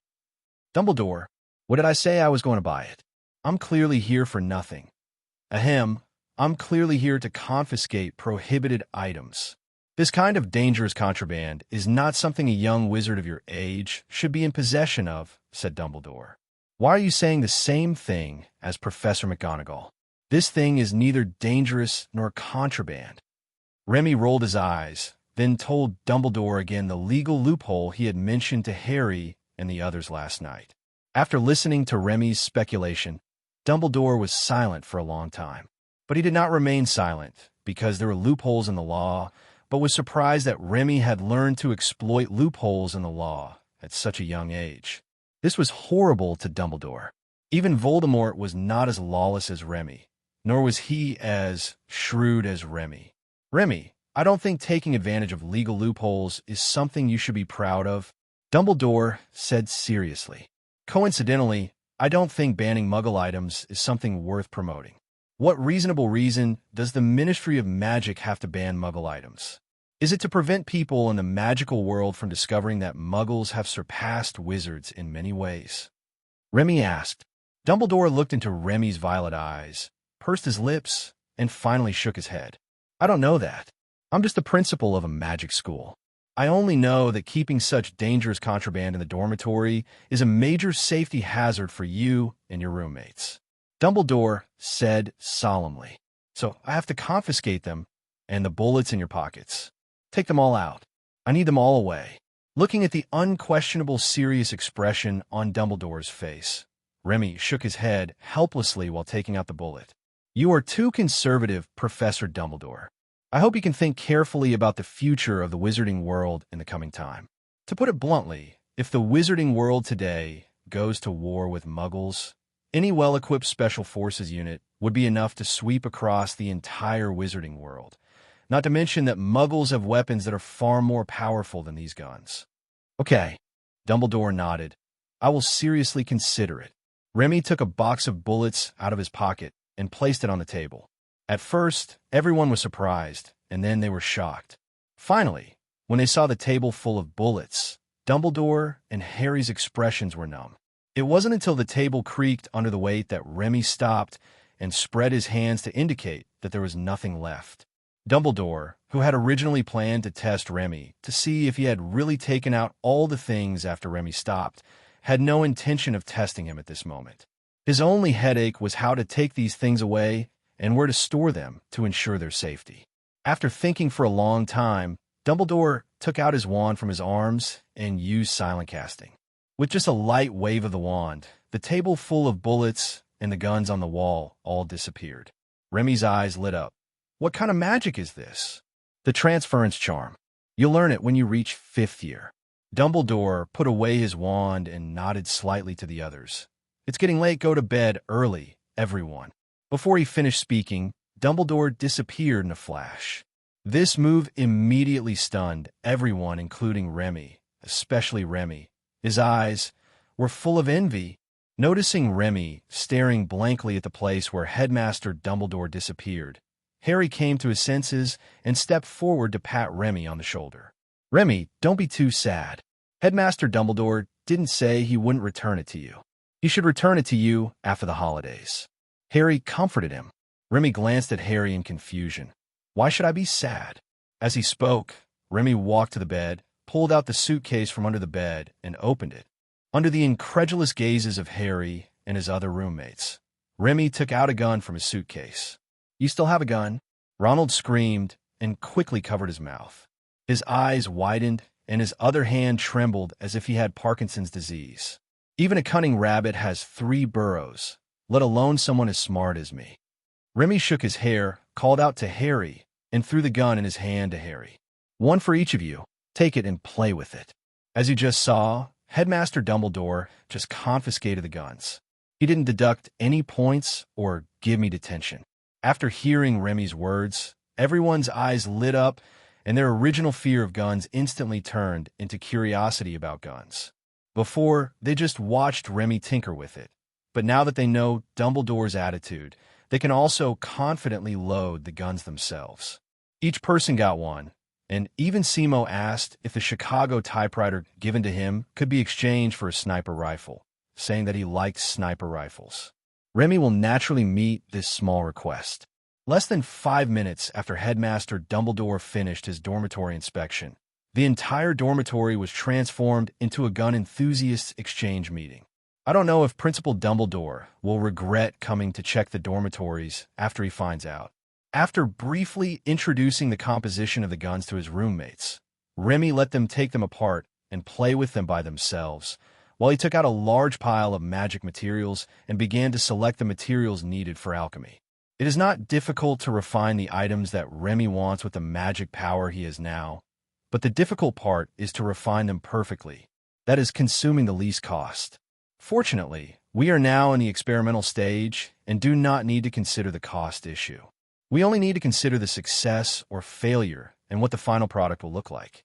As a senior member of the Appearance Association, Remy also has high requirements for the appearance of his works. After much thought, Remy decided to make gloves. The gloves are large enough and can be made from multiple pieces of cloth or leather, so I have enough parts. Thinking of this, Remy picked and chose among the magic materials, and finally Remy chose dragon skin and unicorn tail hair as the main materials. The untreated dragon skin is a little hard. Never mind. How can a first-generation experimental model be comfortable? Spreading the dragon skin on the table, Remy took out a small silver knife that was about the same shape as a table knife from his pocket. With a light scratch on the dragon skin with a knife, the tough dragon skin was immediately split into two halves. This knife was specially made by his teacher for processing magical materials. At least it was enchanted with sharpness level 8. Oink oink. In less than 2 minutes, Remy cut a large piece of dragon skin into a pile of 2-centimeter cubes, and then, bang, the table collapsed. Well, it looks like I'll need a dedicated workbench. Pretending to be calm, Remy squatted down and picked up a piece of dragon skin, then sat on the ground and fell into thought. What effect should I attach first? Let's start with the effect of autonomously absorbing magic power. Using alchemy, place the dragon skin on the right side of the scale and infuse magic power on the left side. This was what Remy saw, but from the perspective of Harry and the others. Remy was suspending the small piece of dragon skin in the air. This made them put down their guns and look at Remy curiously. 3 seconds later, everyone looked at the slowly falling dragon skin in confusion. What's going on? Failed. I don't know. It should be a failure, right? While the few people were talking in a low voice, Remy shook his head vigorously, then took out a box and grabbed a handful of sugar-like objects from it and stuffed them into his mouth. Harry and Ronald looked at each other, and they recognized that it was Remy's medicine. Neville and Seamus swallowed at the same time. What is Remy eating? It looks delicious. What an alluring scent. Harry hesitated for a moment and did not tell the two what he knew. He felt that such private matters should not be told to others without permission. Over there, Remy, who had eaten a handful of magic crystals, felt the magic power in his body recovering quickly, and continued with alchemy after it was almost recovered. In order to ensure the success rate, Remy had to spend a lot of magic power every time to avoid accidents. This means that he needs to constantly consume magic crystals to replenish his magic power. Fortunately, the effort is always worth it. After a while, Remy completed refining the required dragon skin modules without failure once. This is not the end yet. Remy then picked up a small strand of unicorn tail hair and selected the 3 thickest ones to use as raw materials to continue refining. He wanted to add a magic transmission effect to these unicorn tail hairs. After refining the unicorn tail hair, Remy put it together with the dragon skin module and added some unprocessed dragon skin to ensure that the finished product would not be too small. Remy flashed 3 magic crystals in one breath, replenishing the magic power in his body until it was bubbling out, then took a deep breath and performed the final alchemy. This time, he wanted to integrate them together and make them into a real whole. Watching Remy suspend everything in the air at once, Harry suddenly realized. It looks like everything that has gone before has been successful. Now we have to proceed to the final step, Harry said. What exactly is he going to refine?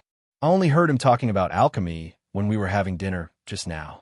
What exactly is he going to refine? Neville asked. How should I put it? Remy wants to refine Harry thought for a long time, but couldn't figure out how to explain Remy's idea to Neville. At this moment, the dragon skin and unicorn tail hair, suspended in the air, suddenly flashed a bright but soft golden light. The 4 of them perked up and quickly turned to look at Remy. The golden light slowly dissipated, the dragon skin and unicorn tail hair disappeared, and in their place was a red glove that looked very domineering.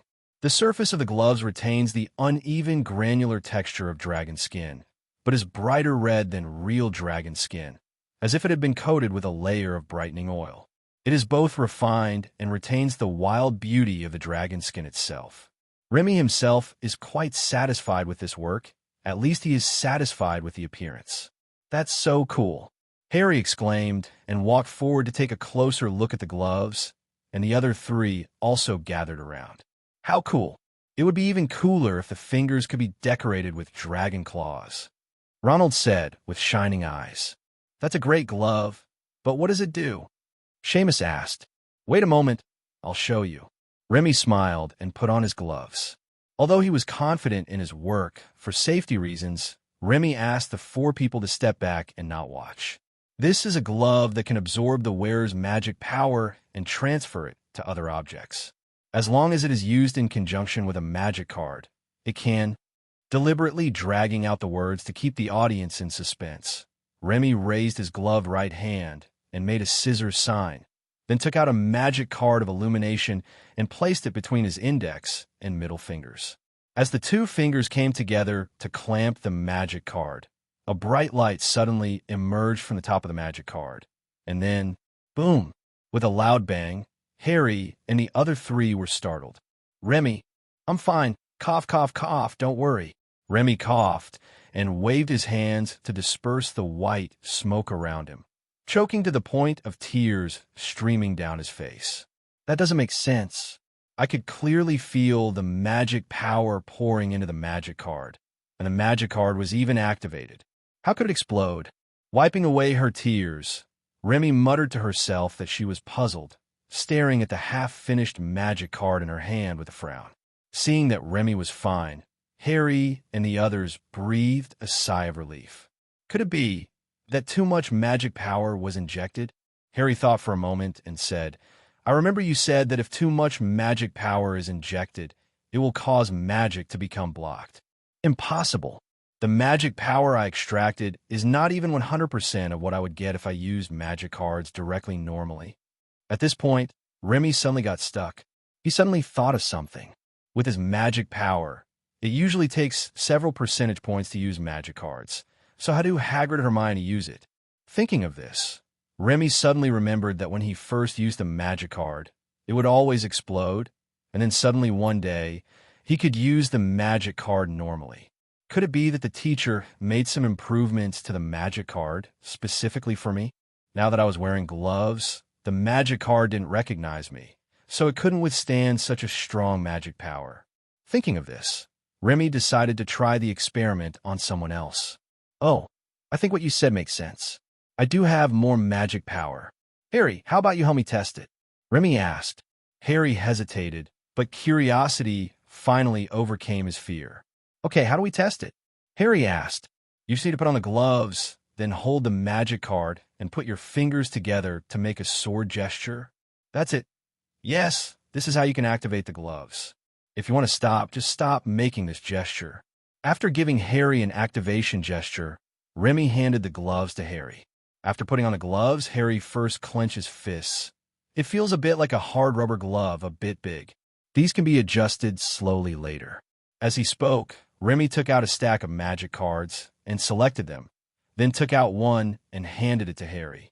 Harry took the magic card and took a deep breath, then imitated Remy's previous gesture of making a scissors hand gesture, then put the magic card on and clamped it. As soon as he clamped it, Harry's face suddenly changed, and he quickly let go, even though the magic card in his hand had already gushed out a stream of clear water. What's wrong? Are you okay? Remy quickly grabbed Harry's hand and took the magic card away to prevent him from accidentally activating the glove again. Too fast, I can't stand it. Looking at Harry, who was breathing heavily and even trembling slightly, Remy froze. What do you mean by this? Fortunately, after taking a breath, Harry gave a more detailed explanation. My magic power is draining away too quickly. I feel like my entire arm is being crawled by 10,000 ants. It's numb and a little painful, said Harry. Remy breathed a sigh of relief and thought to himself, why didn't you explain it clearly right away? I thought you had done something. However, even Harry's magic power couldn't withstand it. It seems that the speed at which this glove absorbs magic is indeed a bit outrageous. I'm sorry, I don't have a very clear concept of magic power. You should take a rest first. Helping Harry sit on the bed, Remy filled a glass of water and placed a magic crystal in it. After thinking for a while, Remy poured half a cup of water into another cup, then filled the original cup with water again to dilute it again. Come, drink some water to replenish your magic power. Remy said. This, Harry hesitated. What you just put in there is not what you use. What are they used for? Well, I just put there magic crystals, which are specially used to replenish magic power. Huh? The thing is used to replenish magic power. What do you think? Drink it quickly, in small sips. Don't drink too much at once. Harry nodded, took the cup of water, took a sip, and his eyes suddenly lit up. Wow, this thing is awesome. It makes me feel like all my fatigue has been swept away. Harry exclaimed. When the people nearby heard this, they all looked towards Remy, their eyes full of anticipation. Please bring your own water cups. This stuff is quite nutritious, so remember not to drink it in one gulp, Remy reminded. The remaining 3 people nodded repeatedly and went to get their own cups. Remy thought about it and simply put 2 magic crystals into the kettle and let them pour the water themselves. After drinking it, the 3 of them also praised it highly. Seeing that everyone had started drinking, the 2 owls in the dormitory looked at each other and then called out in a coquettish voice at the same time. While flapping their wings, they picked up the water trough in their mouths and knocked on the cage, just short of saying that they wanted to drink too. Are they drinkable? Harry asked uncertainly. It should be possible, right? Why don't you just try and know? Taking the remaining half cup of water, Remy poured it into the sink of the Autumn Johns. Since it is an experiment, of course I have to use my own owl first. This made Hedwig very anxious. She held her water trough in her mouth and kept the *************** G on the cage. Her 2 big eyes looked eagerly at Harry and then at Remy, as if urging Harry to help. This scene immediately made everyone laugh. Don't worry, I'll give it to you right away. Glancing at Long Johns, who was drinking happily, Remy walked towards Hedwig with the cup of water. Hedwig immediately put down the sink in her mouth steadily, and even lowered her body as if to salute after Remy poured her the water. Look at the elegant Hedwig, and then look at his own idiot who only knows how to drink. It didn't even notice when Remy glared at it. What a disgrace. Be careful, or I will roast you one day. The kind without cumin. I just want to ask you if you are afraid. As if sensing some malicious intent, Chio-Ku shuddered, thought for a moment, and then continued to drink. After giving Chio-Ku a hard glare, Remy walked over, picked up another piece of dragon skin, and used alchemy to give it the effect of actively absorbing magic power. Ronald, help me test it. Don't worry, I have optimized it. Its extraction speed is now only half of what it was before. Remy said. Ronald was a little scared, but after taking a look at the cup in his hand, he finally agreed to help. As soon as he took it, Ronald was about to ask how to use it. But the next moment he suddenly turned on the vibration mode and shook his hands wildly as if he had been electrocuted. As soon as Remy saw his expression, he realized that the power of this module was too high. Wow, it's so exciting, Ronald said with lingering fear as he collapsed on the ground. Thanks for your hard work. After a series of experiments with 4 roommates, the power was reduced to 0 and then to half, but in the end the power was still a bit high. This made Remy very worried. He himself had no idea about the power of magic. So how could he do such a delicate job? It was very difficult for him to continue adjusting downwards, and he had to spend a lot of time debugging bit by bit. It's impossible to become fat in one bite, but he can squeeze his 4 roommates dry in one go. In order to protect these 4 valuable D-class personnel, adhering to the sustainable strategy of exhausting all resources, Remy announced a break for today. Everyone should eat, drink, and rest, and continue the experiment tomorrow when there is time. That night, everyone slept particularly soundly, probably because each of them had a gun at the head of the bed. You have a gun. I have a gun. Who is afraid of who? Although all the guns are empty, I feel at ease. The next day, Remy did not sleep in. Instead, he got up early, put his long johns on his shoulders, and went out for a falconry walk. Hogwarts Castle was eerily quiet early in the morning, and with the cool breeze blowing all night, the walls in the corridor felt icy to the touch. Facing the stairs that moved back and forth leading to the first floor of the castle, Remy stood there and observed carefully for a long time, carefully analyzing their movement patterns, and finally jumped. Bang! Remy dodged all the stairs perfectly and fell heavily on the first floor. He got up and patted his clothes calmly. He has a unique and efficient way of going downstairs. Don't just stand there like an idiot. Come down quickly. Remy raised his head and said to the dazed Chioku. This stupid bird didn't even try to save its owner when it saw him falling from the building. It will be cooked in the pot sooner or later. Hearing Remy shout, Chioku came to his senses, spread his wings, and slowly circled down until he landed on Remy's shoulder again. He kept turning his head to observe Remy from all angles, as if wondering how Remy didn't die from the fall. Pushing open the door of Hogwarts Castle, Remy felt a cool breeze blowing in his face and immediately got goosebumps all over his body. Then the sunshine brought him a touch of warmth. It's great. The air is better in the morning. Stretching his muscles and legs, Remy signaled that the long johns would fly away by themselves, and he jogged along a path that seemed to lead to the Black Lake. Flying is indeed much faster than moving on the ground. In order to wait for Remy, Chioku had to come back every once in a while. It's really like the autumn johns flying southeast, hovering every 50 meters. There are many pine trees around Hogwarts Castle. Remy doesn't know the specific species, but it may be some kind of cedar because in September they're full of pine cones that look ripe. Remy picked a lot of pine cones and was even lucky enough to dig out a squirrel's nest, harvesting a large number of pine cones at one time. But Remy didn't take it for nothing. He left 2 boxes of high-calorie sugar cubes for the squirrel as the cost of buying pine cones. At the same time, for the purpose of experimentation, Remy also mixed 2 magic crystals into the sugar cubes. No one knows which lucky mouse will receive this special gift, and no one knows what will happen after it eats it. This unknown made Remy very happy. He likes the unknown, and he likes to gradually turn the unknown into the known. Arriving at the Black Lake, Remy took out a fishing rod from his inner pocket. After getting the lure ready, taking aim, and casting the rod, Remy skillfully turned the lure reel and lifted the rod from time to time to give it a strong tug, looking very professional and artful. Chioku tilted his head to look at Remy, then flapped his wings and flew towards the center of the lake. After circling 3 times, the crocodile glided across the lake at a very fast speed, stretched out its claws and grabbed hard, and a fish was instantly caught out of the lake. Holding the fish, Chioku flew to Remy and landed, placing the fish in front of Remy. This made Remy look a little unhappy. I just started and you caught a fish. What does that mean? Could it be that this fisherman can't even feed a little fishing owl like you? Just kidding. I'm really good at fishing. What's so great about a small fish the size of a palm? Look, I'm going to catch you a big fish that's over 1 meter long.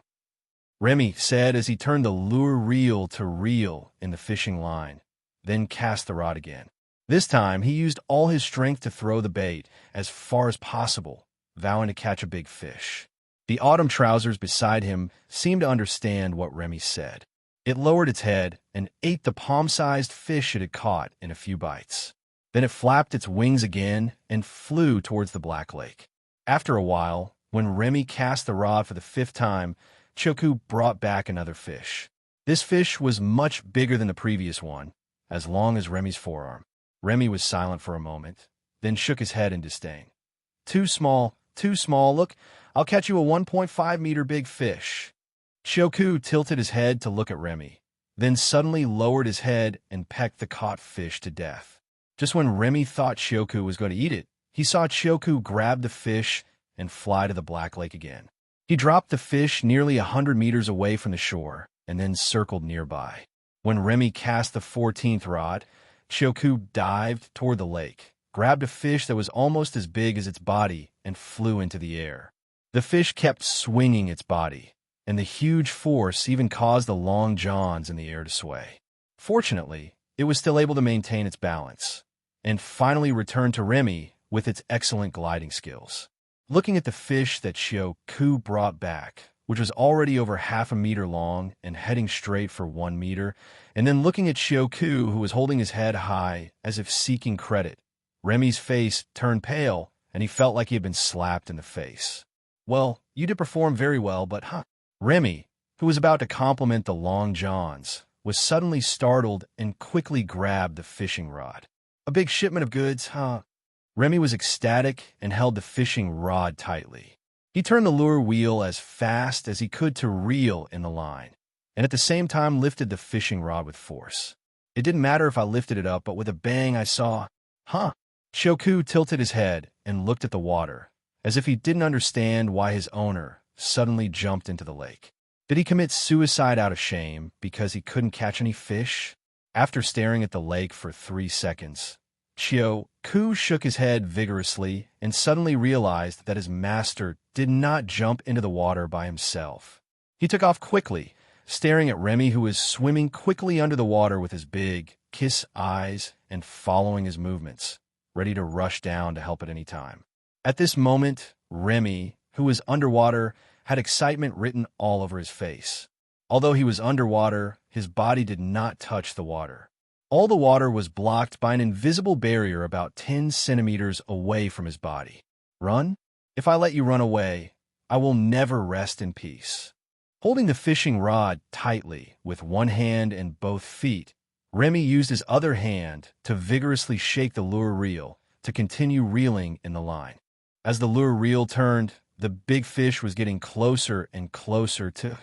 No, Remy was getting closer and closer to the big fish. As the saying goes, if the mountain doesn't move, the water will move. If the water doesn't move, people will move. If the mountain doesn't come to me, I will go to the mountain.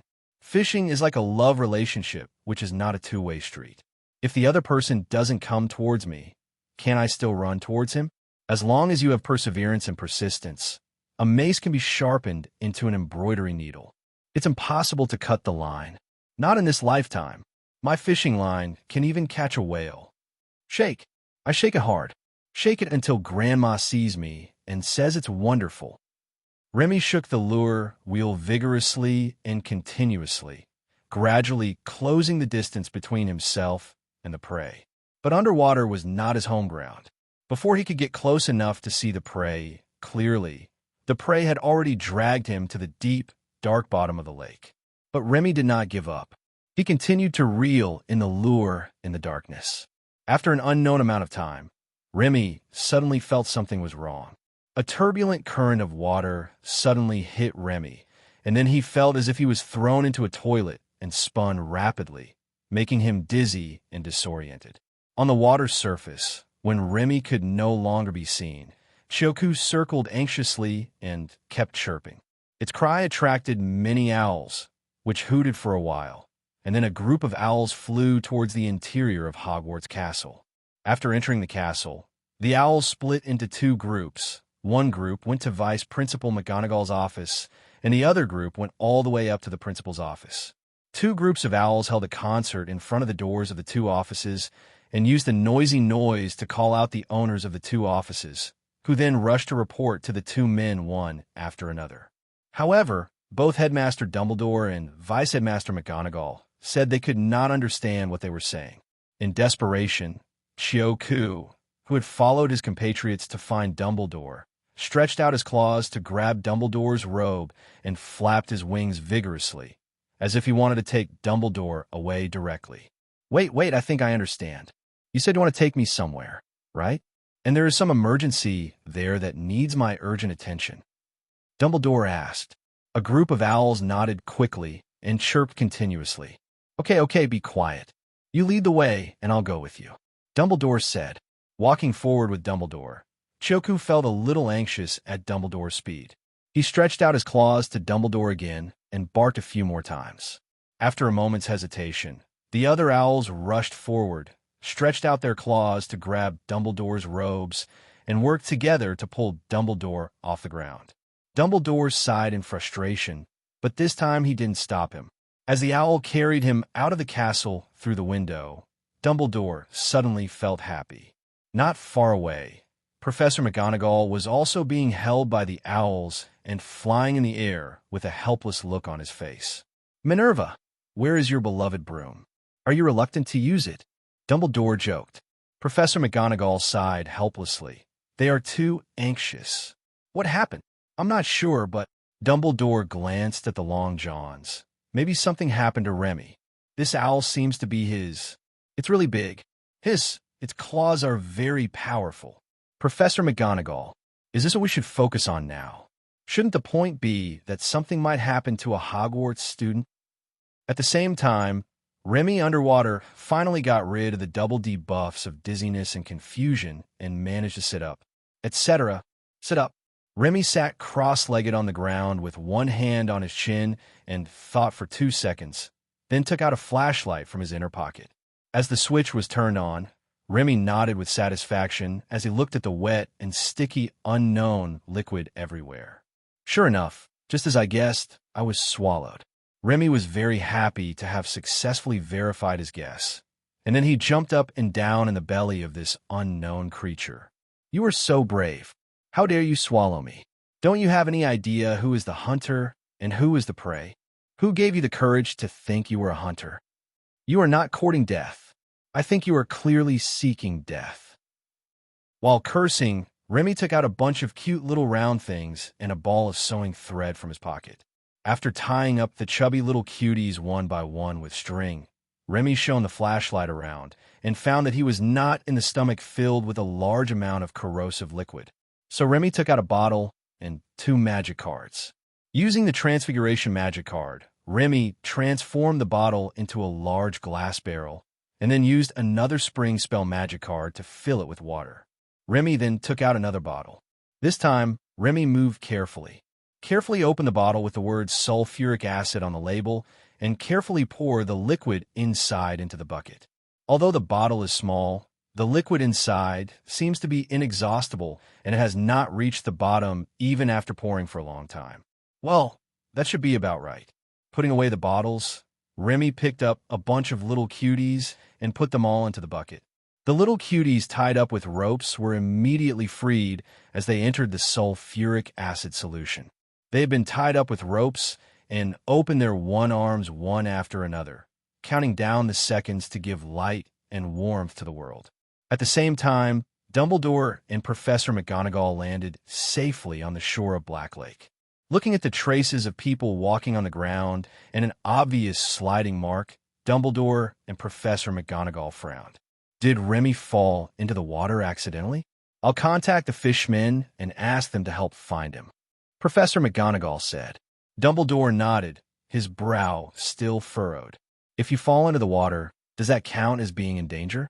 If it counts, and the magic treasure's automatic protection of its owner is triggered, will there be any misunderstanding if the fishman is asked to go looking for it? But what if Remy really drowned in Hogwarts?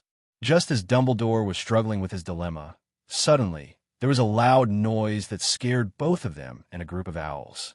Boom! Headmaster Dumbledore subconsciously turned sideways to block Professor McGonagall behind him and drew his wand towards the source of the sound. At the same time, Professor McGonagall also drew his wand.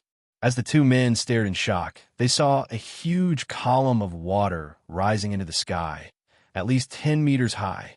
At the same time, accompanied by a loud laughter that sounded extremely rampant, a black shadow drew a parabola in the air and flew towards them. It was a man, someone they all knew. Hey, Principal Dumbledore. Great. Give me a slowing spell. Thank you.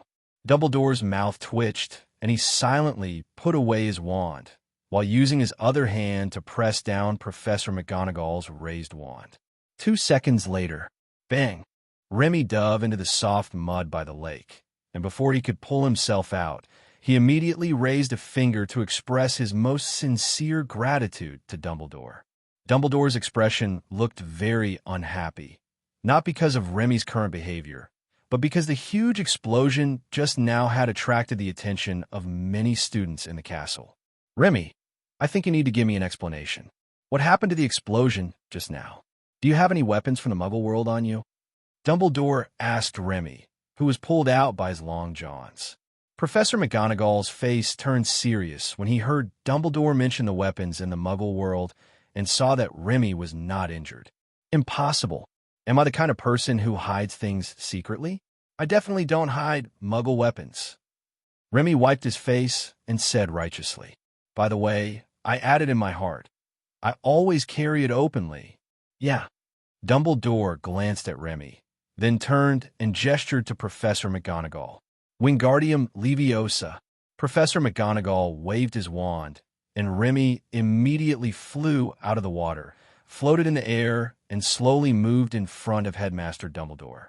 "Thanks, but why didn't you just, Remy, who felt himself being flipped upside down, suddenly felt something was wrong. No, what do you want? Ouch, don't shake, I feel dizzy." Scream, screech, screech. As if a shaking money tree could shake out money. As Dumbledore grabbed Remy and shook him around, a bunch of messy things fell out of Remy's pockets and piled up into a small mountain in the blink of an eye. There were bottles, cases, boxes, and all sorts of random things that Dumbledore couldn't recognize. Stop shaking. My brains are about to be shaken. Snap! As a glass bottle fell on the corner of a metal box and shattered, a large amount of colorless and transparent liquid gushed out. The splashing liquid instantly corroded a large hole in the hem of Dumbledore's robe. Dumbledore was shocked and quickly pulled Remy away. "What is this?" Dumbledore asked as he dragged Remy back. What? Ding! A crisp voice came from the pile of debris. Remy was stunned at first, and then his face changed drastically. This sound, could it be that the string on the grenade that I just loaded up and didn't use yet broke? Then my boxes. Quick! Protective spell. Use a protective spell to cover that pile of things. Quick! Hearing Remy scream, Dumbledore reacted quickly, took out his wand, and cast a silent protective spell. Professor McGonagall next to him also realized that the situation had changed, and he also used his real skills to silently and instantly cast a protective spell.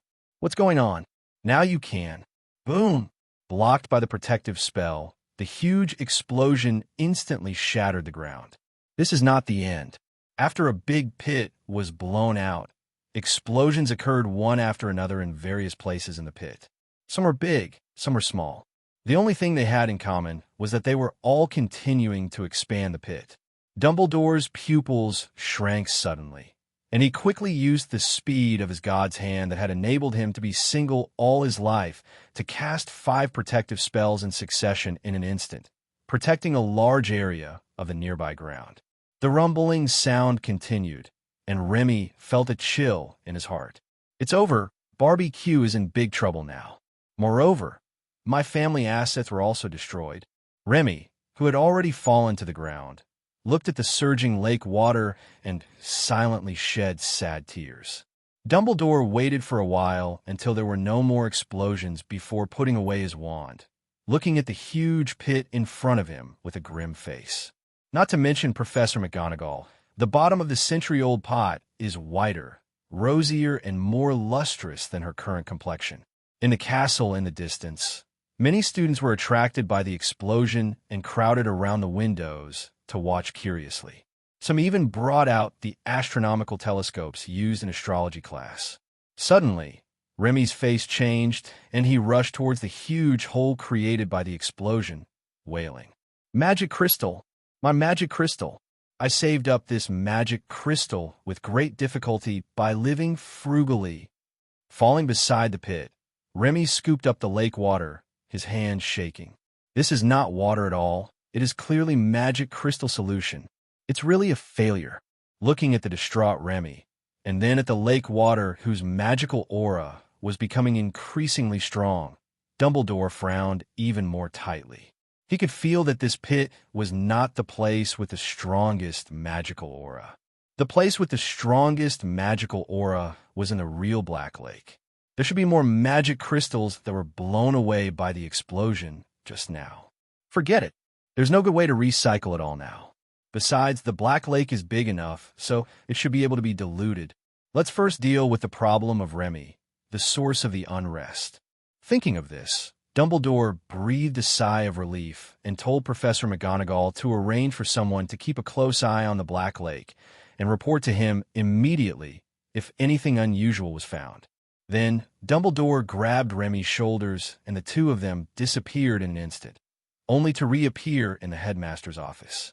This incident has become such a big deal that many people have noticed it. The school directors must have informed the Ministry of Magic. I am also responsible for this matter. It was my fault that I did not confiscate all the dangerous items from you in advance. It was also because of my misoperation that they exploded. I will take my responsibility when the trial comes." At this point, Dumbledore couldn't help but sigh, deeply regretting why he was so reckless just now. If he had been more careful, wouldn't this have happened? But you also have a lot of responsibility. I will write to your teacher now and ask him to come to Ink Country. With him coming forward and you being a minor, the Ministry of Magic will not put you in Azkaban. You can rest assured. Where is he imprisoned? Azkaban? Remy, who was originally in a daze, suddenly raised his head, and his eyes were brighter than ever. "No, you don't have to write to my teacher, and you don't have to take the blame for me." Remy waved his hand with a heroic look. "Everyone has his own share of responsibility. I was the one who blew up the Black Lake. I am the main culprit, the principal offender, the accomplice, and the peripheral member. Dumbledore, I really regret listening to you and using a protective spell to suppress the explosion. I should have thrown you indirectly. Even if I couldn't kill you, it would have been great to blow you out of the jurisdiction of Hogwarts School of Witchcraft and Wizardry. You, Albus, tired, oh, I really want to retire." Dumbledore sighed heavily. "Preaching? If preaching is useful, what is the point of having prisons? But the problem is that it seems like prisons are no longer effective. I can't understand. What attracts you about Azkaban? Dementors? Why are you interested in creatures that everyone avoids?" Dumbledore asked in a muffled voice. "There's a saying, I don't know if you've heard of it before." "What?" "Everything can be feminized." "Everything can be feminized? Dementors feminized?" Dumbledore thought about it for a moment, then shuddered. "The picture is so beautiful. The beauty is unbearable to look at." Remy glanced at Dumbledore with disdain. Just by looking at his reaction, Remy knew that he definitely didn't get the meaning of what he said. "Ever since I learned about the appearance of Dementors, I have always thought that a Dementor in black veil and a zombie bride in white veil are a perfect match made in heaven. So I've always wanted to catch a Dementor, cut it up, and study it, in an effort to create a zombie bride." "Zombie? Bride? A couple with Dementors?" Dumbledore immediately showed the same expression of old people, subway, and mobile phone. No matter how he tried to convince himself, he couldn't connect these three concepts together. "You? Forget it. Do whatever you want. If you are really imprisoned in Azkaban, I won't have to worry about it anymore." Sighing, Dumbledore walked to his desk, took out a pen and paper, and began to write a letter. Although he said he didn't care about Remy, Dumbledore was still prepared to do what he had to do. As for what happened later, let Nicholas Flamel worry about it. He wanted to save some brain cells and live a few more years. On the wall, portraits of past principals looked at Remy curiously, and some even ran into the same frame and whispered to each other about something. Remy ignored them. It was just a moving portrait. He had seen it so many times in Nicholas Flamel's house that it no longer seemed new to him. Instead, it was the phoenix on the shelf next to the desk that attracted Remy's attention more. The phoenix was not originally called Phoenix. Its name is transliterated as Phoenix, and its official translation is Phoenix. In fact, the phoenix and the phoenix are two completely different creatures. The authentic phoenix is the king of birds and an auspicious animal. It does not have the ability to be reborn from the ashes like the phoenix. Even the term rebirth from the ashes was coined by a literati in modern times, and it first appeared in his poem Phoenix Nirvana. At the same time, the title of this poem is also the first word that combines phoenix and nirvana. The reason why he portrayed the phoenix as the image of the phoenix is because he believed that the Western phoenix was the Eastern phoenix. However, in fact, apart from having extremely high status in mythology, the abilities of these two creatures are not even remotely related, if not terribly different. It just so happens that he has a very high status in the literary world, so when he says something, others will believe it. It can be said that he has single-handedly distorted the image of the phoenix, and his contribution is truly invaluable. Let's not talk about the past anymore. What attracted Remy at this moment was not the story behind the name of the phoenix's species, but itself. I heard that the phoenix will never die and can be reborn from the ashes. Is that true? Remy asked. Yes, Dumbledore said without looking up. Can I give a shot? No, Can I strangle it to death and see how it achieves nirvana? Huh. The phoenix was stunned for a moment, then quickly flapped its wings and flew away from Remy. Dumbledore, who was writing a letter, looked up speechlessly and said, "Can you use your curiosity to study? Even if it means going to the library to study the eternal puzzle of the origin of wizards." "Oh no."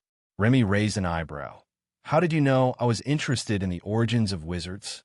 Did you spy on me?" Headmaster Dumbledore was stunned for a moment, with a look of astonishment on his face, as if saying, "Are you really interested in this?" "I'm not spying on you." Dumbledore smiled bitterly and shook his head. "But if you're really interested in this, I suggest you change your hobby. It's a confusing matter, and many people don't want to get the answer. What do they want or not? It's none of my business." Remy curled her lips in disdain. "I also hope that all the beauties in the world will fall madly in love with me. Is it useful?" "Dumbledore, are you a little too precocious? Why are all the examples I give casually of this style? Is this the way a child your age should think?" Dumbledore lowered his head in silence and continued writing. After writing the letter and putting it away, Dumbledore called out to Fawkes, then handed the letter to his phoenix named Fawkes and asked it to deliver the letter to Nicholas Flamel. Remy was envious when he saw it. "Your Highness, Headmaster Dumbledore." Dumbledore's heart tightened when he heard Remy's words so politely, and he didn't even know why he had this reaction. "What is it?" Dumbledore asked. "Send me a phoenix, and I promise to take good care of it." "No, no way. Impossible." "Remy, are you so sure? I'm not going to use it to make a roast chicken." "Can phoenix be used to make a roast chicken? If using an open flame can lead to the phoenix rising from the ashes, then what about a microwave?" Remy accidentally overthought again and quickly shook his head to calm his divergent thoughts. "Okay, but I heard from the teacher that you know the Pokemon Master, the Master of Magical Creatures, Mr. Newt Scamander, and that you have a good relationship with him. Is that true?" Remy asked. Headmaster Dumbledore hesitated for a moment before nodding. "That's right. Do you have anything to do with him?" Remy nodded quickly. Yes, can you ask him to help me get a Thunderbird for Magnesium?" "Dumbledore, I thought you wanted to ask him about magical creatures, or even learn how to raise a phoenix." "Okay, it seems I was overthinking it." "Well," with a heavy sigh, Headmaster Dumbledore shook his head, then leaned back in his chair, holding his chest. How he wished at this moment that he was a muggle, so that he could take quick-acting heart pills to relieve his heartache. But he was not a muggle, and this was not a muggle world, so there were no quick-acting heart pills. "The winged demon will do. If that doesn't work, the wicked bird will do. I don't mind the poison leopard either. And there's also—" "No, none of that." Dumbledore was so angry. "If it were a docile creature, I might help you for Nicholas Flamel's sake, and it would be worth it as long as you could just leave it alone. But what do you want? Each one is more dangerous than the other. If you were really allowed to raise these creatures, Hogwarts would probably be in chaos. If you don't want to give it to me, then don't give it to me. Why are you so angry? Don't lose your temper easily when you are old. It's not good for your health." Remy said earnestly. "Don't be angry. Life is like a play. We are together because of fate. It's not easy to support each other until old age. Shouldn't we cherish it more? Get angry over trivial matters. Think about it, and it's not necessary. I don't get angry when others get angry, but if I get angry and get sick, no one can replace me. Who will be happy if I get angry to death? And it's exhausting and tiring. Don't compare with neighbors and relatives. Let children and grandchildren take care of trivial matters. Share hardships and joys together. Even gods envy good partners." After hearing what Remy said, Dumbledore felt his blood pressure rising, at least 3 or 4 floors higher. If it weren't for Nicholas Flamel, if Nicholas Flamel was not helping me with an important project, if you were not still a child, I will definitely let you see how elegant I was when I was young. He took 3 deep breaths to calm his blood pressure. Just then, Professor McGonagall came to the office with 3 people. The leader was a fat little guy. Even with his stern face, his face looked greasy and he was obviously a veteran. The 2 people behind him had serious faces and looked difficult to get along with. "Dumbledore, what happened?" I received a report that Hogwarts School of Witchcraft and Wizardry suffered a terrorist attack. Who did it? Could be Death Eaters? Asked the fat man in the lead. Remy snorted coldly, took a step forward and puffed out his chest. What Death Eaters? I did it. The fat boy was stunned for a moment, then looked at Dumbledore. Dumbledore sighed. Minister Fudge, this is what happened. Dumbledore told Fudge everything he knew, and after hesitating for a moment at the end, he did not emphasize his responsibility. Put him in Azkaban right now. Stop making me angry. Voldemort gives me less trouble than him. Remy on the side was a little surprised because Dumbledore just talked about the Long Johns. Remy didn't expect that the silly bird was so loyal and smart, and even knew to come to Dumbledore to save him. I've decided. I must bake it well later. Ahem, to reward it. Is that so? Minister Fudge looked at Remy with some embarrassment. Little boys, muggleborns, people with special quirks. This couldn't be more correct. How can he catch people? Seeing that Minister Fudge was slow to give orders, Remy became impatient. Hurry up, what are you standing here for? Why are you looking at Principal Dumbledore, who is the Minister of Magic?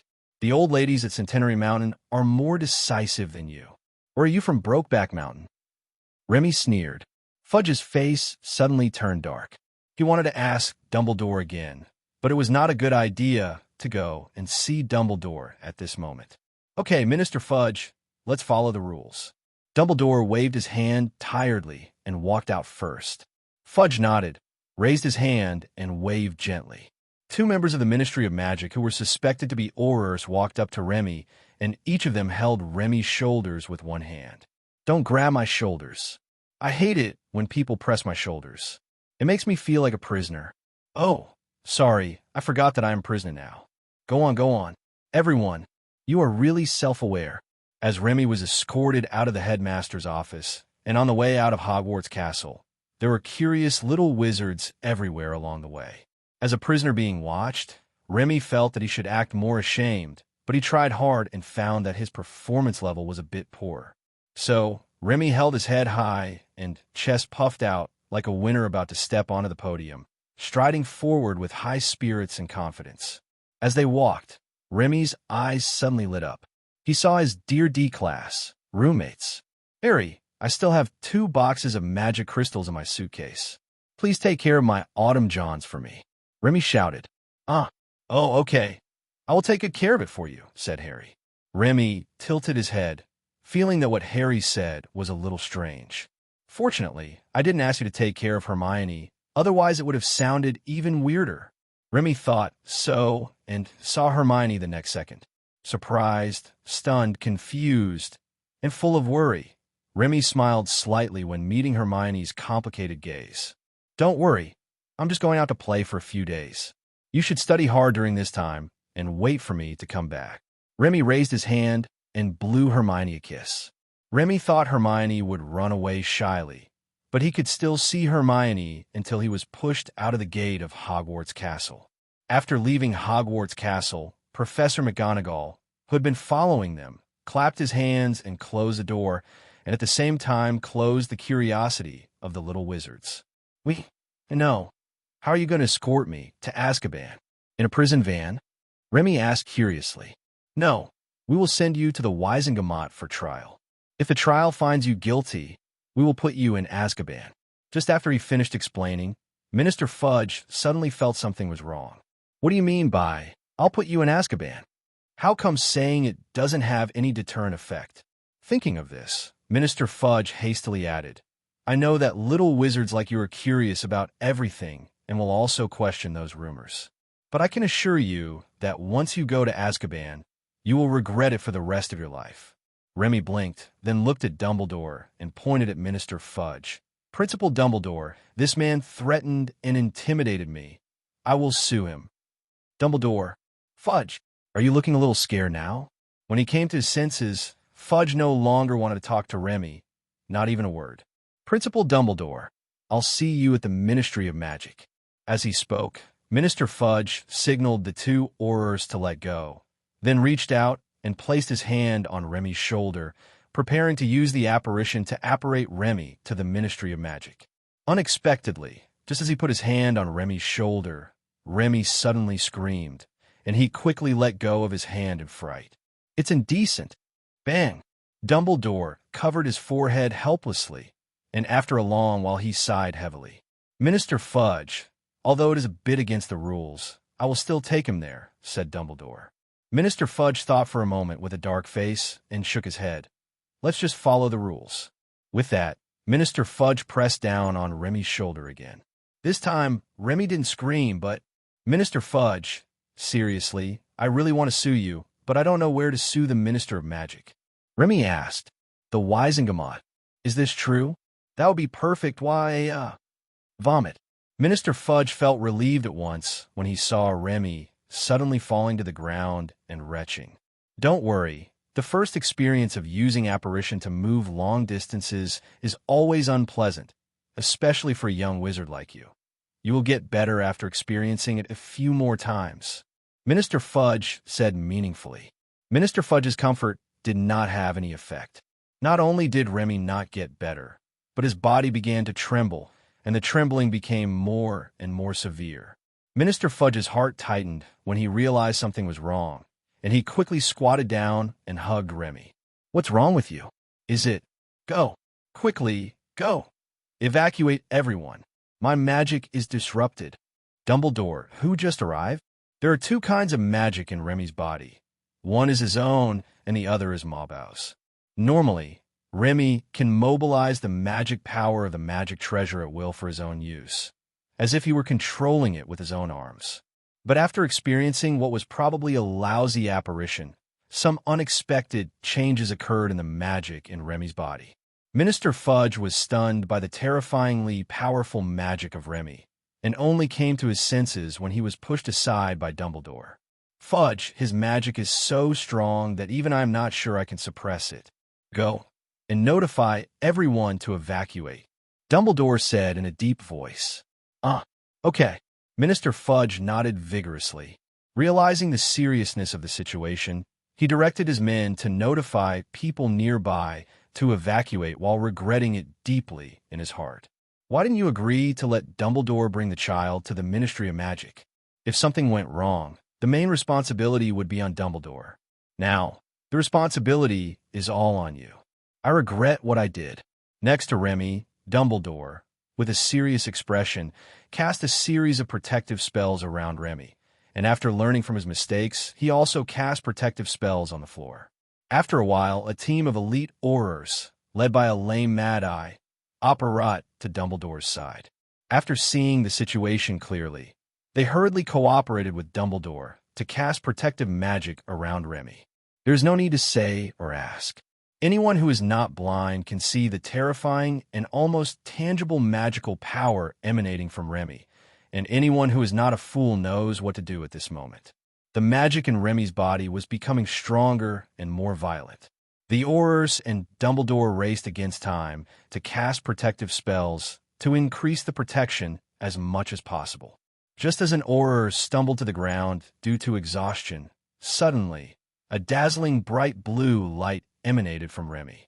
The terrifying magical impact instantly tore apart all the defenses around Remy. Hundreds of protective magic cast by the Aurors couldn't even slow down its forward speed.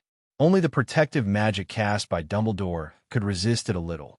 Seeing that they couldn't hold out for much longer, Dumbledore took a deep breath, stepped forward, and then waved his wand vigorously. A beam of white light came out of his wand and enveloped a small area around Remy.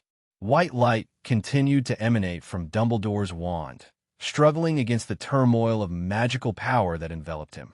1 second, 2 seconds, 3 seconds. Dumbledore's forehead was sweating madly, and the hand holding the wand was shaking the whole time.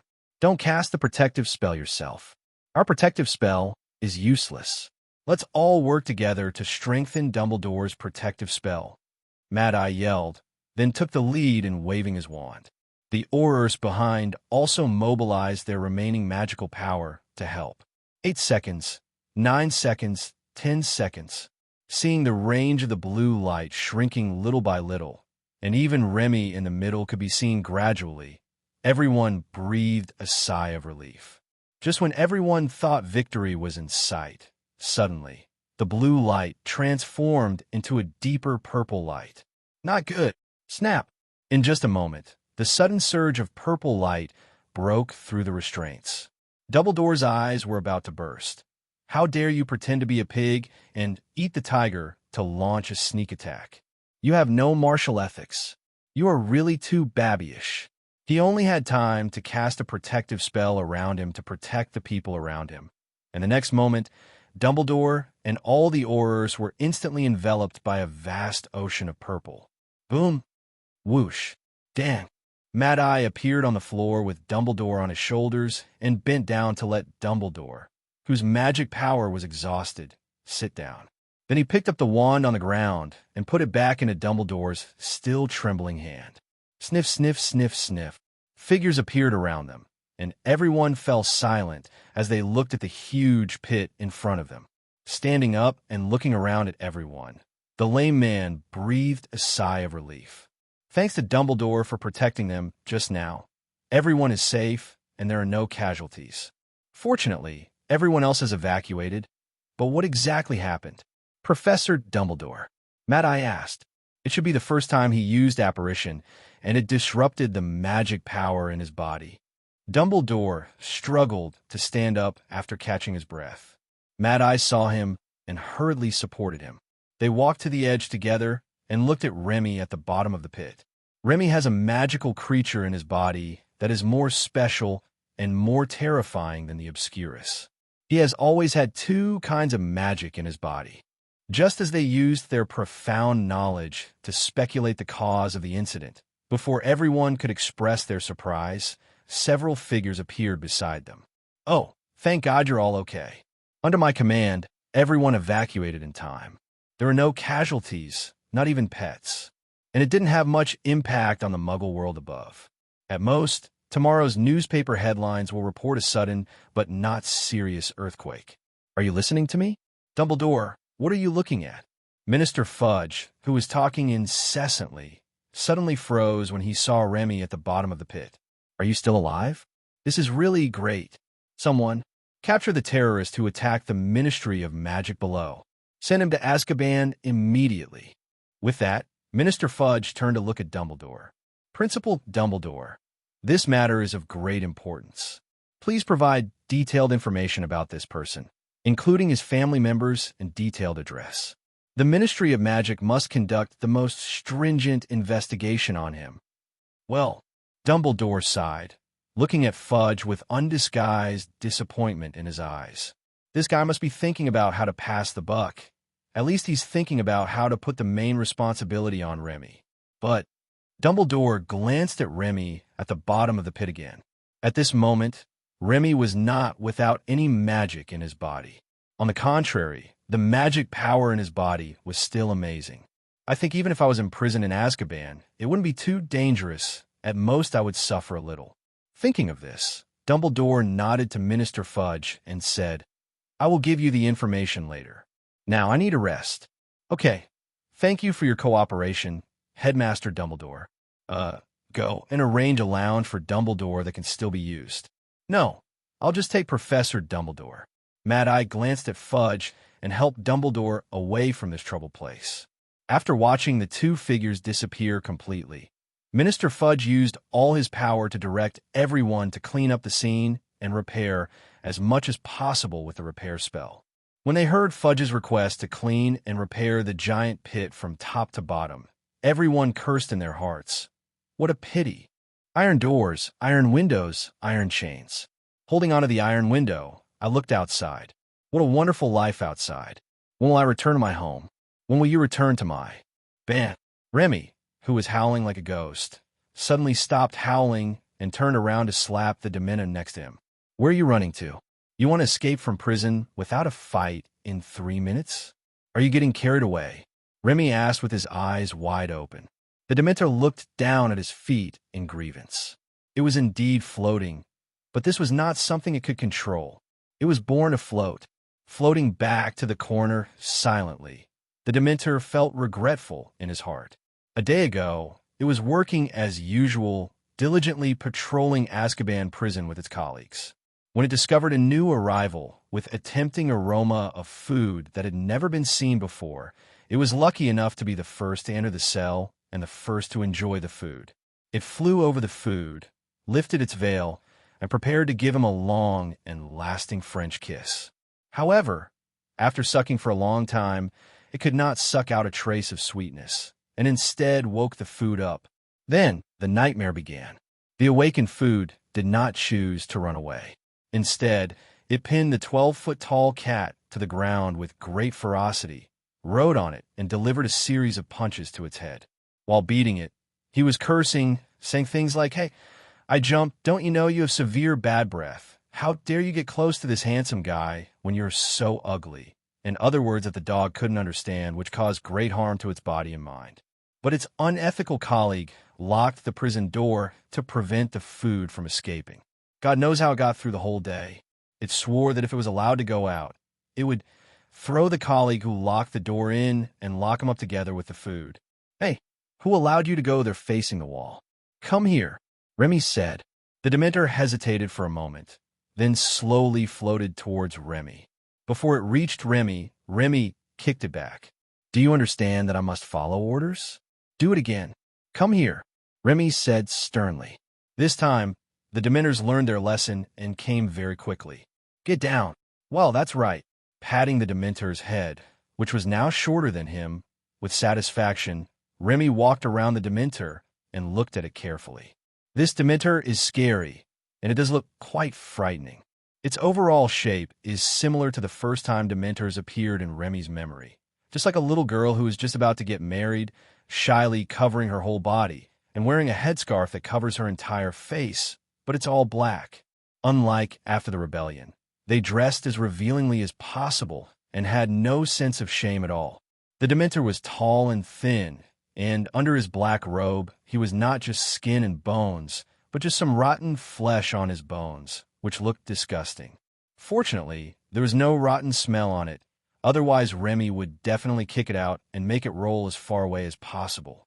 Apart from his scary appearance, Remy didn't have much impression of the Dementor's abilities. He just felt that Dementors were too one-trick pony. After the Dementor's kiss failed to work on him, this guy couldn't even make a move. It would be fine if it had no fighting ability at all, but this guy was incredibly strong. After Remy used the 7 days lock of love, stronger than gold, it was still able to carry Remy around. If another Dementor hadn't closed the door in time, Remy might have been carried away by it and flew away to who knows where. Such a big guy with great strength and the ability to fly was now being beaten by a kid like him. It's the best poached chicken among spicy chicken.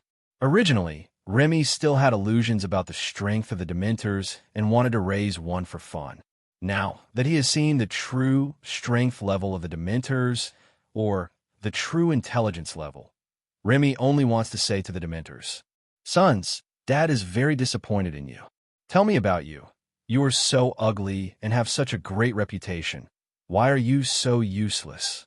While criticizing the Dementors, Remy lifted the Dementor's veil and then froze.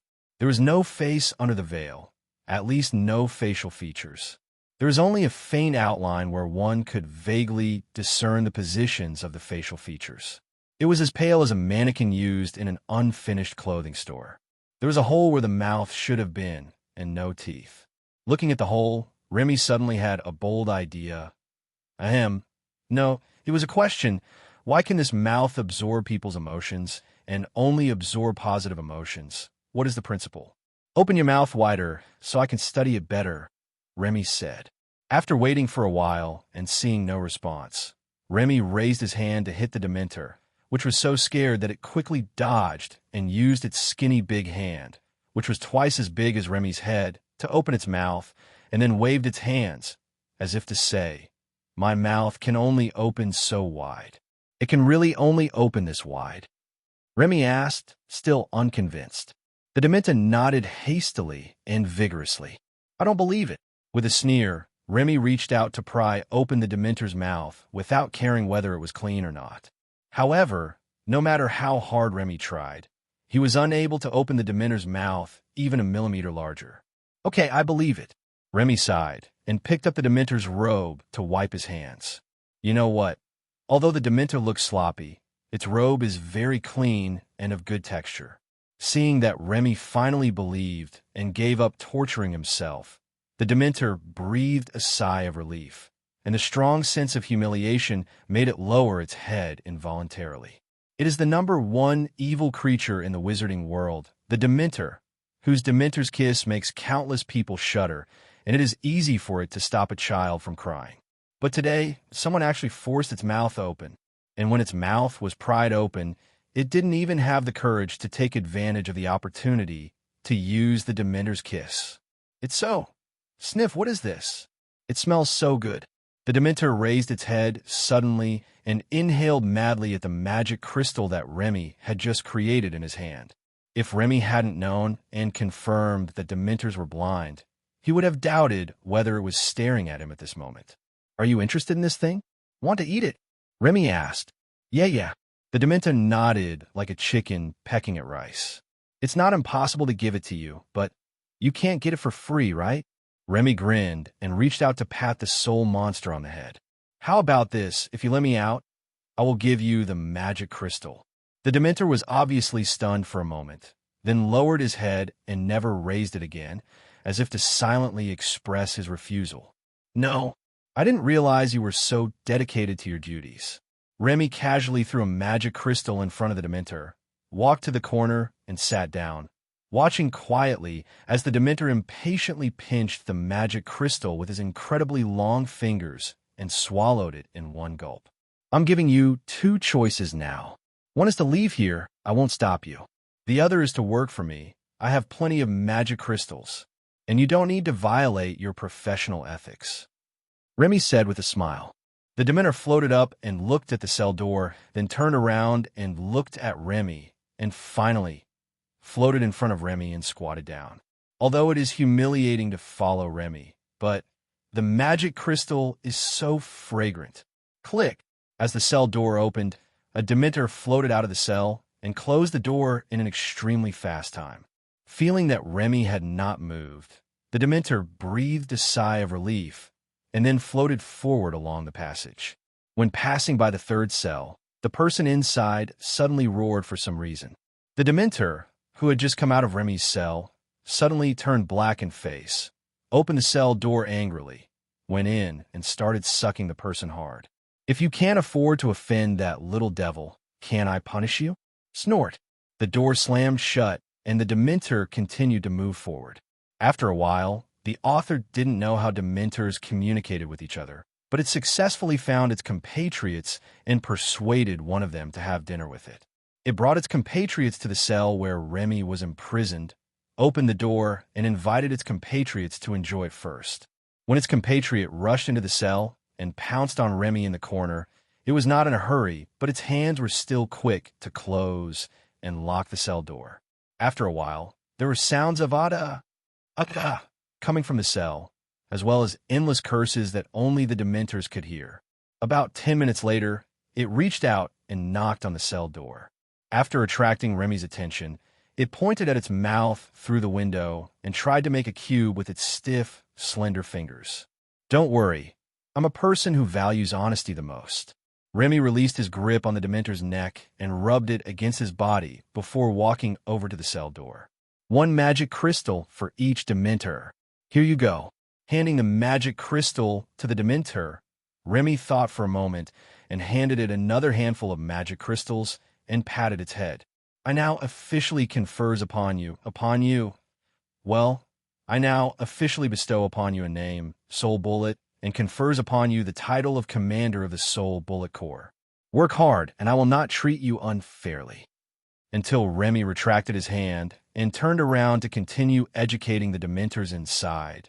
The Dementors outside the door remained standing there in a daze. He gave me a name, called Soul Bullet. Do I have a name?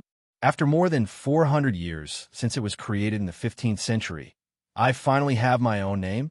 What's going on with this feeling? Are you excited? Or is it the legendary? Happy? Am I not the most evil creature who is like a walking corpse, with only a desire that resembles excitement when it comes to negative emotions? But in fact, I have no emotions or even a soul. Why do I have this kind of emotion? It seems not bad. It raised its skinny hand covered with rotten flesh and pressed its hand against its chest. It didn't know why it did it, but it did it subconsciously, even though there was no heartbeat or heart. In the cell, Remy was struggling with the Dementors. After practice, Remy found that not every Dementor was as stupid as the previous one. At least this one quickly learned to use physical attacks to fight back after being beaten by Remy. Although its physical ability is terrible, it is very strong. Fortunately, Remy is not a vegetarian either. Although he is not strong, he can shield himself. With this shield in place, the Dementor had no power over Remy, but Remy also had no power over the Dementor. Dementors can't break Remy's defense. So Remy's fighting against Dementors is just like fighting a special plot boss in the game. At first glance, the damage numbers are soaring, but when you look up, hey, this boss doesn't even have a health bar. Brother, let me discuss something. Put me down and I'll give you the magic crystal, which is what I gave to the soul bomb just now. You should have noticed it just now, right? It's a super delicious treasure. Remy, who was picked up by the neck, had no choice but to change his strategy and choose bribery. However, what he didn't expect was that the Dementor in front of him not only did not let go after hearing his words, but instead reached out to pick his pocket. Remy's face suddenly turned dark.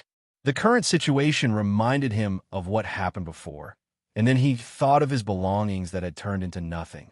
Put me down right now. Do you hear me? If you don't let go, I'll kill you. No matter how Remy punched and kicked him, the Dementor remained motionless, still searching Remy's pockets and even trying to take off his clothes. Realizing that he couldn't stop it alone, Remy called for help. Soul Bullet, come in. I need you. Help me. Just after he finished calling in broken English, suddenly, a blinding light shone into the cell. The Dementor quickly let go of his hand and put it in front of him, moving his body backwards. Click! Along with the sound of the cell door opening, the white light gradually dimmed. Looking at the person who walked in, Remy's eyes suddenly widened with an expression of disbelief. Beautiful, so beautiful. She was wearing a floor-length white wedding dress, holding a bouquet of white roses, with arms as white as mutton-fat jade, a white veil on her head, and her whole body was shrouded in a hazy white light. She slowly walked to Remy's side, bent down, stretched out her hand, and gently helped Remy up. Remy came back to his senses and quickly turned his head and coughed. Ahem, that little Dementor can't hurt me at all. Even if I don't have a wand, I can still fight it with my bare hands. As he spoke, Remy adjusted his hair and then saluted her like a gentleman. May I know what your name is, beautiful lady? My name is Remy Barrett. Are you here to pick me up? Did Principal Dumbledore introduce you? Ahem, did Principal Dumbledore invite you here? Or did Teacher Nicholas Flamel invite you here? Remy asked. She didn't say anything, but wrote in the air with her finger as a pen. I am Soul Bomb. Remy, WDF? Soul Bullet? Isn't that the name I just gave to the Dementor outside the door? Thinking of this, Remy quickly walked to the door and stuck his head out. It was quiet outside, without a single ghost in sight. You're really... I don't know if it thought he was going to escape, or if it wanted to escape on its own, but the Dementor suddenly pounced on Remy, and then, bang!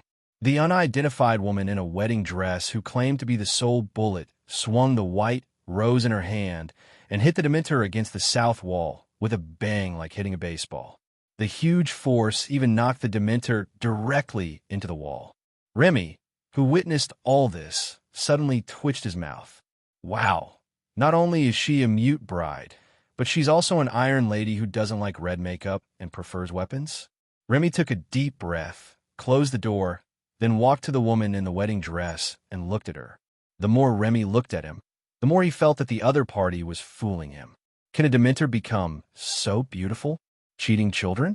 If Dementors could become this beautiful, I'm afraid all the bachelors in the wizarding world would have to line up to go to Azkaban, and they would have to apply for it.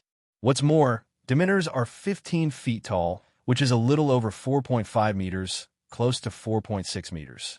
The one in front of me is estimated to be only 1.7 meters tall. Which Pokemon shrinks so much after evolving? I still don't believe that you are a Soul Bullet. If you really are a Soul Bullet, Then lift up your veil and show me your face." Remy stared at her and said. She nodded and slowly lifted her veil. Her veil is not like a wedding headscarf where you can see the back at a glance. It is thicker, so you can't see her face at all, but the style is similar to a wedding headscarf, and it is embroidered with delicate patterns, which is very beautiful. As she lifted her headscarf and saw her chin and mouth, Remy became excited. The mouth is a little like a cherry. Although it lacks blood color and is not rosy at all, it looks inexplicably delicate. However, when she lifted up her headscarf and saw her true face, Remy suddenly wilted. His aggrieved heart was broken. Her face and facial features still only have an outline. Although the outline is clearer, the slightly reflective white texture makes her look like a pure white porcelain doll that has forgotten to be painted. It is indescribably weird. If she went to a haunted house, she could definitely go straight to work. "Okay, I believe you. You are indeed a soul bullet." Sighing heavily, Remy asked the ceiling speechlessly, "Oh my God, I finally got my heart moved once, but you made me lose so completely." Chow! The more he thought about it, the angrier he got. He turned around and saw that the Dementor had already pulled him off the wall. Remy roared, rushed over, pinned it to the ground, and started beating it up.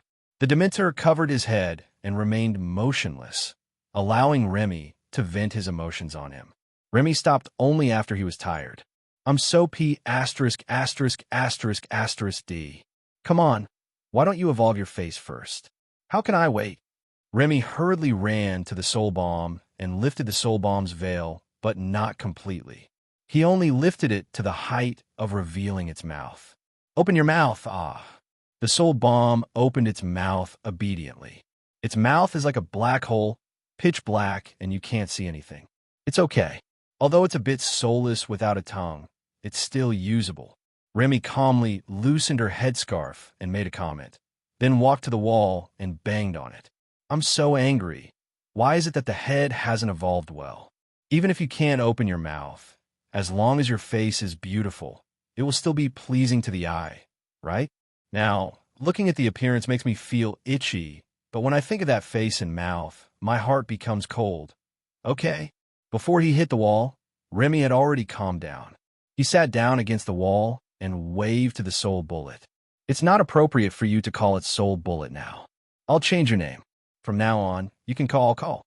Before Remy could come up with a satisfactory name, Soul Bullet raised his hand and wrote in the air again. "Master, I like the name you gave me. Can you change it?" "Remy, you already called me Master. What else can I say?" "Okay, but how did you become like this? Because of the magic crystal?" Remy asked. Soul Bullet lowered his head as if thinking, and then wrote quickly in the air. "I don't really know, but I was very happy when my master gave me a name. This is a feeling I have never had before.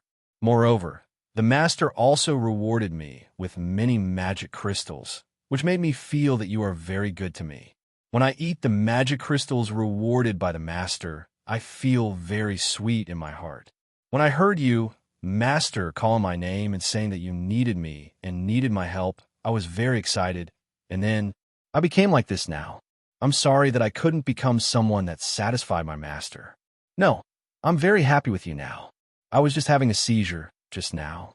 You don't have to mind it." Remy waved his hands and quickly extracted the key words from Soul Bomb's words' mind. "Get a name. Feel happy. No evolution. Take magic crystal. Feel sweet. No evolution. Hear the call. Feel needed. And evolve successfully. For 3 different conditions. Is it sufficient to satisfy only the last one? Or must all 3 conditions be satisfied at the same time to produce a qualitative change?" New experimental project. Soul Bullet, tell me what changes have taken place between you now and before. Are you still immortal? Remy asked. As soon as he asked, Remy suddenly wanted to slap himself. What a weird name. Compared to Remy's annoyance, Soul Bullet didn't mind his name, and even seemed very happy when Remy called his name. After its introduction, Remy roughly understood its current status. Its immortality is still there, just in a different form. Now, it is very similar to the Patronus summoned by Expecto Warden, which has absolute restraint on Dementors. At the same time, It is different from the Patronus in that it has a physical body. In its ultimate move, Dementor's Kiss, which could absorb other people's positive emotions, has undergone a 180-degree reversal, and now it absorbs other people's negative emotions. Everything has its limits, right? Remy nodded, then pounced on the Dementor that was creeping towards the door. Want to run? Forget about the door. There's no window. Soul Bullet, lock the door. Then come and help me beat it. Soul Bullet nodded, stood up, walked to the door, and locked it. It was not until then that Remy realized that the Soul Bullet did not move by walking, but by floating like before. When the Soul Bomb came to him, Remy lifted up its skirt and saw that, as expected, his favorite long legs were not there. Remy, who was even more disappointed, turned his grief and anger into strength, and with the help of the Soul Bullet, he beat the Dementor again and again. Tired of fighting again, Remy used alchemy to create a handful of magic crystals, took out one, and threw it to the Dementors on the ground. Then Remy gave the remaining magic crystals to the Soul Bomb. Soul Bomb is not suitable to go outside in its current state. From now on, you will be responsible for bringing Dementors here for me. The price remains the same, 1 magic crystal for 1 Dementor.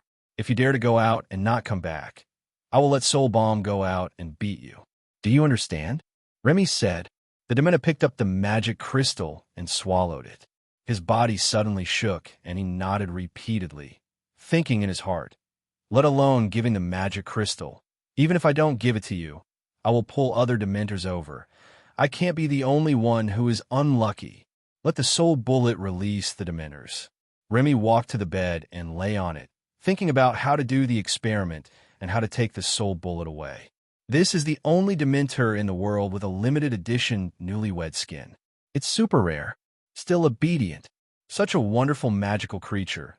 Don't say Remy is crazy. Unless he dies, there is no way he would leave it to the Ministry of Magic. Soul Bullet, when I get out of prison, if I can convince the Ministry of Magic to let you leave here, will you be willing to come with me?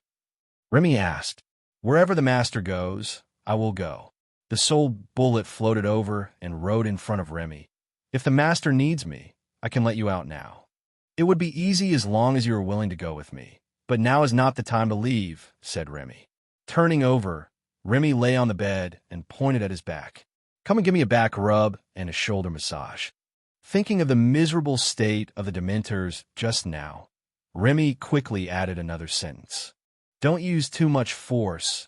Hit it gently first. Let me feel the strength first. Soul Bullet nodded, floating in the air and reaching out to start rubbing Remy's back. In the wizard prison Azkaban, Remy's quality of life has improved instead of decreased. After using 5 Dementors, spending 2 days, and conducting constant experiments, Remy finally gave up. He couldn't do it. No matter how he met the previous 3 conditions, he couldn't create a Dementor with a limited edition skin for newlyweds. But it's not a complete loss. At least we know that the importance of the magic crystal is not as high as we initially guessed. The most important reason for the evolution of the Soul Bomb must be the change in its own inner emotions. This kind of change is almost impossible to replicate. A new bride Dementor could not be created, and the previous plan to create a zombie bride by studying the Dementors had now been accidentally exceeded. Bored Remy could only wait quietly in the prison of Azkaban for the day when he would be released from prison. Fortunately, he didn't have to wait too long that day. Someone opened the cell door within a few hours. As soon as the cell door opened, Dumbledore, Nicholas Flamel, and Minister Fudge, who came to rescue him, were all dumbfounded. I saw Remy lying comfortably in a rocking chair. Next to the rocking chair was a high table filled with fruits and juices, and there was a bottle with a bouquet of white roses. A masked lady in a wedding dress stood behind the rocking chair and rubbed Remy's shoulders. Next to her, 2 Dementors were fanning Remy with 2 large fans. It was even more exaggerated in the corner, where 3 Dementors were clumsily playing guitar, drums, and harp. There were strange white symbols on the black turban covering the face of each Dementor. If they had learned Huxia, they would be able to understand them. Written on their faces were 1, 2, 3, 4, and 5. Seeing this scene, Not to mention Dumbledore and Fudge. Even Nicholas Flamel couldn't help but twitch his eyes. You are not in prison here. You are here on vacation, right? Minister Fudge's face turned pale, and he shouted, "Who allowed you to give him fruit?" Dumbledore glanced at Fudge and thought, is this the point? Shouldn't the point be why there is an inexplicable creature in the cell?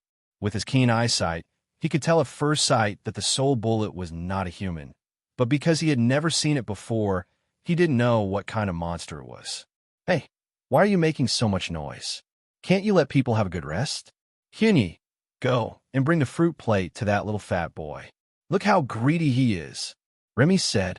As the three people looked at each other with different expressions, the Dementor behind Remy's left bowed respectfully, then put down his fan, picked up the fruit plate, and floated towards the three people.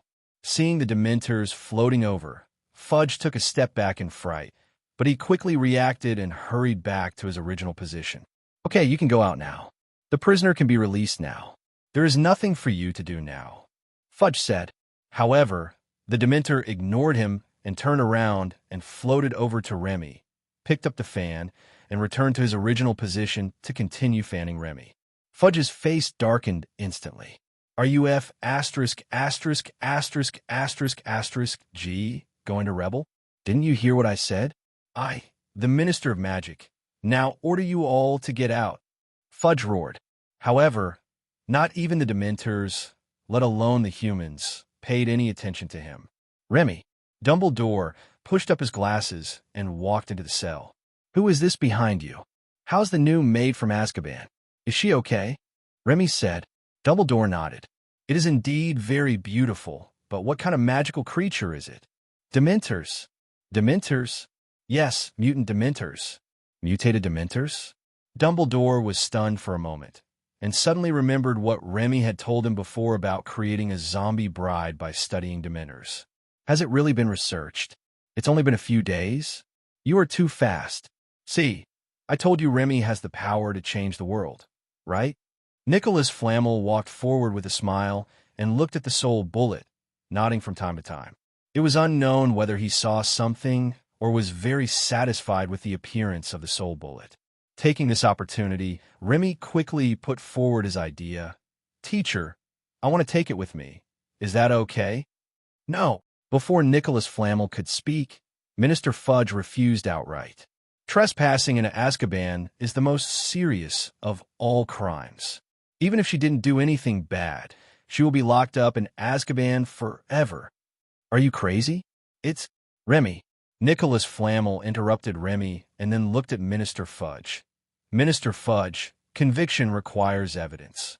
Do you have any evidence to prove that this lady broke in from outside?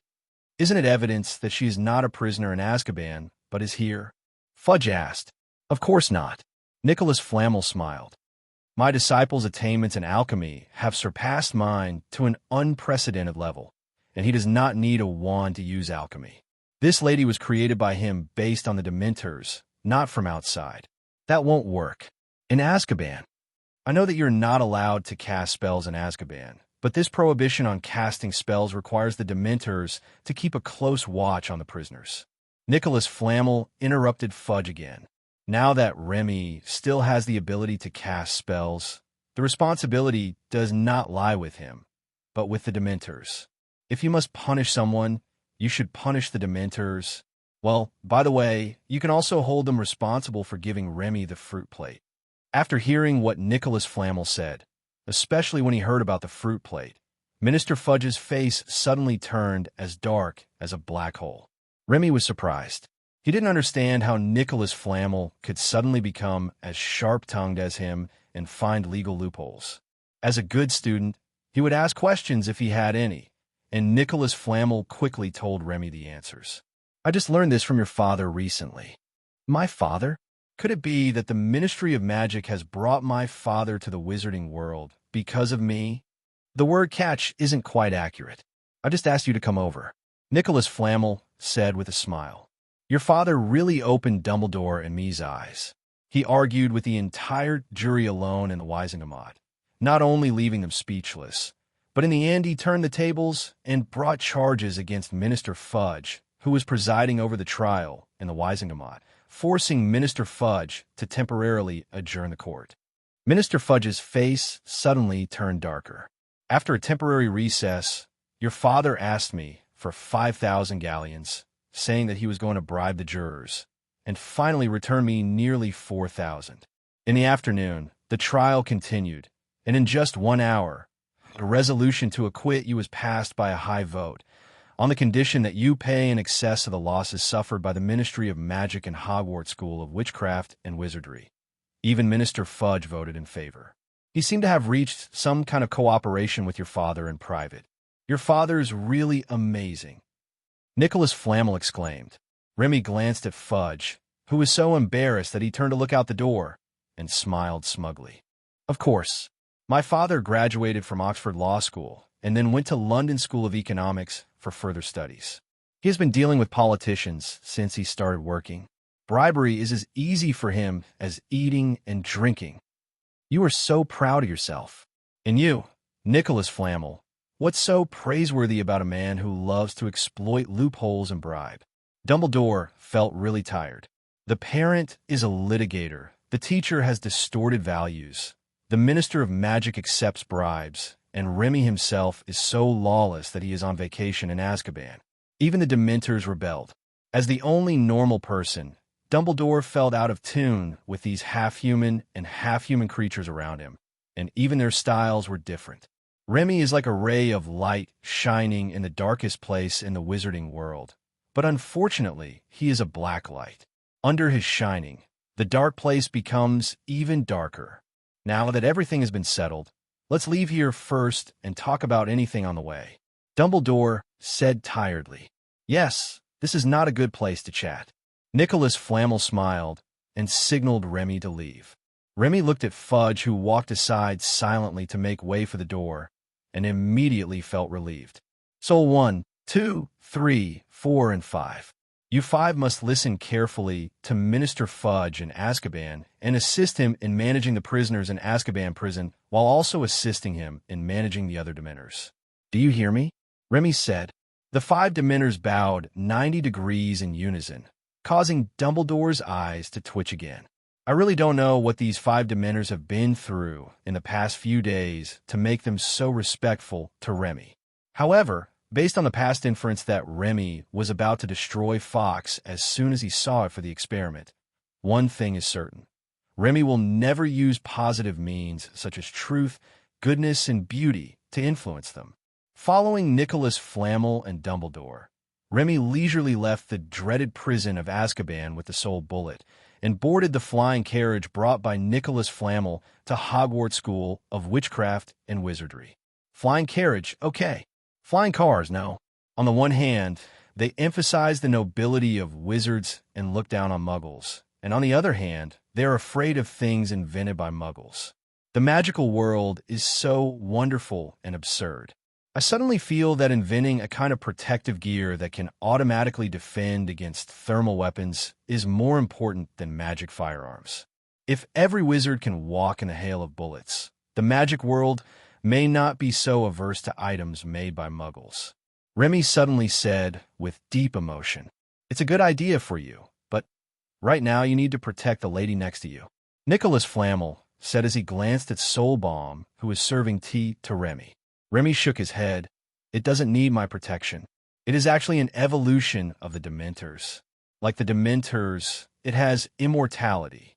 We can see that, Dumbledore said solemnly, but we can also see that its evolution is related to positive emotions. Now that it has a soul, those dark magics filled with negative energy will certainly cause serious harm to it, even if they cannot kill it. Yes, Nicholas Flamel nodded, took the cup of tea handed to him by Soul Bullet, thanked him, and continued. There is only one such special lady, and you did not ask to take a few Dementors with you when you left. From what I know about you, this means that you created this lady by accident. After his secret was exposed, Remy's face turned red, and he quickly drank tea to hide his embarrassment. It gives me a feeling similar to a Patronus. It should be able to restrain Dementors, so there is no need to worry about the Dementor's kiss. But as Professor Dumbledore just said, Curses cast with negative energy can definitely cause damage to it. If it is seriously injured, I guess it will most likely turn back into an ordinary Dementor. Nicholas Flamel continued. Degenerating into an ordinary Dementor? How is that possible? Remy frowned and nodded, indicating that he would definitely protect the soul bullet. Nicholas Flamel and Dumbledore were speechless when they heard Remy call the soul bullet. Fortunately, they did not remain speechless for long, because being around the soul bomb, their negative emotions were slowly dissipating, and they unconsciously relaxed and felt physically and mentally happy. After discovering this magical phenomenon, Dumbledore glanced at Nicholas Flamel and kept hypnotizing himself in his heart. Nicholas Flamel is not a person with distorted values. He must have been affected by the soul bomb, because he was too close to it. It's no wonder that after this hypnosis, Dumbledore suddenly felt happier, both physically and mentally. He was even in the mood to talk to Remy about the compensation. Principal Dumbledore, before I compensate Hogwarts School of Witchcraft and Wizardry, shouldn't you compensate me for my losses first? What you took out for me were not only items from the Muggle world, but also a large number of precious magic materials and magic cards given to me by my teachers, as well as the extremely precious magic crystals that I've saved up for many years by living frugally. Remy said with a smile, gritting his teeth. Ahem. Dumbledore coughed awkwardly twice and turned to look out the window, never mentioning compensation again. Remy just dug a hole in the open space next to the Black Lake. At most, he would have to compensate him, Professor McGonagall, and the owls for some mental damages. Compared with Remy's losses, they were almost negligible. If the matter is really investigated, he might not be able to afford the compensation even if he sold his underpants. Seeing Dumbledore's embarrassment, Nicholas Flamel comforted Remy with a few words and said that he would make a new set of magic cards and send them to Remy later. Speaking of the new magic cards, Remy suddenly remembered that he had promised Hagrid that he would help him customize magic cards. Remy immediately mentioned it to Nicholas Flamel and asked him whether the magic cards given to him had been tampered with. Nicholas Flamel did not hide anything in response to Remy's inquiry and quickly gave Remy a positive answer. After getting the answer he wanted, Remy didn't say anything. He was not an ungrateful person. He understood that Nicholas Flamel did this for his own good. There was no words for a moment. Remy looked at the sky outside the window and recalled the bizarre experiences of the past few days. On the second day of school, he first blew up the Black Lake. Then his magic went out of control at the Ministry of Magic. Most likely he also blew up the Ministry of Magic, otherwise they wouldn't have asked him for compensation. And finally, he was imprisoned in Azkaban prison. Remy didn't know how long he had been unconscious or asleep. He only knew that he had only been in Azkaban for 2 days after waking up, and now he has been acquitted. My experiences over the past few days have been really bizarre. Do you think if I write them into a book and publish it, will be a big seller? I've even thought of a title for the book. It's called Teaching You How to Join the Hidden School of Hogwarts School of Witchcraft and Wizardry, Azkaban. What do you think? Remy asked. Nicholas Flamel. Dumbledore. Not very good. The flying carriage did not land inside Hogwarts Castle, but at a station nearby. Nicholas Flamel left shortly after Dumbledore and Remy got off the car, without staying for long. Remy, who still remembered the plot, guessed that he did this to avoid scaring away the coward Voldemort. Who in the entire wizarding world doesn't know that the Philosopher's Stone is in the hands of Nicholas Flamel? Why didn't Voldemort just go and take it from Nicholas Flamel? On the one hand, it was because Nicholas Flamel lived in a relatively secret place and few people knew about it. On the other hand, this is because never try to attack the alchemist's lair unless you are tired of living. As the most powerful alchemist in the wizarding world, Nicholas Flamel might not be the strongest if he were outside. But in his home, even Dumbledore could not defeat him. There was not even the slightest chance. Following Dumbledore out of the station, Remy learned about the general destruction of the Ministry of Magic from Dumbledore on the way. Remy was completely relieved when he learned that there were no casualties. I'm glad there are no casualties. By the way, what was that big fish that swallowed me? No, what was it that I caught? Did you catch it and refrigerate it? Remy asked. It's a giant squid that lives in the Black Lake. You blew it up so badly that only a few of its tentacles were left intact. Professor Snape took it for research. Dumbledore said, "By the way, you have a potions class today. Remember to go to class. Oh, by the way, Principal Dumbledore, please help arrange a separate room for Soulbalm. Although it is not a real female, it will not have a good influence if it lives with me in the boys' dormitory." Remy said. Dumbledore thought for a moment and nodded. "I will ask Mr. Filch to clear out a room. Mr. Filch will notify you when it is finished." "Okay, thank you very much." As they walked and talked, the two soon walked out of the station and came to a main road. There were several carriages there, each pulled by a skinny, black horse with bat-like wings. "We even have thestrals in Hogwarts. The biodiversity is quite great," Remy praised. As a time traveler who had died once and witnessed his own death, Remy could naturally see the thestrals. Not only can you see it, you can see it very clearly. "Can you see the thestrals?" Dumbledore was a little surprised, then his face changed. "Don't thestral. Pull out." Bang! The corner of his mouth twitched. Dumbledore sighed and helplessly put down his raised hand, then turned his head to look at Remy, who was kicked away by the thestral and stuck on the branch. The thestral's tail feathers can only be obtained after they fall off naturally. They cannot be plucked directly. The same is true for unicorn tail hairs. Dumbledore explained tiredly. "Who said that? Didn't I just pull it off?" Remy said, shaking the black feather in his hand. Dumbledore rolled his eyes at Remy in annoyance. "That was you. If it were anyone else, they would have been in the hospital by now, or even lying in the cemetery." "That's not necessarily true. I think Hagrid will be fine if he gets kicked." After loading the spoils and jumping down from the tree, Remy got on the thestral. However, after waiting for a long time, the bus did not leave. "Is this car closed today?" Remy asked. "No, it just doesn't want to take you."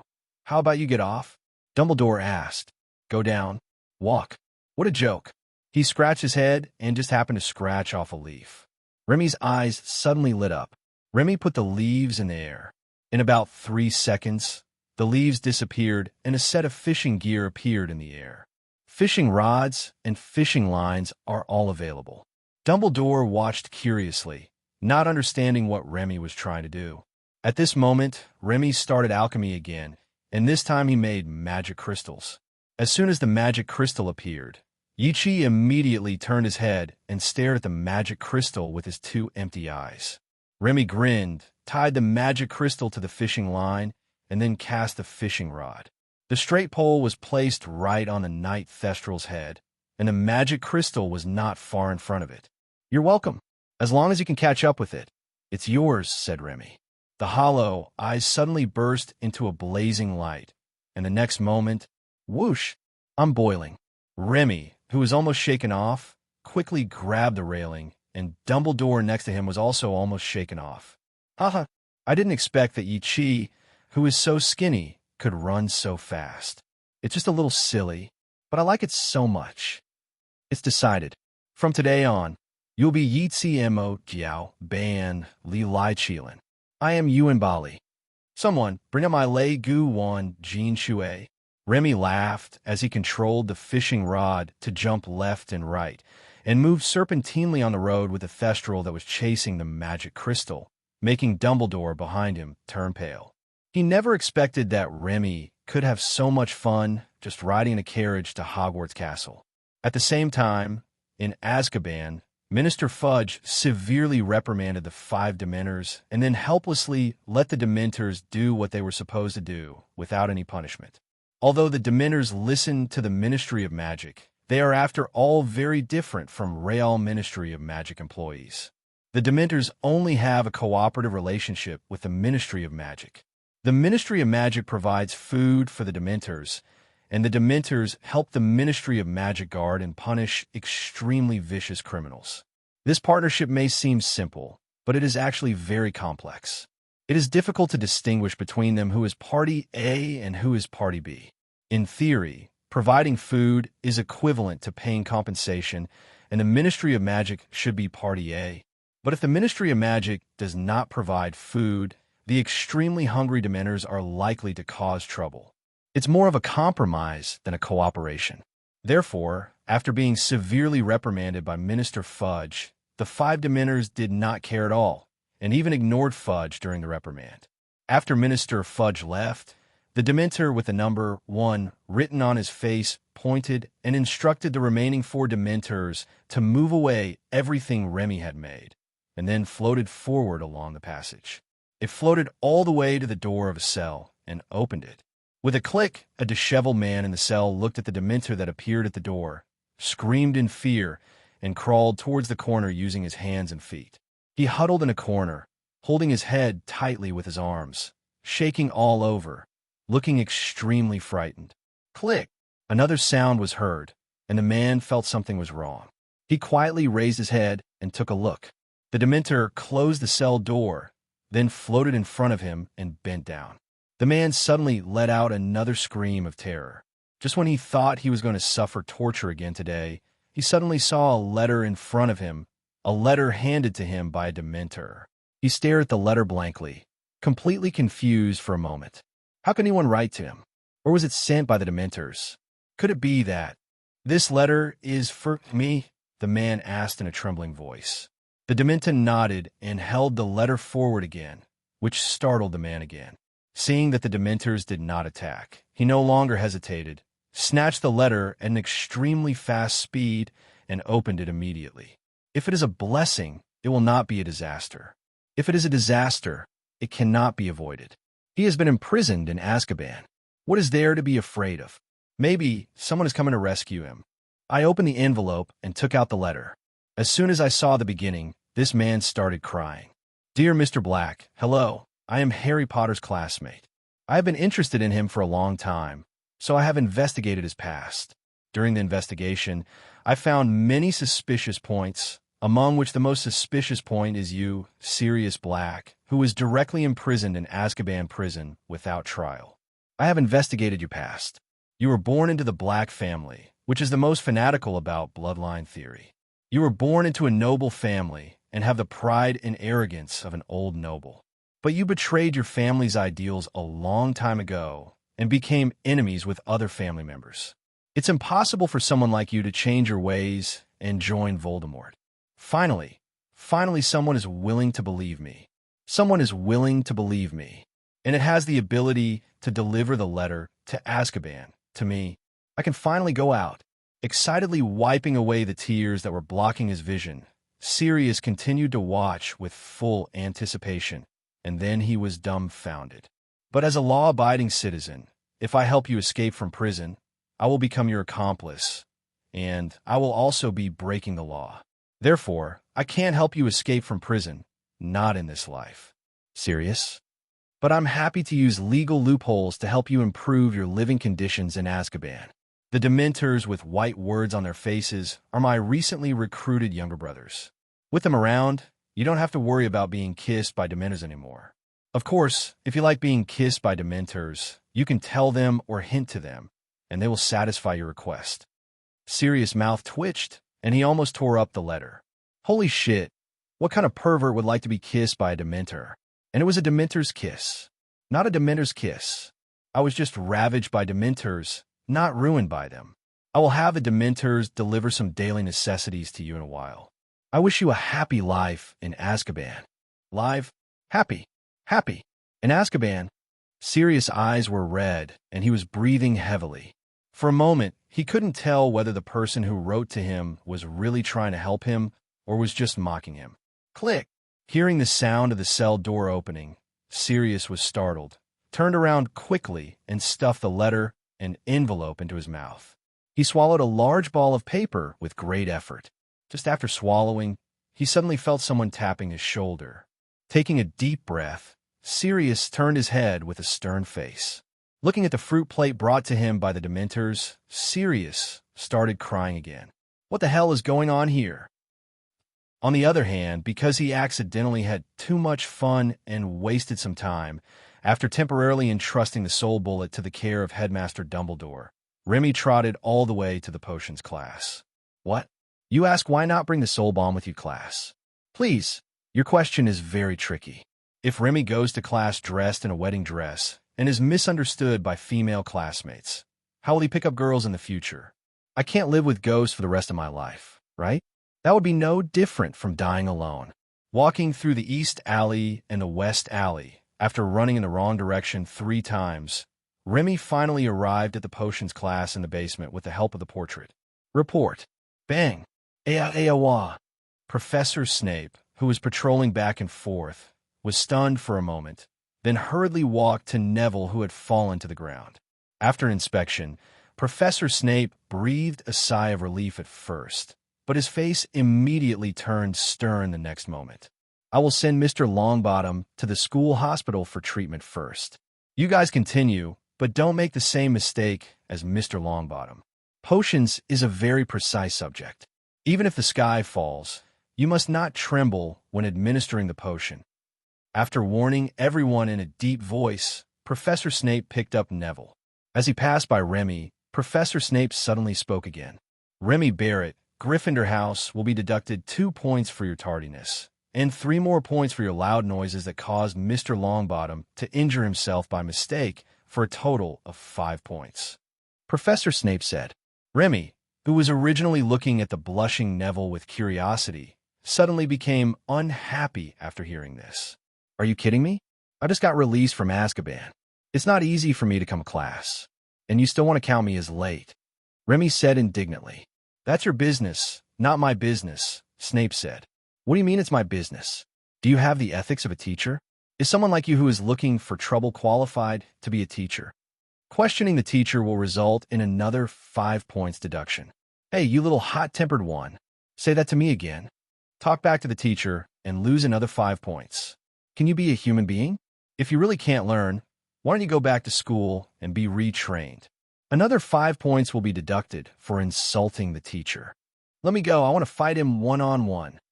Harry and Ronald appeared beside Remy at some point and covered Remy's mouth to stop him from speaking, while at the same time holding down Remy's middle finger, which was about to be raised in anxiety.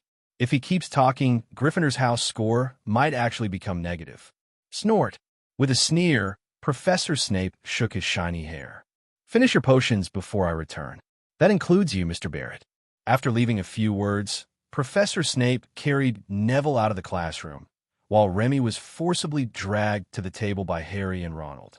Remy, I've heard from my brothers that Snape is unreasonable, and he had deliberately made things difficult for Harry before you came. That's right. Hurry up and brew the potion, otherwise our house points will be deducted when Professor Snape comes back to check the homework. Hey, don't you care about how I got out of Azkaban? How else could you get out of prison? It must be that Headmaster Dumbledore helped you, so the Ministry of Magic didn't convict you. Although we are all very curious about the legendary Azkaban, the most urgent task now is to brew the potion. If we don't brew it now, it will be too late. Who said I was acquitted? Remy struggled to break free from the 2 men, then threw his wizard robe away handsomely. I escaped from prison. Everyone, jailbroken? All the little wizards subconsciously moved away from Remy, as if this would allow them to sever their ties with Remy. Harry and Ronald stared at Remy in disbelief, especially Ronald, whose expression at the moment was unclear whether he was crying or laughing. Although he was crying, the corners of his mouth were raised. It's called a smile, but it looks uglier than crying. Remy, you have to be kidding me? Harry asked. How come? Well, have I ever joked? After saying that, Remy lowered his head, thought for a moment, and spread his hands. Oh, I think I was joking the whole time. Well, I was joking. Call. Ronald was the first to breathe a sigh of relief, but then his heart began to lift again. But what do you want me to use to make the potion? Remy looked around. Don't pots are provided in potions class? Well, Harry and Ronald looked at each other and saw deep despair in each other's eyes. It's over. It looks like I'm going to lose this point today. Since you're here for class, why don't you bring your crucible with you? Ronald muttered, his expression sounding more like a complaint than a question. Look at what you said. I didn't bring my textbooks either. How could I bring those things here if I didn't go back to the dormitory? Remy said, Harry, Ronald, what you said makes a lot of sense. No wonder you are so confident. The 2 people who were already numb decided to give up the possibility of Remy not being deducted points, and instead discussed how to reduce the number of points deducted from Remy. In the end, Harry gave Remy his notebook. His notebook and the potion's textbook both had black covers and were similar in size, in an attempt to help Remy get away with it. After all, it was Harry's good intention. Remy took the notebook and stood aside to watch the two of them prepare the potion. I thought maybe you could use Neville's Cauldron. You're in the same dormitory, and he's in the hospital now, so he probably won't be able to use it again, said Hermione, who was brewing potion diagonally opposite them. Oh, Hermione, you're a genius. Harry was overjoyed at the sudden change and hurried over with Ronald to move Neville's cauldron for Remy to use. Looking at the dirty cauldron, Remy was a little disgusted, but under Harry and Ronald's repeated urging, he finally reluctantly agreed to use Neville's cauldron to prepare the potion. I really can't understand why the potion class has to be held in a basement with poor ventilation. Remy covered his nose while brewing the potion. The pungent smell of the potion lingered for a long time, and there is no place to wash the cauldron. I can't figure out either, but now is not the time to complain. We have to... Wait a minute, Remy. What did you just put in there? Harry suddenly asked with his eyes wide open. Remy looked at the pot in front of him and thought for a moment. Narcissus root powder, what's wrong? Why did you put narcissus root powder? You should put porcupine quills. Harry said anxiously. Remy blinked. Why do you need to put porcupine quills? Of course, porcupine quills are needed to prepare boil-removing medicine. Do you read books? Ronald asked. I just followed the book. Remy pointed speechlessly at the potion book that Harry had placed on the table. The right half of the page closer to Remy contained the water of life and death, but the left half of the book closer to Harry contained the boil-eliminating potion. Harry and Ronald were speechless. Well, I hope your water of life and death can be brewed successfully and is strong enough. When Snape comes back to taste the potion, maybe we can directly drug him. That way we don't have to worry about losing house points. Ronald complained. The speaker may not mean it, but the listener may take it seriously. After hearing what Ronald said, Remy's eyes suddenly lit up. Yes, I can pour the potion out for Snape. Since you just deducted points from me, I have to teach you a lesson and let you know who is the king of Hogwarts. While boiling the water of life and death, Remy secretly looked at the boil-removing medicine that others were about to boil, observing the color, consistency, and taste of the real boil-removing medicine. Well, I need to adjust the color and add some thickener. I'm not going to eat it anyway, so I'll just use some industrial-grade strong pigments and strong thickeners. It shouldn't kill the wizard. Thinking of this, Remy picked up a piece of licorice from the shelf next to him and started alchemy. Harry and Ronald on the side looked at Remy with empty eyes. Although they didn't know what he was doing, after looking at each other, they stood silently beside Remy to help Remy block other people's sight, especially the sight from the Slytherin college next door, especially the gaze of a certain platinum-haired male student. After a while, Remy successfully refined the necessary pigments and thickeners and added them into the water of life and death little by little. He added it, stirring as he went, until it was about the same color and consistency as the paste in Harry's cauldron next to him. After sniffing back and forth, Remy once again started alchemy to refine the essence. When everything was done, Remy clapped his hands happily. It's done. I'm 100% sure it's the boil remover, said Remy. Harry and Ronald looked at each other and saw joy and a hint of mischievous anticipation in each other's eyes. Hermione, who was sitting diagonally opposite, was both worried and speechless. If Professor Snape finds out about this, it will be a huge problem, but there was no other way to get away with it now. Professor Snape might come back at any time, and it was simply unrealistic to brew a new pot of potion. At this moment, Hermione could only pray that Professor Snape would not taste Remy's potion. If so, Remy's potion might be able to pass muster with its appearance. Just as Hermione kept praying in her heart, Professor Snape really came back, perhaps because he heard her inner call. As soon as he entered the classroom, Professor Snape looked around the classroom and went straight to Remy and Harry next to him. This made Remy feel a little unhappy. You were targeting me just now, but now you don't even look at me and are only staring at Harry. What do you mean? Who do you think I am? Thinking of this, while everyone's attention was on Harry and Snape, who was tasting the potion Harry made with a silver spoon, Remy quietly put a magic crystal into the pot. Mr. Potter, although you have successfully brewed the potion, it has become a little mushy. The potency has been reduced by at least 30%. I guess you must not have stirred it throughout the process. Therefore, you fail. Gryffindor House will deduct. Sniff. What's this? Boil medicine? Why does boil removal medicine smell so good? Turning to look at the cauldron in front of Remy, Professor Snape's eyes widened slightly. A pot of magic potion, with bright colors and fragrant aroma, makes one's appetite grow at first sight. After hesitating for a moment, Snape swallowed unnoticeably, quickly said that Gryffindor would deduct 1 point, then threw away the spoon and walked over to Remy. Next, let me taste the potion brewed by Mr. Barrett, Snape said in a deep voice. Completion. Hermione turned her head away in despair. Ronald and Harry were observing Snape quietly, wanting to see him but not daring to do so openly. In comparison, Remy was much more frank. He stared at Snape like someone in love with a rooftop, openly and aboveboard. As this was unusual, Snape scooped up a small spoonful of the potion and placed it in front of him to observe it for a while. Well, although the color is bright, it is indeed the color of the boil removing medicine. It is a little thick, and it is obviously overboiled. But why is it that after being overcooked and having a slightly burnt smell, it still has such bright color? With doubt, I carefully put the spoon to my lips and licked it lightly. A refreshing magic immediately rushed from the tip of my tongue to my brain. In a moment of excitement, Snape drank the potion from the spoon in one gulp.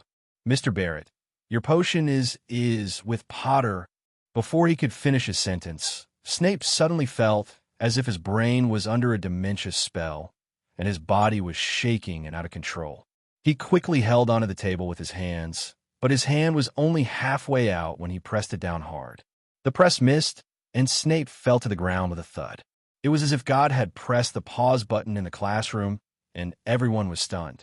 Remy picked up a porcupine quill, squatted down, and poked Snape.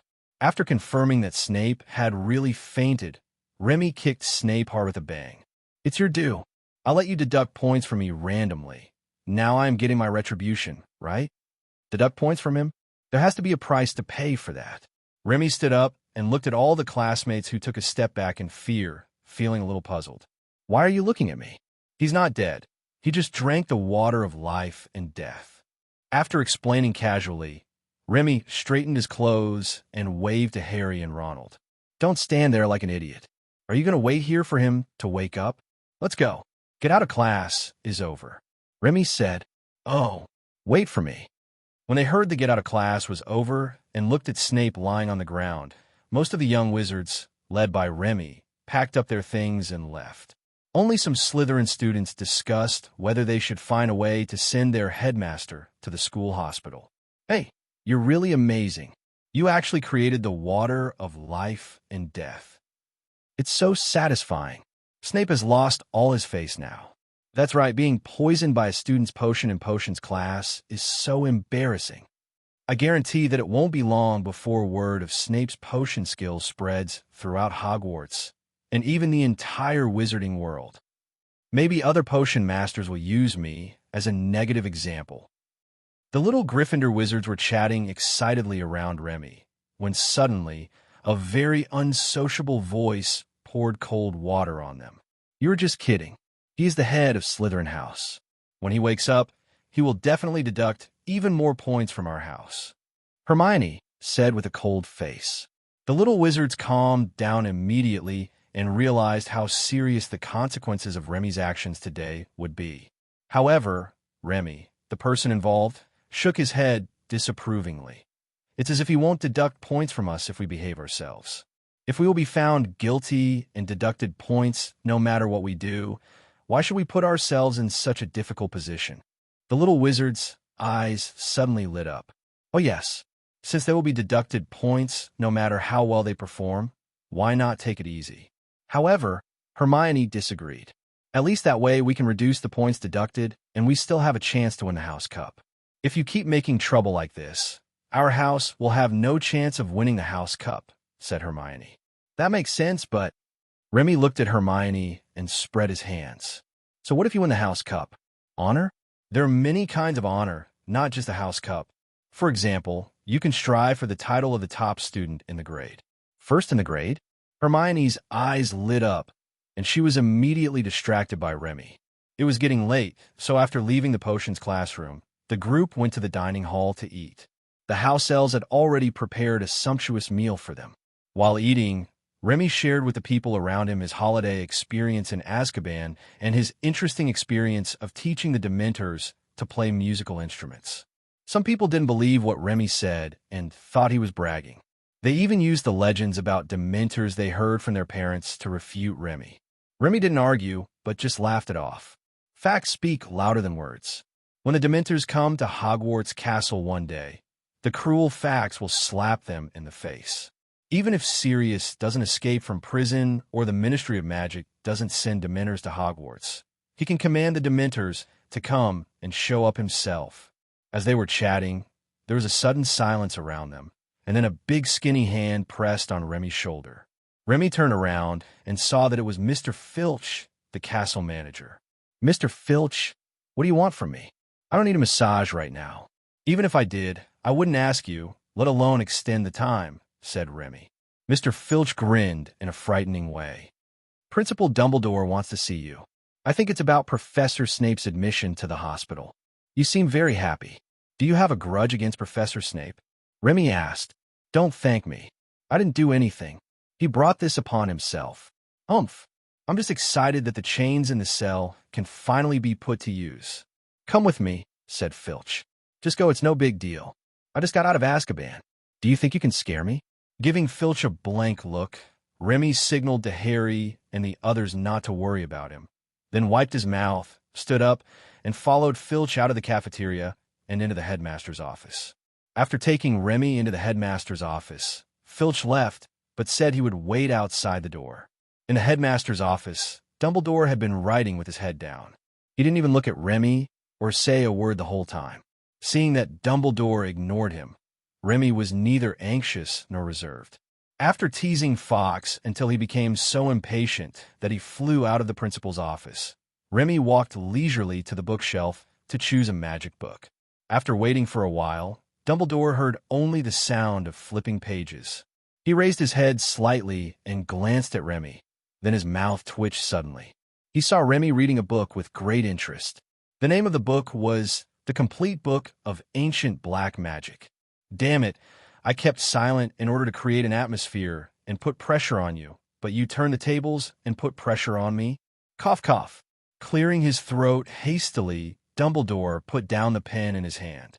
"That's not the book you should be reading right now." "Remy," said Dumbledore. "Yeah, that's right." Remy thought about it for a moment before nodding and putting the book back on the shelf. Just when Dumbledore was wondering in surprise whether the sun rose from the west today, he saw Remy pick up another book and start reading. The book was called A Complete Guide to Modern New Black Magic. "Dumbledore, it seems that I was overthinking it. The sun rose as usual today. Put the book down and tell me why you poisoned Professor Snape today." "Who poisoned him?" "Students from Slytherin House told Madame Pomfrey that Professor Snape fell into a coma after drinking your water of life and death. Are you going to deny it?" "No. I simply refuse to admit that I poisoned Professor Snape." Remy held up a finger and shook it. "I didn't put the water of life and death into Professor Snape's water. He used his own spoon to scoop a spoonful from the cauldron I used to brew the potion and drank it on his own initiative. So it can't be said that I poisoned him. It can only be said that Professor Snape's arrogance and illegal operation led to his own failure." "Dumbledore, was Snape under the Imperius curse? Why would he try the water of life and death, a potion that is so easily recognizable?" "Wait, today should be the first potions class. When did the first potions class become a lesson on how to make the water of life and death?" "What potions did you learn today?" Dumbledore asked. "How would I know? When I arrived at the classroom, the class had already ended and the practical phase had already begun," said Remy. "How did you make the potion if you don't know what you're studying?" Dumbledore asked. "Harry gave me the textbook and asked me to follow the steps in the textbook, so I did." At this point, Remy felt that it was not a good idea to continue the conversation, so he decisively changed the subject. Professor Snape is so unreasonable. I went to his class right after returning from Azkaban. Not only did he not show any gratitude, he even deducted 5 points from Gryffindor House for being late. I explained to him, but he said I contradicted him and deducted 5 credits from me. Then I argued with him calmly, but he still deducted 5 credits from me. This is really outrageous. I suggest that he be expelled. Dumbledore glanced sideways at Remy. If you deliberately emphasize being calm, it is enough to show that you are definitely not arguing with him in a calm manner. But I'll talk to him about the point deduction. You can go back first. Oh, by the way, Mr. Filch has already arranged a place for the soul bomb to stay. You can rest assured. At this point, Dumbledore hesitated for a moment, sighed, walked up to Remy, and patted Remy on the shoulder. Can you please stop getting into trouble in the future? Can't you just study hard?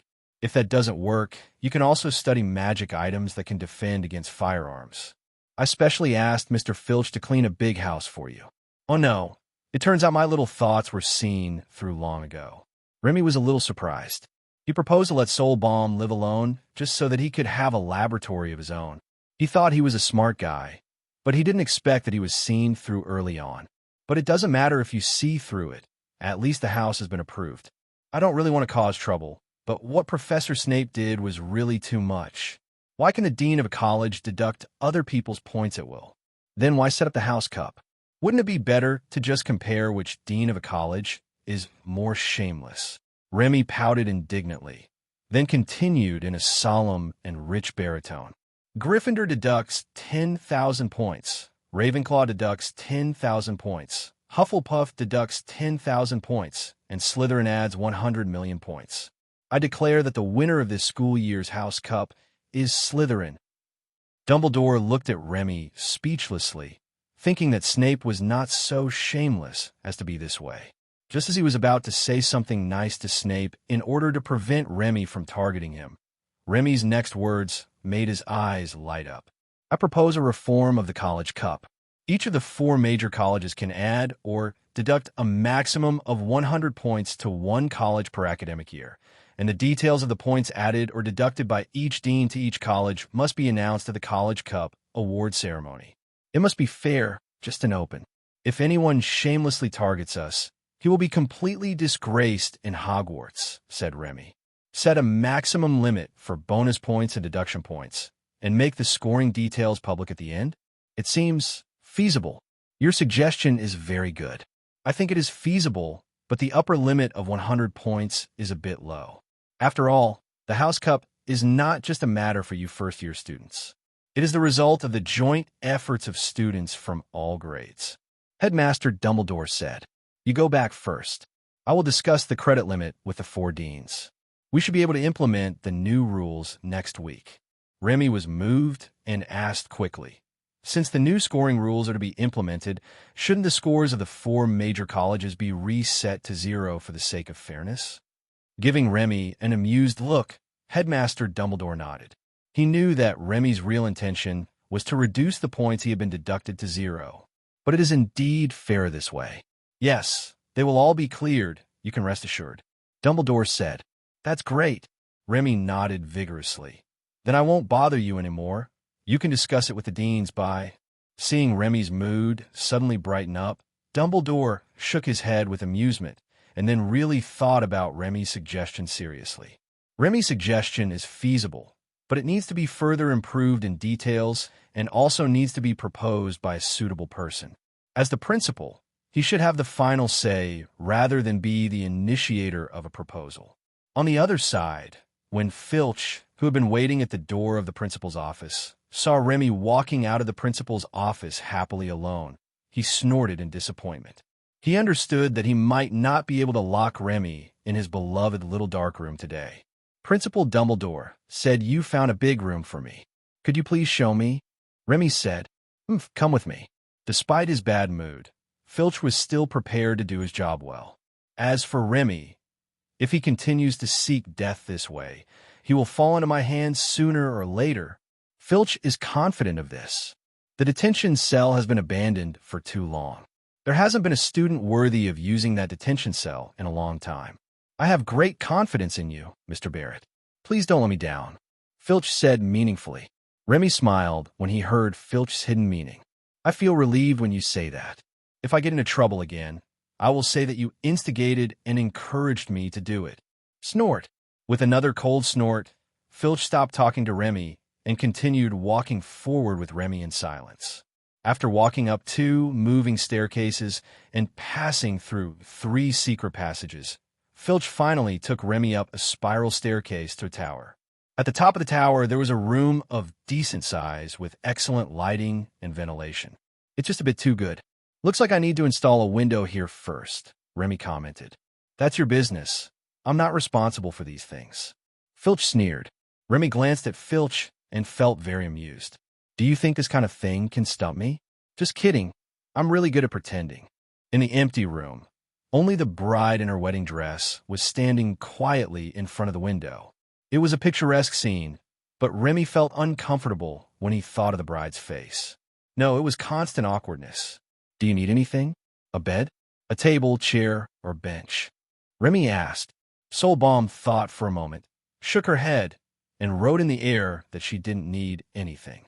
It was fine that the furniture was not needed, but the food gave Remy a headache. The food needed for Soulbalms is too special and cannot be bought with money, especially in Hogwarts. Fortunately, it will not die even if it does not eat or drink, but Remy is not Brother Crow. How can he let his little brother who follows him go hungry for 9 meals in 3 days? Or maybe my little sister. As for food, I'll find a way. You'll have to bear with it for now. Oh, I also have to prepare food for the inmate in Azkaban. Remy patted his head, remembering that in the letter he wrote to the cellmate before he was released, he mentioned preparing food for him. The food was easy to prepare, but how was it to be sent to Azkaban? We couldn't use an owl, could we? After thinking it over, Remy turned his gaze to the Soulbalm again. Do you know the way to Azkaban? Remy asked. The Soulbalm lowered its head as if thinking, then shook its head and nodded and wrote in the air. I don't know the way to Azkaban, but I can sense the location of my compatriots. Fellow countrymen, you are their natural enemy now. Remy nodded with amusement and breathed a sigh of relief. Help me deliver something to Azkaban later. I'll pay you for your service. How about 5 magic crystals per trip? Soul Bullet was stunned for a moment, then nodded quickly. After finishing one thing temporarily, Remy looked carefully at the circular room and made plans in his mind. First of all, of course, you need to install glass windows on all the windows, and they must be movable. To save trouble, Remy decided to abandon the more modern sliding windows with rollers or grooves and use a simpler, retro-style window that can be lifted up as a whole. After deciding on the shape of the window, Remy took out the magic crystals and gave 3 of them to the Soul Bullet for it to eat first. Then Remy picked up the remaining magic crystals and started alchemy using them as raw materials. Only boom, bang, ping-pong, ouch, oh my god, damn, oh my god. With a loud bang, Remy crashed through the door and flew out, rolling along the spiral staircase all the way to Mrs. Norris. Mr. Filch looked at Remy in surprise, then looked up the stairs, with an excited smile on his face, as if he had won the lottery. Mr. Barrett, it seems that you can't wait to visit the detention room, right? As he spoke, Filch stretched out his skinny but extremely strong hand, grabbed Remy's arm, and lifted Remy up.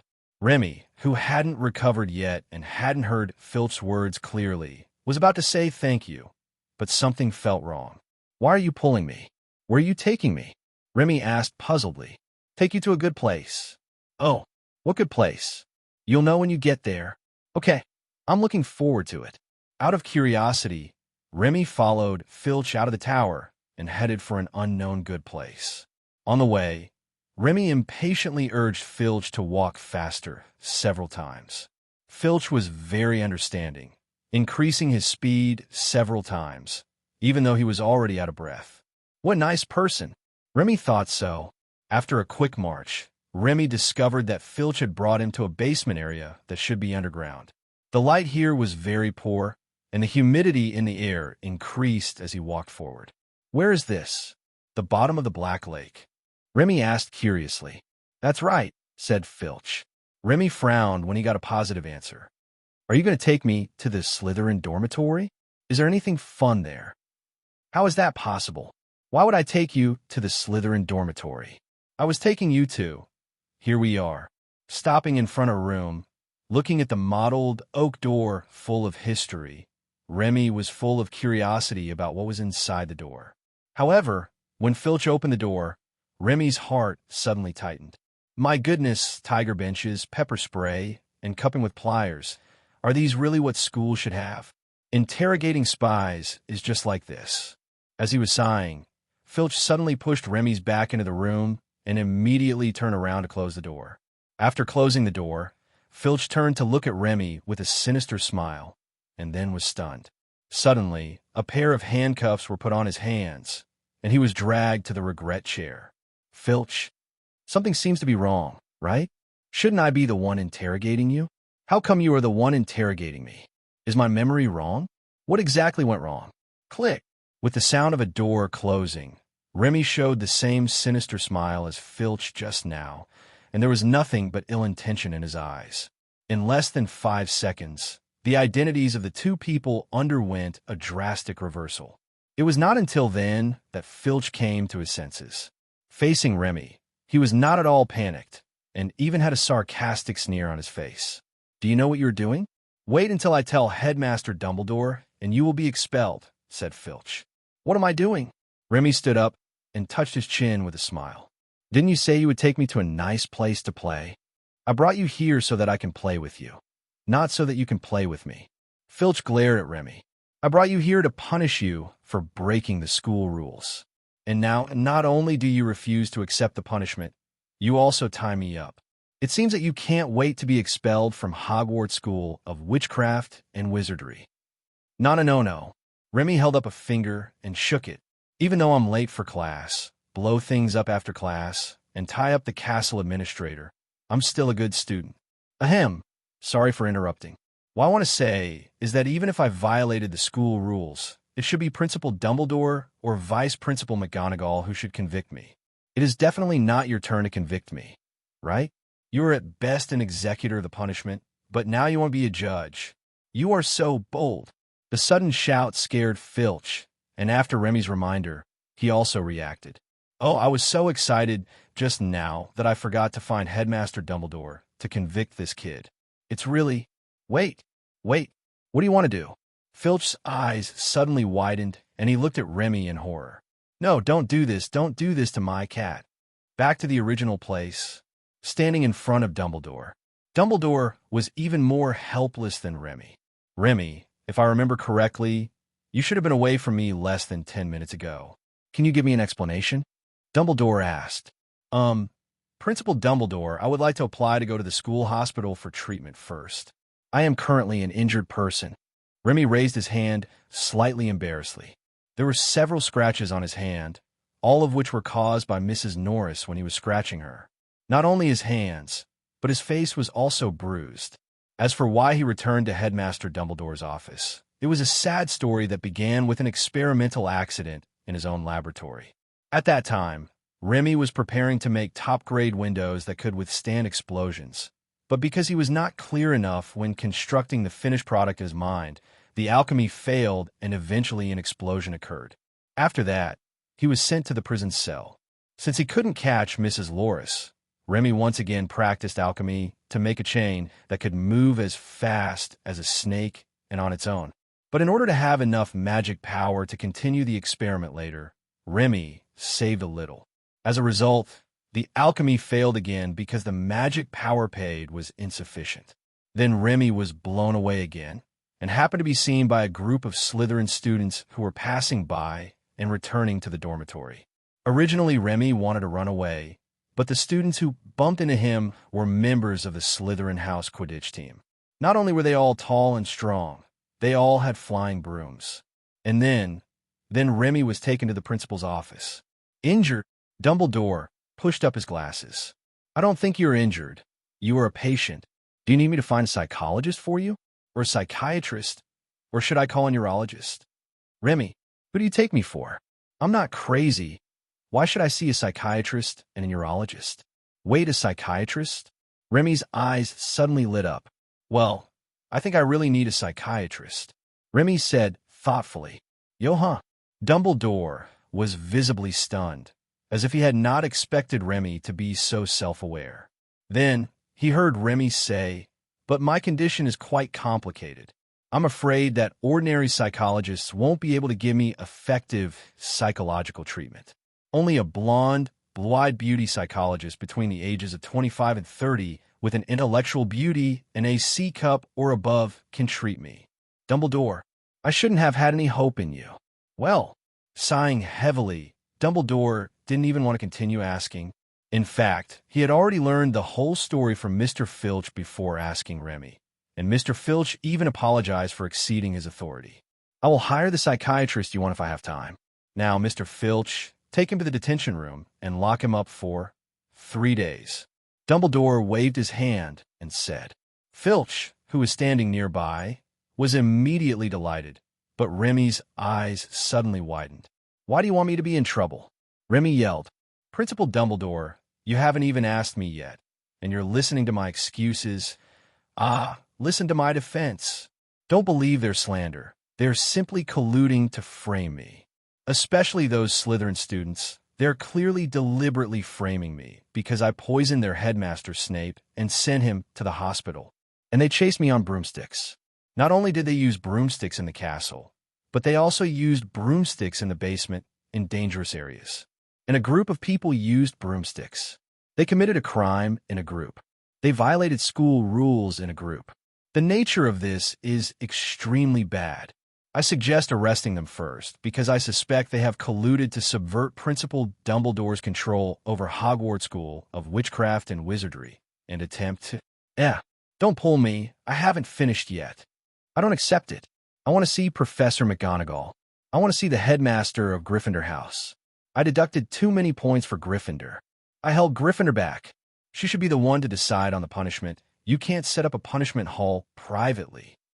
No matter how Remy screamed, Dumbledore just waved his hand impatiently to signal Mr. Filch to drag Remy out quickly. The moment the door closed, Dumbledore breathed a sigh of relief. The world is finally quiet. Albus, although what he did was indeed absurd, he is still young after all. "Isn't it too harsh to lock him up in the detention room for 3 days?" said the portrait of the fourth headmaster hanging on the wall. "This child is too wild." Dumbledore shook his head helplessly and said, "We must dampen his spirit, otherwise he will become more and more lawless in the future." "That makes sense, but you need to remind Filch to just lock Remy up, otherwise it would be too much." "Don't worry, Senior. I know this very well. Besides, Remy is not afraid of punishment, so it's better to just lock him up and let him be quiet for a few days. With his personality, letting him stay quiet should be the biggest punishment for him." "Oh, Albus, I don't think so. Have you forgotten that he knows alchemy? I don't think he will be bored in the detention room. This will require Mr. Filch to work harder. As long as all the items Remy refines are confiscated, I think he will eventually get bored." Hearing Dumbledore's words, the headmaster's portraits on the wall all smiled knowingly. On the other hand, Filch had just taken Remy to a new detention room when he received a handwritten letter from Headmaster Dumbledore, delivered by Fawkes. Seeing the tedious requirements for guarding Remy in the letter, Filch was not surprised but delighted. He immediately opened the door of the detention room and rushed in to clean out everything inside. He even swept the room several times with a broom and mopped it several times. He dragged the stone floor to the point where it was almost reflective. "Do you need me to make some floor wax for you?" Remy asked curiously. "Thank you, no thanks. Just stay here." After mopping the floor one last time, Filch picked up the bucket and mop and left the detention room. He left with an oil lamp to provide lighting. "Really? You think you can stun me like this?" How naive. Remy pulled out a strand of hair and used it as raw material to make an oil lamp. He then used another strand of hair to make a box of matches. Snap! Just as I lit the oil lamp, suddenly, the door opened with a click. Filch walked to Remy with a smile on his face, picked up the oil lamp and the matches next to it, and then left. "Remy, what is this? Playing a war of attrition with me? Who is afraid of who? Move to the door, start alchemy, think of something random, and pay the magic power which is definitely not enough." Then, bang! With a loud bang, Filch, who was just about to return to his lounge, turned back subconsciously. When he turned around, he just witnessed Remy crashing through the door and hitting the wall of the passage with a bang, scaring a portrait on the wall so much that it ran away and disappeared. Remy was like a pile of batter, hanging on the wall, slowly sliding down, and then jumping up. "Oops, sorry, I accidentally escaped. Could you please change the door of the detention room? I need privacy. Thank you." As he spoke, Remy brushed off the non-existent dust on his clothes, then swaggered into the confinement room. After coming to his senses, Filch gritted his teeth and was so angry that he almost crushed the oil lamp in his hand, if he had that much strength. After a while, Remy was surprised to see Filch and Professor Snape coming to the door of the detention room together. "He has been discharged from the hospital." I thought Professor Snape would sneer and use a repairing spell to fix the wooden door. Remy was even ready to set off another explosion to tire them out as soon as they were 100 meters away. But who would have thought that Snape did not sneer or use a repairing spell? "Tell me, how did you manage to create a water of life and death that was so potent and tasted well so?" Snape asked. Remy blinked. "Give me extra points?" Snape was silent for a moment and then nodded. "If you can replicate the exact same water of life and death, yes." Remy's eyes suddenly lit up. "Oh, how many points?" Snape was silent for a while. "It depends." "What do you mean by it depends on the situation?" Remy suddenly felt unhappy. "This is the super powerful water of life and death. It's the only one of its kind in the entire magic world. Professor Snape, as a potion master, you certainly don't want to study such a magical potion without understanding it, right?" "Wait, why does this sentence sound weird?"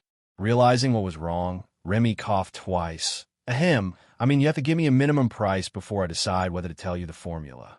Snape's expression suddenly turned ugly, but he finally nodded.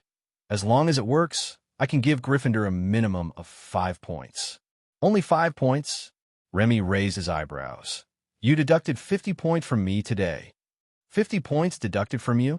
Snape frowned and became deeply concerned about the teaching ability of primary schools in the Muggle world. "I haven't submitted the points deducted from you to Headmaster Dumbledore yet. If your formula is indeed effective, I can cancel the points I deducted from you and give you an extra 5 points," Snape said. "Oh, isn't this going back and forth equivalent to wait? Headmaster Dumbledore seems to have agreed to reform the scoring rules of the House Cup, and the previous deductions and bonuses will be cleared at that time." Judging from the time, Snape should not have met Headmaster Dumbledore yet. "You said you would just cancel out the deducted points? How do I make up for the face I lost?" Remy said with his head held high and chest puffed out, looking dissatisfied. "I don't want you to clear the deducted points. I want you to give me at least 55 points. And you have to give me the points at the last moment before the College Cup award ceremony, so that I can save face in front of all the teachers and students in the school." Remy said. "At least 25 points, since I only deducted 20 points from you," Snape said. "What do you mean you only deducted 20 points from me? Is 20 points too little? If you think it's too little, then at least give me 45 points. Remy said. "Huh?" Snape snorted. "It's only 25 points, so forget it." "All right." Remy sighed and lowered his head to show his surrender. "But we agreed that it's at least 25 points, and you have to sign a written agreement." "Well, go ahead. Why are you in such a hurry? Sign the document first." As he spoke, Remy used alchemy to create a quill and parchment and handed them to Professor Snape. Taking the paper and pen, Snape carefully examined each feather on the quill and was very surprised. He had heard about Remy's talent from Headmaster Dumbledore before, but he didn't expect that seeing it with his own eyes would be even more amazing than what Headmaster Dumbledore had said. "Why haven't you written it yet? Are you going to break your promise? If you break your promise, you will become a fat man," Remy said. Rolling his eyes, Snape took the quill and wrote the document. He not only signed his name, but also pressed his fingerprint at Remy's strong request. Although this document does not have any magical binding force, it is enough for Remy. After receiving the receipt, Remy did not delay any longer and wrote down the recipe without hesitation. Looking at the formula, Professor Snape frowned. What is this last magical ingredient called magic crystal? I don't remember there being a sub-ingredient with this name in the magic world. Did you not recognize the name you gave it? It seems that you're really interested in academic matters. Well, today I will let you broaden your horizons. Remy chuckled, rolled up his sleeves, and then used alchemy to create a magic crystal on the spot. This is the magic crystal. I'm the only one in the entire wizarding world who can make it. It belongs to Scorpion Gigi, one and only. Remy said proudly, throwing the magic crystal to Snape, who had been staring at it with shining eyes. Ignoring Remy's strange metaphor, Snape took the magic crystal, swallowed subconsciously, and then observed the magic crystal carefully. However, after watching for a long time, Snape could not see any other characteristics except feeling the huge magical power and the strong attraction that was getting stronger and stronger. After a moment's hesitation, Snape took out a pair of very small scissors from his pocket and carefully scraped the surface of the magic crystal. Then he dipped his little finger in the magic crystal powder and put it into his mouth. As soon as the magic crystal powder entered his mouth, Snape's eyes lit up first, and then his brows frowned even more tightly. He felt that just a little bit of powder replenished him with a large amount of magic power, but he didn't taste any medicinal properties at all. Can the effectiveness of a potion be improved simply by increasing the magic power it contains? What a joke. If this is the case, wouldn't it mean that the more precious and powerful the materials, the stronger the potions that can be made?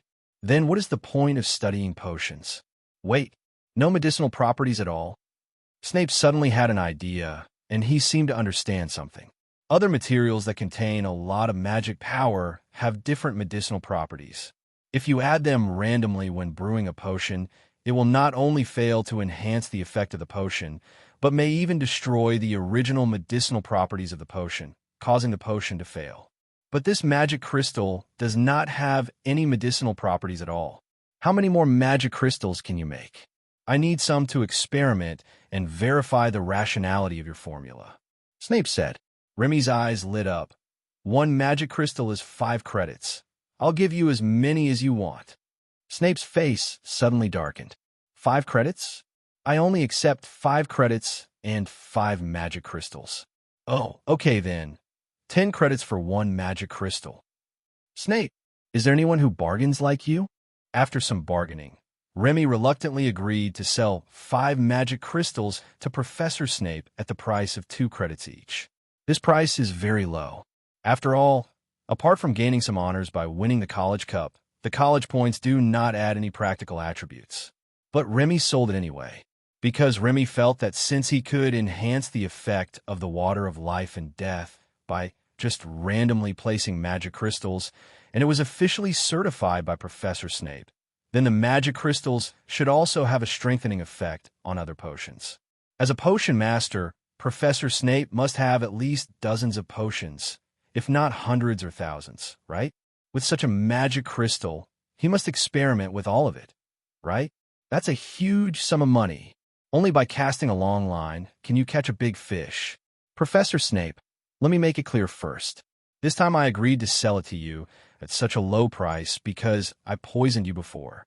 If you need magic crystals in the future, the price will not be the same, and you may not be able to buy them with school points. Remy said, the credits trading and other things would definitely not be able to go on after Snape knew about the reforms to the College Cup. Besides, Remy had long coveted Snape's exclusive magic, Shadowless. To be exact, Remy was eager for any magic. Snape snorted lightly, carefully put all the magic crystals into a bottle, then turned hostile and took out his wand to repair the door. Being locked up again, Remy was in a good mood and started humming a song. He also used alchemy to create a large piece of obsidian at the door to block it tightly.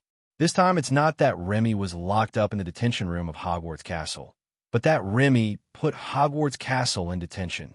This is the legendary theory of relativity, also known as the method of spiritual victory. This is the perspective from which foreign kids observe the world. In the meantime, Professor McGonagall came over and used Transfiguration to remove the obsidian blocking the door several times. But each time he did it, Remy would seal it again. After 3 times, Professor McGonagall was too lazy to care about him anymore. Maybe because Remy was detained on Friday, or maybe because Remy behaved well, he was released on Monday of the second week near noon after serving his sentence. Just in time not to delay the new week's classes. When Filch informed Remy in an indignant voice that he could leave, and when Headmaster Dumbledore personally used Transfiguration to remove the huge stone blocking the door, and looked at Remy lying in the rocking chair, rocking a glass of red wine inside, both of them fell silent. "Oh, Headmaster Dumbledore, you're here." Remy jumped up and placed the wine glass on the table, waving at Headmaster Dumbledore. "You've come at the right time. I have a brand new invention, and I want to show it to you." Remy said, "A brand new invention?" It was invented without any explosion. Surprise and curiosity overcame speechlessness. Dumbledore pushed up his glasses and walked into the detention room, looking at the 2 oil lamps on the table. The 2 oil lamps are exactly the same. The only difference is that one is brighter and the other is dimmer. "Are these 2 oil lamps?" Dumbledore asked curiously. "That's right." Remy nodded vigorously, then walked to the door and sealed it again with a stone, then moved closer to the oil lamps and blew them out in one breath. As the oil lamp was blown out, the confinement room suddenly fell into darkness, without even a trace of light. "Principal Dumbledore, you may use the illuminating charm now," said Remy. Dumbledore nodded. He didn't even take out his wand. Instead, he demonstrated wandless casting plus silent casting. He just raised his hand and held up a ball of light. As the light appeared, one of the oil lamps on the table suddenly burned up, painting the room with a warm orange-red color. This is my latest invention, the light-sensing oil lamp." Remy picked up the burning oil lamp with a proud look on his face. "This oil lamp can light up as long as there is light. No matter whether it is light from other oil lamps, illumination spells, or sunlight, as long as it is light, as long as there is light within its sensing range, it will light up. It is fully automated. Very humane." Dumbledore blinked and thought for a moment. "It sounds magical, but why does it always feel like something is wrong? What if there's no light? Will it still work?" asked Filch. "Good question. Principal Dumbledore, could you please turn off the lights?" When Dumbledore turned off the lighting charm, the room was suddenly dark. "See? If there's no light, it won't light up at all," said Remy. "Dumbledore, Blanche, I told you something was not right, but it can be activated in other ways, such as..." Remy lit a match with a click and used it to light another oil lamp. When the match burned, the oil lamp lit up. That lamp continued to burn as the other lamp was lit. Only, why do I feel that the brightness of this sensor oil lamp is not as good as the ordinary oil lamp next to it? Am I confused? Dumbledore asked. "It's a light-sensing oil lamp." Remy corrected him. "You're not mistaken. Its brightness is only 50% of the nearby light source, which is half. After all, there's a loss in energy transfer, right?" "Dumbledore, you are really scientific, but why did you design such an unscientific thing? And this is a magical world. No need to talk about science." "Remy, I can't quite understand. It would be fine if it could enhance the light source, but since it is only half the brightness of nearby light sources, and it seems that its sensing range is also very small, what is its use?" Dumbledore asked in confusion. Remy scratched his head and looked puzzled. I didn't say it was useful, did I?" "Dumbledore, in other words, it really is of no use? Then you invented it to dry wool. If I have to say what it is used for, I think it can be used as a teaching tool to convey some ideas more intuitively, although I haven't thought of any ideas that it can convey." Shaking his head, Remy pointed to the 2 oil lamps on the table. "This is for you, my dear principal. Also, please open the door for me. I can't move that stone," Remy said. "Well," sighing, Dumbledore waved his hand and cast a spell without a wand again. But this time, he used the levitation charm. Remy was so envious. Just as he walked out the door, Remy suddenly looked into the room again. "Oh, by the way, I forgot to introduce that this light-sensing oil lamp does not need light to shine directly on it. It only needs a light source within a spherical range with a radius of 1 meter to light up. It's also okay to have light, but the brightness is not ideal. Remy said, "Is that so?" Dumbledore picked up the oil lamp on the table and fell into deep thought. If that's the case, then it does have some use. It seems it can be put in a secret room. Everybody, cheer up. Your king is back. First you hear the sound, and then Remy makes a stunning appearance in front of the restaurant door, posing as if he's taking off. However, the deathly silence told Remy that his way of appearance was not only not handsome at all, but also very awkward. A bunch of mortals who don't know how to appreciate. Remy stood up straight and shook his wizard robe, then raised his chin slightly at a 45-degree angle and looked up at the ceiling. His eyes revealed an indescribable melancholy. If being misunderstood is the fate of the expressor, then I accept it. Remy glanced at the classmates around him quietly and found that they were successfully stunned by his protein-rich words, so he breathed a sigh of relief. With a snort and a toss of his hair, Remy strode over and sat down next to Harry. "The food is good. Give me a sandwich." Remy said, "Here. Are you okay these 2 days? I heard Filch put you in detention." Harry asked, "It's okay. I'm just a little bored. By the way, I want to eat a round sandwich with a beef patty in the middle that sizzles and oozes oil when you bite into it." Remy said, "Harry, isn't that a burger?" I speechlessly changed a burger for Remy, who thanked me and started eating it in big mouthfuls. "Didn't Filch punish you? I heard from my brothers that the detention cell is very scary, and there are even torture instruments used to interrogate prisoners." Ronald said, "Indeed." Remy nodded. "But Filch cleared all those things away after I went in. Not even a cat hair was left for me." "That's good, but being locked up in a room with nothing in it. If it were me, I would probably go crazy in a day unless there were books," said Hermione. "If I don't have a book, I think I can only last a day at most. If I have a book, I can fall asleep in an hour," Ronald said vaguely while stuffing something into his mouth. "Speaking of books, I suddenly remembered something." Remy touched his chin, then stood up and hooked his finger to signal everyone to lean their heads over. "What is it?" Harry asked curiously, unconsciously lowering his voice.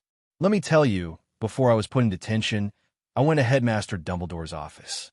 There were a lot of magic books in the office, including some that recorded dark magic. I bet they must be banned books that are not even in the banned section of the school library," said Remy. Ronald was a little confused.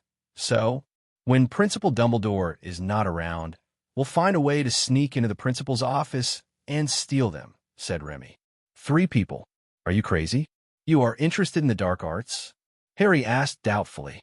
"Why don't you understand?" Remy looked around at the 3 of them and said, "Those magic books contain the most powerful magic. As long as we steal 3 or 5 of them and learn the magic in them, we can become the most powerful wizards in the magic world. Then we will punch Albus, kick Voldemort, suppress the Death Eaters, and destroy the Ministry of Magic. How is it? Are you excited? If you are excited, then take action. Now we are forming a team to start the principal's office dungeon. We are short of 3 people. Will you 3 join me? A beautiful tomorrow is waiting for us."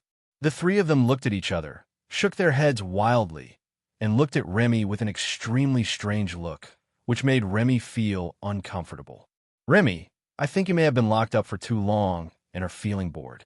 How about we go out for a walk and get some fresh air after class?" Ronald suggested. "Oh, it seems that is not impossible." Halala. As they were talking, a large group of owls flew in from the skylight, each of them carrying packages or letters of varying sizes in their beaks or legs. The most eye-catching among them is the Long Johns, which are the largest in size and carry the most things, with the mouth and legs wrapped in wraps. "You have so many things," Harry said enviously after seeing that Hedwig only brought him a letter. Ronald and Hermione looked at Harry enviously, thinking that at least he received a letter, but they got nothing. "You only see the things, but not the trouble behind them," Remy said with a bitter face as he looked at the letter on a package. "What's wrong?" Harry asked. "My father sent me a package saying that he had researched the legal loopholes in the wizarding world and asked me to find a way to open up sales channels in the wizarding world. Remy said. Sales? What sales? Ronald asked. Remy rolled his eyes at Ronald and asked, What kind of business is my family in? Your home? I remember you said before that your home is, this package can't contain. You guessed it, and it's the latest model. 3 people. Why is your father less reliable than you? How could a father teach his children to exploit legal loopholes and encourage them to bring guns into school? Isn't your father a muggle? How come he uses owls to send you packages? Hermione asked with a frown. The package was sent from my teacher. I think my dad sent it to my teacher first, and then my teacher helped to send it over. Remy said, 3 people. Well, your teacher is not reliable either. Putting down the letter and the package, Remy was not going to open it now. The legal loophole his father mentioned in the letter was actually the same loophole Remy had discovered before, which required separate storage of guns and bullets and continuous possession for a conviction. But his father explained it more clearly. It's useless. If I open the package now, the professors will definitely confiscate it. As we all know, school rules can control things that the law cannot control. For example, in the past, some schools confiscated students' mobile phones and smashed them directly, completely ignoring that they were personal property protected by law and belonged to the students. The law is just a younger brother in front of school rules. School rules YYDS. Oh, my teacher also sent the magic card that Hagrid wanted. It's pretty good. Remy said, Really? That's a great coincidence. Hagrid just wrote to me and invited us to have tea with him in the afternoons. You can give him a magic card then, and go out for some fresh air. Harry said, That's a good idea. If Hagrid has time, we can ask him to take us to Happy Forest. Let's go to the Forbidden Forest to play. I heard there are all kinds of Pokemon in there. Remy said, I'm afraid Hagrid won't agree to this. Ronald shook his head and said, Hagrid is the forest ranger. His duty is to drive away students who intend to enter the Forbidden Forest. George, Fred, and others are often chased around by Hagrid. They are them, and I am me. Remy raised his head and shook his hair. To paraphrase my father's life motto, as long as you cater to the interests of the people, there is no business that is difficult to do. Excuse me, does this mean selling something to people that they like? Or does it mean a bribe, of course? Harry, Ronald, Hermione, I knew it must be like this. After dinner, Remy followed Harry and the others back to the dormitory to rest and put his package away properly. Then Remy returned to the cafeteria to pack a large box of food. He planned to deliver the food to Sirius in Azkaban. Do what you say. Since you have promised him, you still have to do it, even if it is a little late. Be sure to be safe when you go out. Keep this bag. There are things in it that can protect you. When you encounter danger, don't worry about anything else. Just point this end at the enemy, pull this trigger, and then turn around and run. Don't worry about things. It doesn't matter if you lose them. At this moment, Remy chattered like an old father who was sending his daughter on a long journey. Fortunately, Soul Bullet was not a rebellious girl. She listened quietly without any impatience. After giving all the precautions, Remy watched the Soul Bullet leave. He kept watching the Soul Bullet until it disappeared from his sight. Back in the dormitory, Remy used the magic crystal to make a pot of water and added a cup each for Chioku and Hedwig. I don't know if it's an illusion, but Remy feels that the feathers of the Autumn Johns seem to be softer and more lustrous than when they first met, almost like they had eaten Dove. Wait, Dove? Great. I suddenly have an idea for an invention. Thanks for the ad. Remy happily wrote down his inspiration in a small notebook and asked Harry and Ronald to continue to improve the previous gloves. Things have to be done one by one, not haphazardly, even when hitting people. At 2 o'clock in the afternoon, several people left the dormitory together to go to class. When Remy followed Harry and Ronald out of the main building of the castle, he realized belatedly that the class he was going to take today was a flying class. Madame Hooch had been waiting in the flying square for a long time. After confirming that everyone was present, the lady with eagle-like sharp eyes immediately announced that the students from the 2 colleges should line up in 2 lines to get her flying broomsticks. The brooms provided for the flying class are old and worn. The top part of the handle of each broom is unusually round, and you can tell at a glance that they have been rubbed for a long time and have been polished to a patina. But other parts are a bit horrible. The lower and middle parts of the handle are mottled with large patches of paint peeling like an old city wall, and the broom head is even more sparse, like the top of a middle-aged man's head. It makes people doubt whether this broom can still sweep the floor, let alone fly. I can't understand why I'm so happy about getting such a broken broom. Remy muttered, "Come on, it's a broomstick. Don't you think it's super cool?" I don't think so. That's because you've never flown before. Believe me, once you successfully fly on a broomstick even once, you'll love the feeling. Okay, I'll try my best. Line up and stand straight, with each person about 1 meter apart, and place the broom horizontally on the ground in front of them under the command of Mrs. Hooch. Hermione seemed a little nervous. She kept breathing in and out. Even more exaggerated was Neville. This guy clenches fists. I wonder if he wanted to have a real man's duel with the flying broom. Put your dominant hand just above the broom handle and say up, Mrs. Hooch said as she demonstrated, and the broom in front of her flew into her hand. At first, Remy thought this instruction was ridiculous and stupid, but after thinking about it, he understood. Up means pigeon, and pigeons can fly, so when you use the up command, you can control the flying broom to take off. After figuring this out, Remy stretched out his hand and placed it just above the broomstick in front of him like everyone else. Before he could give any instructions to the broomstick, there was a sudden bang from the side. It turned out that Ronald was hit by his broomstick. This scene immediately made everyone laugh, except Hermione, who became even more anxious because her broom did not respond. Fortunately, she finally succeeded after the 6th experiment.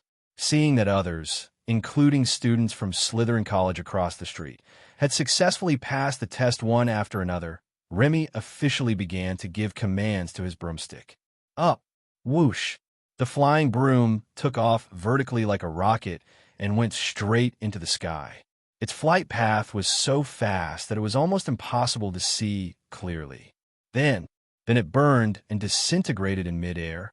Well, Remy looked away and blinked. Mrs. Hooch, there must be something wrong with the broomstick we were using. Can you give me another one? Mrs. Hooch retracted her gaze and looked at Remy strangely for a long time before nodding and giving Remy another one. This time Remy did not give it any orders, but took it directly in his hand. As the teaching had moved on to the next stage, Mrs. Hooch was teaching them how to ride their broomsticks without falling off. But the teaching content was a little far-fetched. Mrs. Hooch actually taught them to hold the broom handle tightly with their legs and then lower their body center of gravity as much as possible. If you say it is useless, it is actually useful. But if you say it is useful, it seems useless. What's more, Mrs. Hooch, I have to remind you that I am a man. I'm not born with grooves that can catch a broom handle. Instead, I have ridges that interfere with catching a broom handle.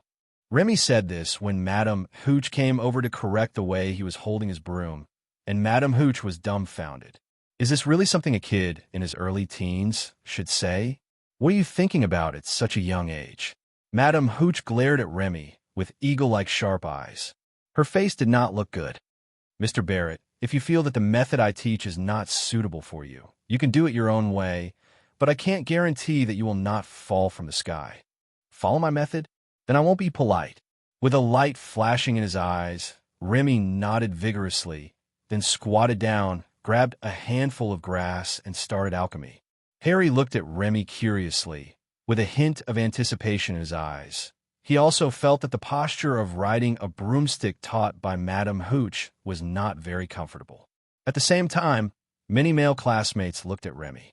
In their eyes, they saw that Remy used grass as the raw material to make a leather seat similar to an electric car seat with a depression in the middle, as well as a pair of stirrup-like footrests and some strange things. Soon they understood what those strange things were used for. It turned out that they were used to fix the seats and footrests. After roughly estimating the distance, Remy installed the seat and footrests, then jumped on the broom. Very good. The sitting feeling is excellent, not uncomfortable at all, and there's a place for feet. It is perfect. As he spoke, Remy looked towards Mrs. Hooch excitedly. Can it fly next? How do we control it? Take off. Wait, it's not yet. Flying. Boom. Asking Remy where he was going, Harry pointed to the principal's office. Looking at Remy, who suddenly broke the glass and flew in, Dumbledore was silent for a moment, then silently put down the quill in his hand, picked up the chocolate on the plate, and ate a piece to calm himself down. "Tell me, what happened?" Dumbledore asked. "I don't know." Remy patted his head. "I was riding on a broomstick and said take off, and then the broomstick exploded. Are those antiques out of date and have quality problems? The brooms used for teaching are indeed a bit old, but there is no problem with the quality. Madame Hooch will carefully check them before each use." Dumbledore shook his head and said, "I have a general understanding of your situation. You don't need to take flying lessons in the future." "Really?" Remy was stunned for a moment. "What about charms? You won't let me take it, right? Then I can only study boring subjects like potions and history of magic. You can take the charms class if you want, but you can't use a wand to practice magic. You should be aware of your problem, right? Ollivander mentioned what happened to you in his shop in the letter he wrote to me." Dumbledore said. "Ollivander wrote to Dumbledore?" Remy nodded thoughtfully, and as soon as he looked up, he found that the glass he had broken through had been restored to its original state. Outside the window, Mrs. Hooch, who was riding on a flying broom, breathed a sigh of relief when she saw that Remy was okay. After saying hello to Dumbledore, Madame Hooch left on her broomstick, probably to continue her class. "Principal Dumbledore, now that you know my situation, do you have any good ideas? I can't just not cast spells forever, right? Would I still be called a wizard if I did that?" Remy asked. "There is no good solution for now. The magic power in your body is still growing rapidly. Only when the growth rate slows down can you carry out effective magic control training. Otherwise, it will be in vain. You should have a deep understanding of this, right?" Dumbledore said. "All right." Remy nodded helplessly, but the next moment, when he noticed the wand on the table, Remy's eyes lit up. "Principal Dumbledore, how about you give me your wand a try? Maybe it can help me use magic normally?" Remy asked with shining eyes. Dumbledore's heart skipped a beat, and he immediately put the wand on the table into the drawer. "Impossible. This wand means so much to me. There can't be any mistakes," Dumbledore said firmly. "TSK, you stingy guy." Pursing his lips, Remy suddenly felt that his future was bleak. He can't use a wand to practice magic, and it's unlikely that he'll be able to just skip the wand and learn wandless casting. So, can he still be considered a wizard? "I think you can ask your teacher for help to make you something to suppress the magic in your body, or you can do some research on your own," Dumbledore said. This was a feasible suggestion, but what Dumbledore did not expect was that Remy instantly became furious like a cat whose tail was stepped on. "Why should I put shackles on myself? Just because I'm strong? Is there something wrong with being strong? Is being strong the original sin?" Remy jumped up and down. "Dumbledore, no wonder Nicholas Flamel tampered with the magic cards without telling you. It turns out that there is something wrong with your concept. There's nothing wrong with being strong." Dumbledore pushed up his glasses. "But you can't control the magic in your body. Shouldn't you find a way to suppress it?" Remy immediately shook his head. "It is impossible to suppress magic power, not in this lifetime. If nothing works, I will research a wand that I can use." Dumbledore frowned when he heard Remy's words. He couldn't understand why Remy was so resistant to suppressing his magic. Based on his current understanding of Remy, Remy was not a reckless man. He was a man of rough but meticulous thinking and actually had a very useful brain. Could it be the influence of the magic treasure? Dumbledore suddenly thought. According to Nicholas Flamel's previous statement, Mobos are magical creatures that are the opposite of obscurus and are born from the excessive use of magic power, and they already have instincts. In theory, such a special creature would instinctively resist living habits that are not beneficial to itself. "Remy, come here, I'll check you out," Dumbledore said solemnly. Remy's heart skipped a beat, and he looked at Dumbledore inexplicably. "You don't have any special hobbies, do you?" "Special hobbies? What's special?" Meeting Remy's wary eyes, Dumbledore realized what was happening and immediately felt a toothache. "What's going on in this kid's head?" "You... Forget it. How about I take you to your teacher's house and let him check your body? I mean the magic treasure in your body," Dumbledore said helplessly. Remy breathed a sigh of relief. Oh, you mean Ma Bao. It's fine. Nothing happened. The more you say this, the more worried I become. Seeing that the misunderstanding had been resolved, Dumbledore pondered for a moment and then raised his hand and snapped his fingers. Remy's body immediately floated up and floated next to Dumbledore. After observing Remy carefully for a long time with a frown, Dumbledore suddenly stretched out his hand and pressed it on Remy's head. The next moment, he suddenly widened his eyes and looked at Remy in disbelief. Remy's eyes were wandering, and he seemed a little guilty, and he didn't even look Dumbledore in the eye. "Remy," Dumbledore said in a deep voice, "why didn't you tell me that the magic treasure in your body has undergone such a big change?" Before Remy entered school, Dumbledore talked with Nicholas Flamel and learned that the magic treasure in Remy's body was white at first, then became bluer and bluer, and had turned slightly purple when he entered school. Dumbledore also saw the magic treasure in Remy's body after Remy entered school. At that time, he could directly sense it in its state. But now, without contact with Remy, he has no way to sense the specific state of the magic treasure, and he is shocked to find that the magic treasure has completely turned purple. Ma Bao has grown again, and the magnitude is huge. "You didn't ask. I'm not the kind of person who likes to show off," Remy said righteously. Dumbledore's breath hitched, and he almost choked to death on Remy's words. But fortunately, he didn't. "So how do you feel now?" Dumbledore continued after taking a deep breath. "Feeling? I don't feel anything. Really, absolutely not. It's the same as before, except that the magic power has increased a little bit. Its magic power has increased more than just a little bit. It's at least 5 times as much as before." Dumbledore glared at Remy, and his mind instantly recalled what happened in the Ministry of Magic. At that time, Dumbledore thought that Mobo was being cunning and pretending to be a pig to eat the tiger to launch a sneak attack. Now that he thinks about it, Mobo must have just made a breakthrough at that time.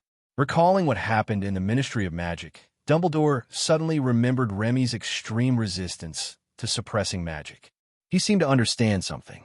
After carefully examining Remy from head to toe, Dumbledore found nothing abnormal, so he changed his approach, using his own magic to invade Remy. This immediately caused a violent reaction from Ma Bao. Dumbledore's magic had just entered Remy's body when a terrifyingly huge magic emanated from Remy's body, not only instantly repelling Dumbledore's magic, but also overflowing to form a protective shield 1 foot thick on Remy's body surface. Dumbledore's hand was immediately bounced away, and his palm even felt a little painful. It seems that this magic treasure has a strong sense of sovereignty. This is not a good sign. Dumbledore frowned and thought. Although this would provide Remy with more comprehensive protection, and even mental magic would not be able to affect Remy, it also meant that the magic treasure really had its own consciousness, and it was already somewhat beyond the scope of instinct. But it cannot be considered autonomous consciousness. It is still just a passive reaction. "Are you done with the inspection? I still have to go back to class." Remy said, "Didn't I tell you that you don't have to take flying lessons anymore?" "How can that be? I love studying. Studying loves me too. If I don't study for a day, I will feel uncomfortable all over." "Excuse me, but I really don't see how you look like a student who loves studying. So it's time for you to change your glasses. Do you want me to make you a brand new pair of glasses with built-in telescope function?" "No, well, if you want to go to class first." "Oh, huh. You letting me go so easily?" Remy was overjoyed and quickly said goodbye to Dumbledore and left the headmaster's office. He also felt very pressured to be in front of Dumbledore, especially when Dumbledore was always looking at him with a scrutinizing gaze. What Remy didn't know was that Dumbledore also left the headmaster's office shortly after he left. He went to see Nicholas Flamel to inquire further about the situation. Leaving the principal's office and heading for the flying class, Remy was stunned as soon as he turned a corner. Filch opposite him was also stunned, and Mrs. Norris at his feet was even more stunned and then quickly hid behind Filch's legs. "What a coincidence, Mr. Filch on patrol again." Remy greeted. "Yes, but it should be class time now, right? It seems that you have brought honor to Gryffindor House again." Filch said, "You can't say that. Gryffindor has so many points, It's not that easy for me to deduct all of them. Remy smiled and said, "It just so happens that I need your help with something." "Humph, I don't have time to play house with you." Filch snorted coldly and walked past Remy. Just as he was about to pass by, "Don't you want to have the ability to cast spells?" Filch's pupils shrank suddenly, and he stopped immediately. "Gudon." Filch swallowed subconsciously. A look of panic suddenly appeared on his face, and his hand involuntarily reached for his pocket. "I don't understand what you're saying," said Filch. "Yeah." Remy took 2 steps back and looked at Filch with a half-smile, which made Filch feel uncomfortable, and he didn't dare to look at him. He was even a little annoyed. Filch was about to explode, but before he could, Remy took the initiative to interrupt his spell. "My teacher invented a magic card that can release magic without waving a wand or chanting a spell. As long as you have magic power, you can release magic. And I invented a glove that can autonomously absorb the wearer's magic power and transfer it to a designated target. With the two working together, as long as you have magic power in your body, you can use them to cast magic even if you can't control or even sense the magic power." Hearing Remy's words, Filch was stunned at first, and then his Adam's apple kept moving up and down. He opened his mouth, but his throat felt dry before he could speak. He spoke in a hoarse and slow voice, "Please ask." "Oh, look, Mr. Filch, I'm in some trouble now and need a little help. I wonder if you would be willing to be the blue fat man and lend me a hand." Remy asked. "Huh?" Filch let out a long sigh, a look of deep confusion appearing on his face. "Well, Mr. Barrett, I'm afraid I can't convince the professors not to deduct points. I'm just the castle manager and a servant." Filch said, "Deduction? What deduction?" Remy blinked in realization. "I'm not asking you to help me plead with the professor. In fact, I just came from the headmaster's office. Headmaster Dumbledore has approved that I don't have to go to flying, charms, and transfiguration classes. I don't have to go to the classes they need to go to, and I won't be penalized for actions that would penalize them. Free to skip classes, special permission from the principal. If you don't believe me, you can go to the headmaster's office and ask Headmaster Dumbledore." Seeing Remy's arrogant look, Filch was stunned and immediately had many doubts. The biggest doubt was, "What can I do for you?" Filch asked. "It's like this. My auxiliary spellcasting gloves need further improvement. Right now, I need to solve the power problem urgently. That is, the speed of absorbing magic power. I'm not sure whether people like you have as much magic power as real adult wizards. So, I need people like you to conduct experiments to collect data and further improve it." Remy said. After hearing Remy's words, Filch's eyes suddenly lit up. "I do. Mr. Barrett, you want to F****K me." Remy rolled his eyes, but understood what Filch really wanted. "That's fine as long as you're willing.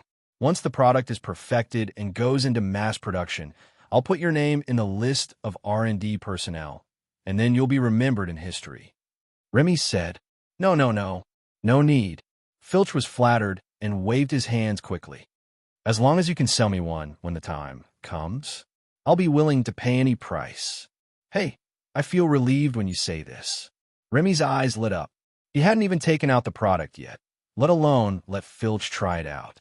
Under such circumstances, Filch agreed without hesitation and said he was willing to pay any price. This was enough to show the appeal of the assisted casting gloves to Squib. The sales channel is clear, and there is enough room for premium. It would be unreasonable not to mass-produce such a product. In that case, follow me. Let's first test the most suitable magic extraction speed, and then I will study how to reduce costs. I mean how to mass-produce high-quality and low-cost finished products. That's it. After 2 dry coughs, Remy quickly changed the subject and explained to him the process and precautions of the experiment, and took Filch to his laboratory. To be exact, it was Filch who took him there. Filch was much more familiar with the layout of Hogwarts Castle than he was. It was still the same empty room, except there was one less bride and one more slovenly Filch. The moment Filch put the condom on, he cried. This feeling. I feel a warm current leaving my body. This feeling is so good. I feel the magic. It must be magic. I can finally feel the magic, too." After hearing what Filch said, Remy's heart moved, and he was sure that Filch was not just unable to control magic before, but he could not feel magic at all. Looking at Filch, who was so excited that tears were streaming down his face. Although Remy felt a little bit reluctant, he still had to interrupt him in order to prevent any experimental accidents. Mr. Filch, come back to your senses. Can you feel the total amount of magic power now? What is the current rate of magic loss per second? Remy shook Filch and asked. This. Filch came back to his senses from the excitement and frowned. Then his eyes dimmed. I don't know. I could just feel something leaving my body, but I can't tell how much I have left, said Filch. Oh, well, it seems I need to create a tool to help measure the amount of magic power in other people's bodies. I also need to measure it myself. As he spoke, Remy held out his hand to Filch, motioning him to take off his gloves. Filch's face showed a struggle, and he reluctantly took off the gloves and returned them to Remy. Seeing his expression, Remy praised himself for having the foresight to install the minimum power absorption module on this glove, otherwise an accident might have happened by now. Let me think about what kind of measuring tool I can make. Got it. I'll use crystal balls as the raw materials. I happen to have bought some in Diagon Alley, and they're all in my suitcase. Remy muttered. Hearing Remy mumbling to himself, Filch's eyes lit up. I have quite a few confiscated crystal balls in my common room. I'll go get them. After saying that, Filch rushed out the door before Remy could react. Well, when he was going out, he accidentally broke a piece of the already broken door. You're really positive, but I still have to go back to the dormitory. I still have some magic crystals in my box. Shaking his head helplessly, Remy left the laboratory and returned to the Gryffindor College dormitory. There was no one in the dormitory, not even in the common room. In the dormitory, two owls were taking a nap. After hearing the door open, the two owls simultaneously turned their heads more than 200 degrees to look at Remy. If it happened late at night, it would definitely make people feel a little bit weird. Remy pulled the suitcase out from under the bed, picked and chose for a long time, then took out some things and walked out of the dormitory, carrying the suitcase. When Remy returned to the laboratory, Filch had already arrived. He was pacing anxiously with 3 crystal balls of different sizes in his arms, and he only breathed a sigh of relief when he saw Remy. Don't be so anxious, Mr. Filch. Our experiment has just begun, and it will definitely take a long time before we can have a finished product. Oh, sorry, I was in a hurry. Can you look at these crystal balls? I have some more. Sure, I have quite a few here. You should go out first. If the alchemy fails, it will explode. I don't have the ability to protect you. Oh, okay. I'll be on guard outside. Just call me if you need anything. After sending Filch away, Remy took out a crystal ball as big as his head from his suitcase, and then took out a box of magic crystals. Let's try to succeed once. It shouldn't be difficult. Remy took a deep breath and rehearsed the desired effect in his mind. The first thing is naturally to detect the total amount of magic power. Remy plans to design it so that as long as the wizard puts his hand on the crystal ball can detect the total amount of magic power of the other party. Since it is a detection device, it must have a display screen to show information, which can be displayed directly in the crystal ball. Quantifying the total amount of magic power requires a reference system. Remy thought about it and finally decided to use the magic power in a magic crystal as the basic unit, 1,000 magic points. Although the teacher told me that each of the magic crystals I made now has about the same magic power as an ordinary adult wizard, how much magic power does an ordinary adult wizard have? How big is the gap between wizards? How big is the gap between my magic power and that of Headmaster Dumbledore? The answer will be revealed soon.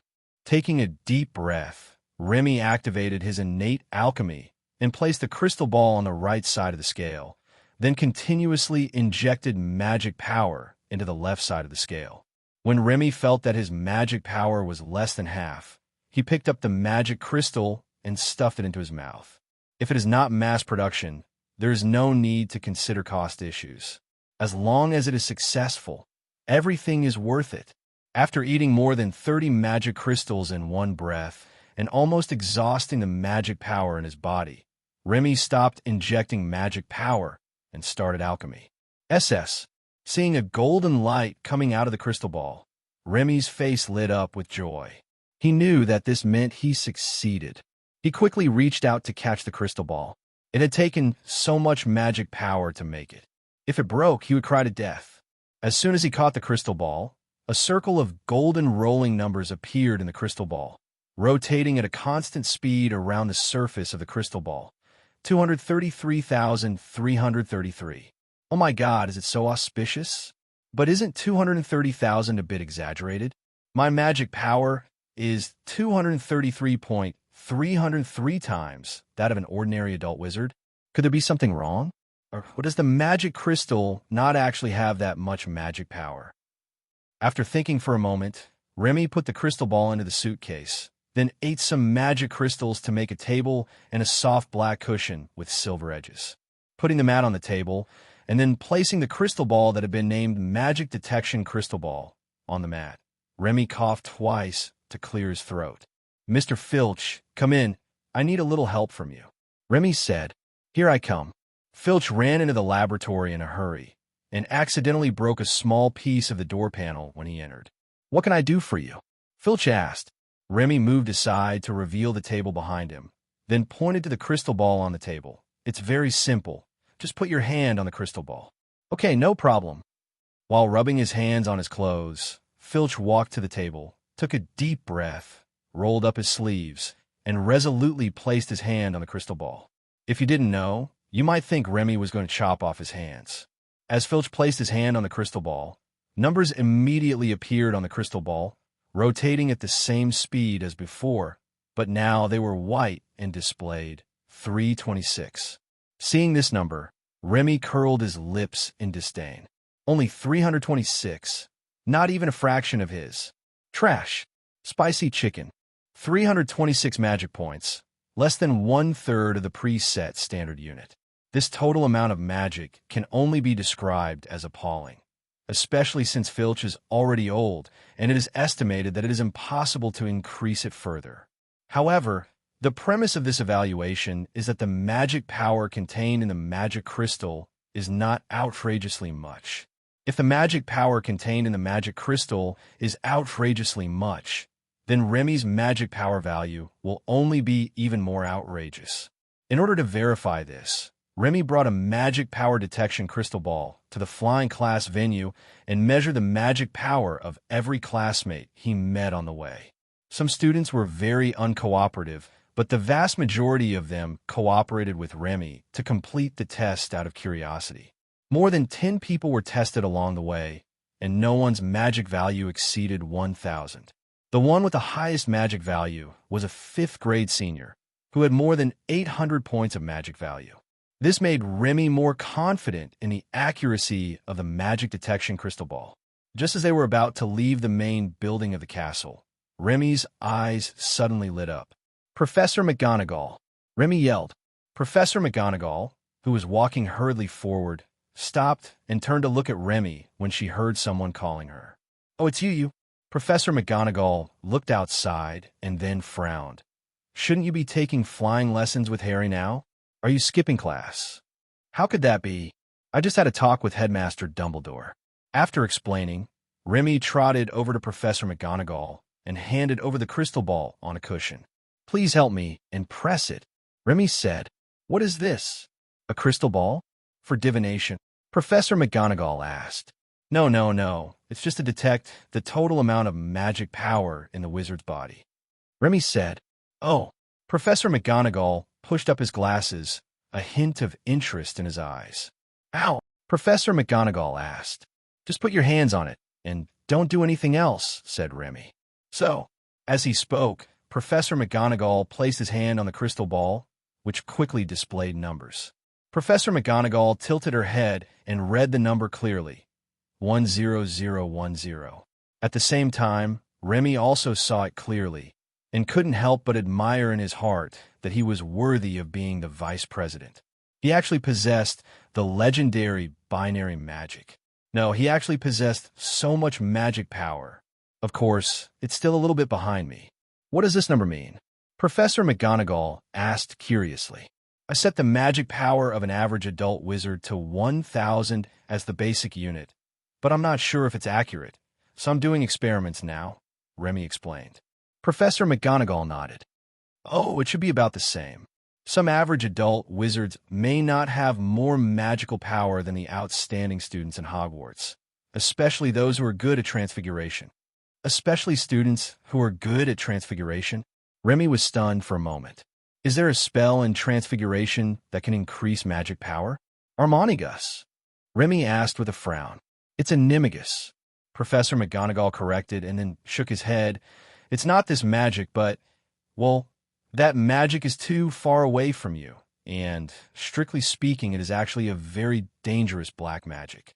Remy's eyes suddenly lit up. Black magic? It's still a black magic that can increase magic power. I like. No wonder the principal and vice principal of Hogwarts School of Witchcraft and Wizardry are both professors of transfiguration. It turns out there's such an inside story. Oh, and there's Voldemort. That guy made himself look like neither human nor ghost. Could he also use that trick? Noticing the light in Remy's eyes, Professor McGonagall's heart suddenly trembled. Mr. Barrett, I advise you not to try that magic. It requires extremely high attainments in transfiguration and extremely superb magic control ability, plus a more complicated ritual than Animagus, with less than a third chance of success. Once it fails, you have to wait at least another year before you could try it again. You don't meet the conditions at all, and your magic power should be no less than mine now, right? Well, of course the more magic the better. But don't worry, Professor. I know my own level of magic. Now I can't even learn the levitation spell, let alone the high-level or even top-level magic. Remy said. Professor McGonagall nodded, feeling relieved, and when he looked at Remy again, he found him much more pleasing to the eye. I'm glad you think so. Come with me. I have something to do with Mr. Potter, so I'll just take you to class. Are you sending me to class or escorting me? You can think whatever you want about that. Professor McGonagall continued to walk very fast with Remy. When the two arrived at the square, Gryffindor students were surrounding Harry and talking excitedly about something. Harry, who was surrounded in the middle, was holding a small crystal ball smaller than his fist.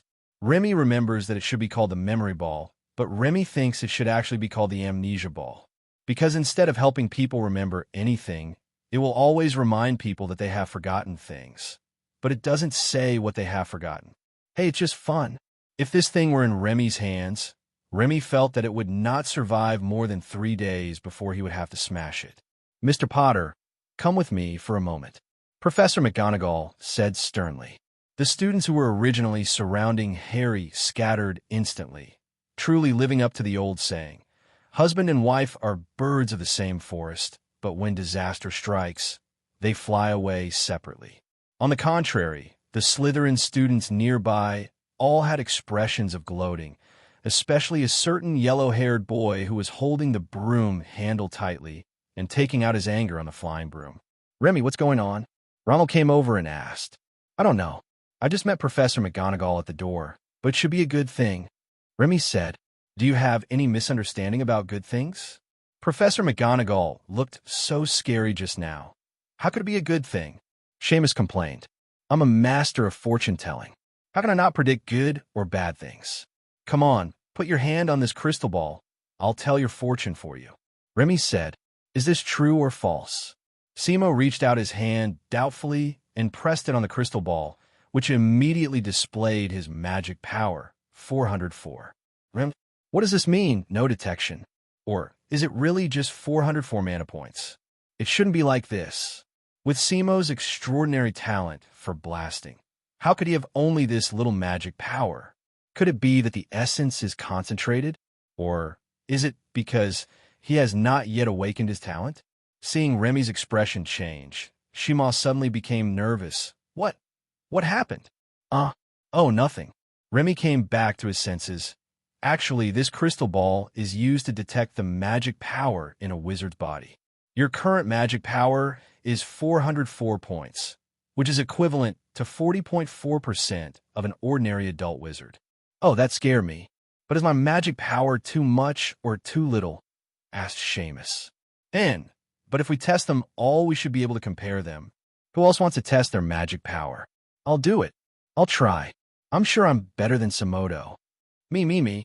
It looks like a lot of fun. I want to play too. After some testing, the results surprised Remy. The person with the most magic power is actually Ronald, and he is nearly 200 points ahead of the second place, reaching an astonishing 985 magic points. This amount of magic power is almost the same as the standard unit, which means that Ronald's magic power is now almost the same as that of an ordinary adult wizard. Hermione looked at Ronald with a complicated expression. She couldn't understand why Ronald, who looked ordinary and even a little silly, had magical powers far exceeding hers. Could it be that the dumber a person is, the more magical power they have? It seems that wizards of pure-blooded origin do have a certain first-mover advantage. Of course, it may also be related to the food you have eaten since childhood and the environment you live in. Remy glanced at Hermione before continuing. But everyone has their limits. Maybe you can reach your limit faster than Muggle-born wizards, but that doesn't mean your limit is higher than Muggle-born wizards. This requires more data to draw a final conclusion. Remy said. Ronald chuckled with a slightly smug smile, then stretched out his arms and put them around Remy's neck. Come on, Remy, pure-blood families still have a little advantage, probably in terms of magical power, but I don't have any special talent in learning magic. Maybe you can surpass me in this aspect. Ronald said. Remy glanced at Ronald calmly, then reached out and pressed on the crystal ball and lifted the crystal ball in front of Ronald. Looking at the numbers rolling on the crystal ball, Ronald counted them carefully. 1, 10, 100, 1,000, 10,000, 100,000? You cheated, right?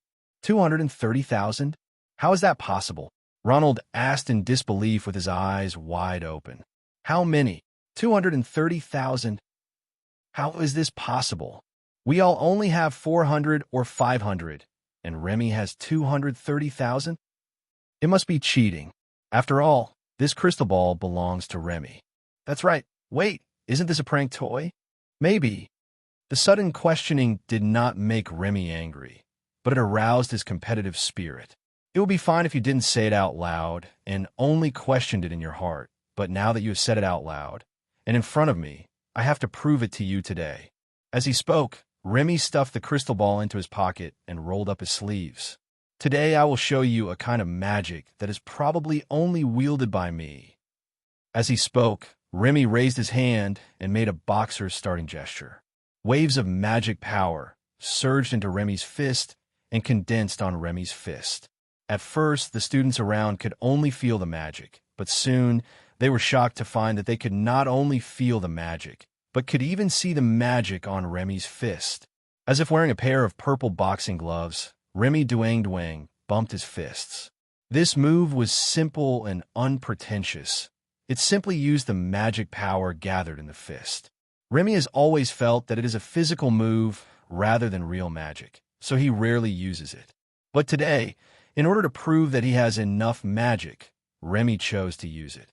Which kid wants to try my magic gloves? Come forward. Remy raised his eyebrows and said, Gudon. Ronald swallowed in fear, then was startled. You, why are you staring at me? I didn't say anything. As if he thought of something, Ronald quickly turned around and his expression changed.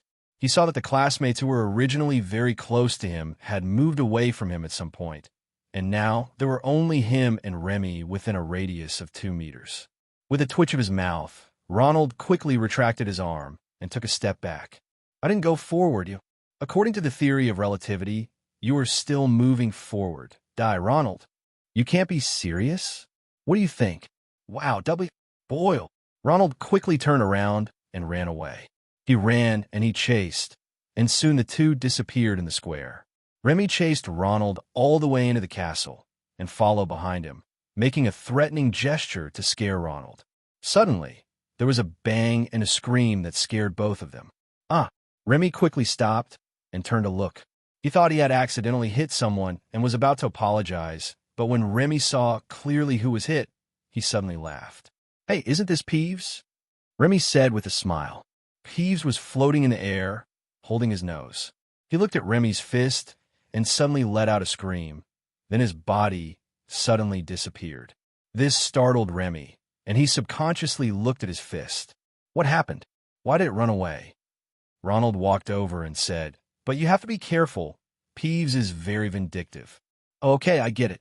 Remy came back to his senses and dissipated the magic on his fist. This action made Ronald breathe a sigh of relief. Let's go. Let's go back to the dormitory and wait for Harry, and then we'll go find Hagrid together. Remy said, "Oh yes, I had almost forgotten about that." Taking one last look at the place where Peeves disappeared, Remy returned to the Gryffindor dormitory with Ronald. Before they returned to the dormitory, they met Harry and Hermione on the way. I don't know how they met each other. I guess Harry went back to look for them. "How's it going, Harry? Professor McGonagall didn't deduct any points from you, did he?" Ronald asked worriedly. "No." Harry smiled and shook his head. "Not only was there no point deduction, Professor McGonagall even took me to meet the captain of the Gryffindor house team." "House team?" "Quidditch team." "Yes, Professor McGonagall intends for me to join the Gryffindor Quidditch team and serve as a seeker, although I don't know what a seeker does yet." "Oh my god, they let you be the seeker? That's the most glamorous position on the Quidditch team. Tell me, what did Professor McGonagall tell you?" As they walked and talked along the way, Harry shared with the three what he had just experienced and his mental journey. "You don't know, I was so nervous after being called away by Professor McGonagall, until Professor McGonagall took me to the dark arts classroom and called out a senior named Wood from the classroom." "Oh, Wood? I know him. He's the captain of the Gryffindor Quidditch team, and he's the goalkeeper." "Really? I don't know about that. He said he would give me a detailed introduction to the rules of Quidditch on Wednesday night, and then officially start training." "That's so cool. Can I come along and see it?" "Oh, I'll ask Captain Wood later. I'm not sure if he would agree." Listening to the two people chatting, Remy felt something in his heart. Now that Harry has successfully joined the Quidditch team, as Harry's friend, he should provide Harry with some help. "Harry, I think you don't have your own broomstick." Remy asked. "Oh yes, Wood said I need Nimbus 2000 or a cross sweep, but I can't go to Diagon Alley to buy these things now. And they may not sell them to me. After all, I'm a first-year student." Harry scratched his hair and said, "Oh, my dear friend, have you forgotten what my profession is? Just leave the flying broom to me without any worries." Hello, everyone. As we wrap up this video, I want to share a quick note. I have a Patreon account. If you'd like to support me and enjoy on-demand audiobooks, you can become a Patreon member. Alternatively, you can check out my Google Drive link, which has 500+ novel audiobooks available through my Ko-fi or Patreon shop. I appreciate your support.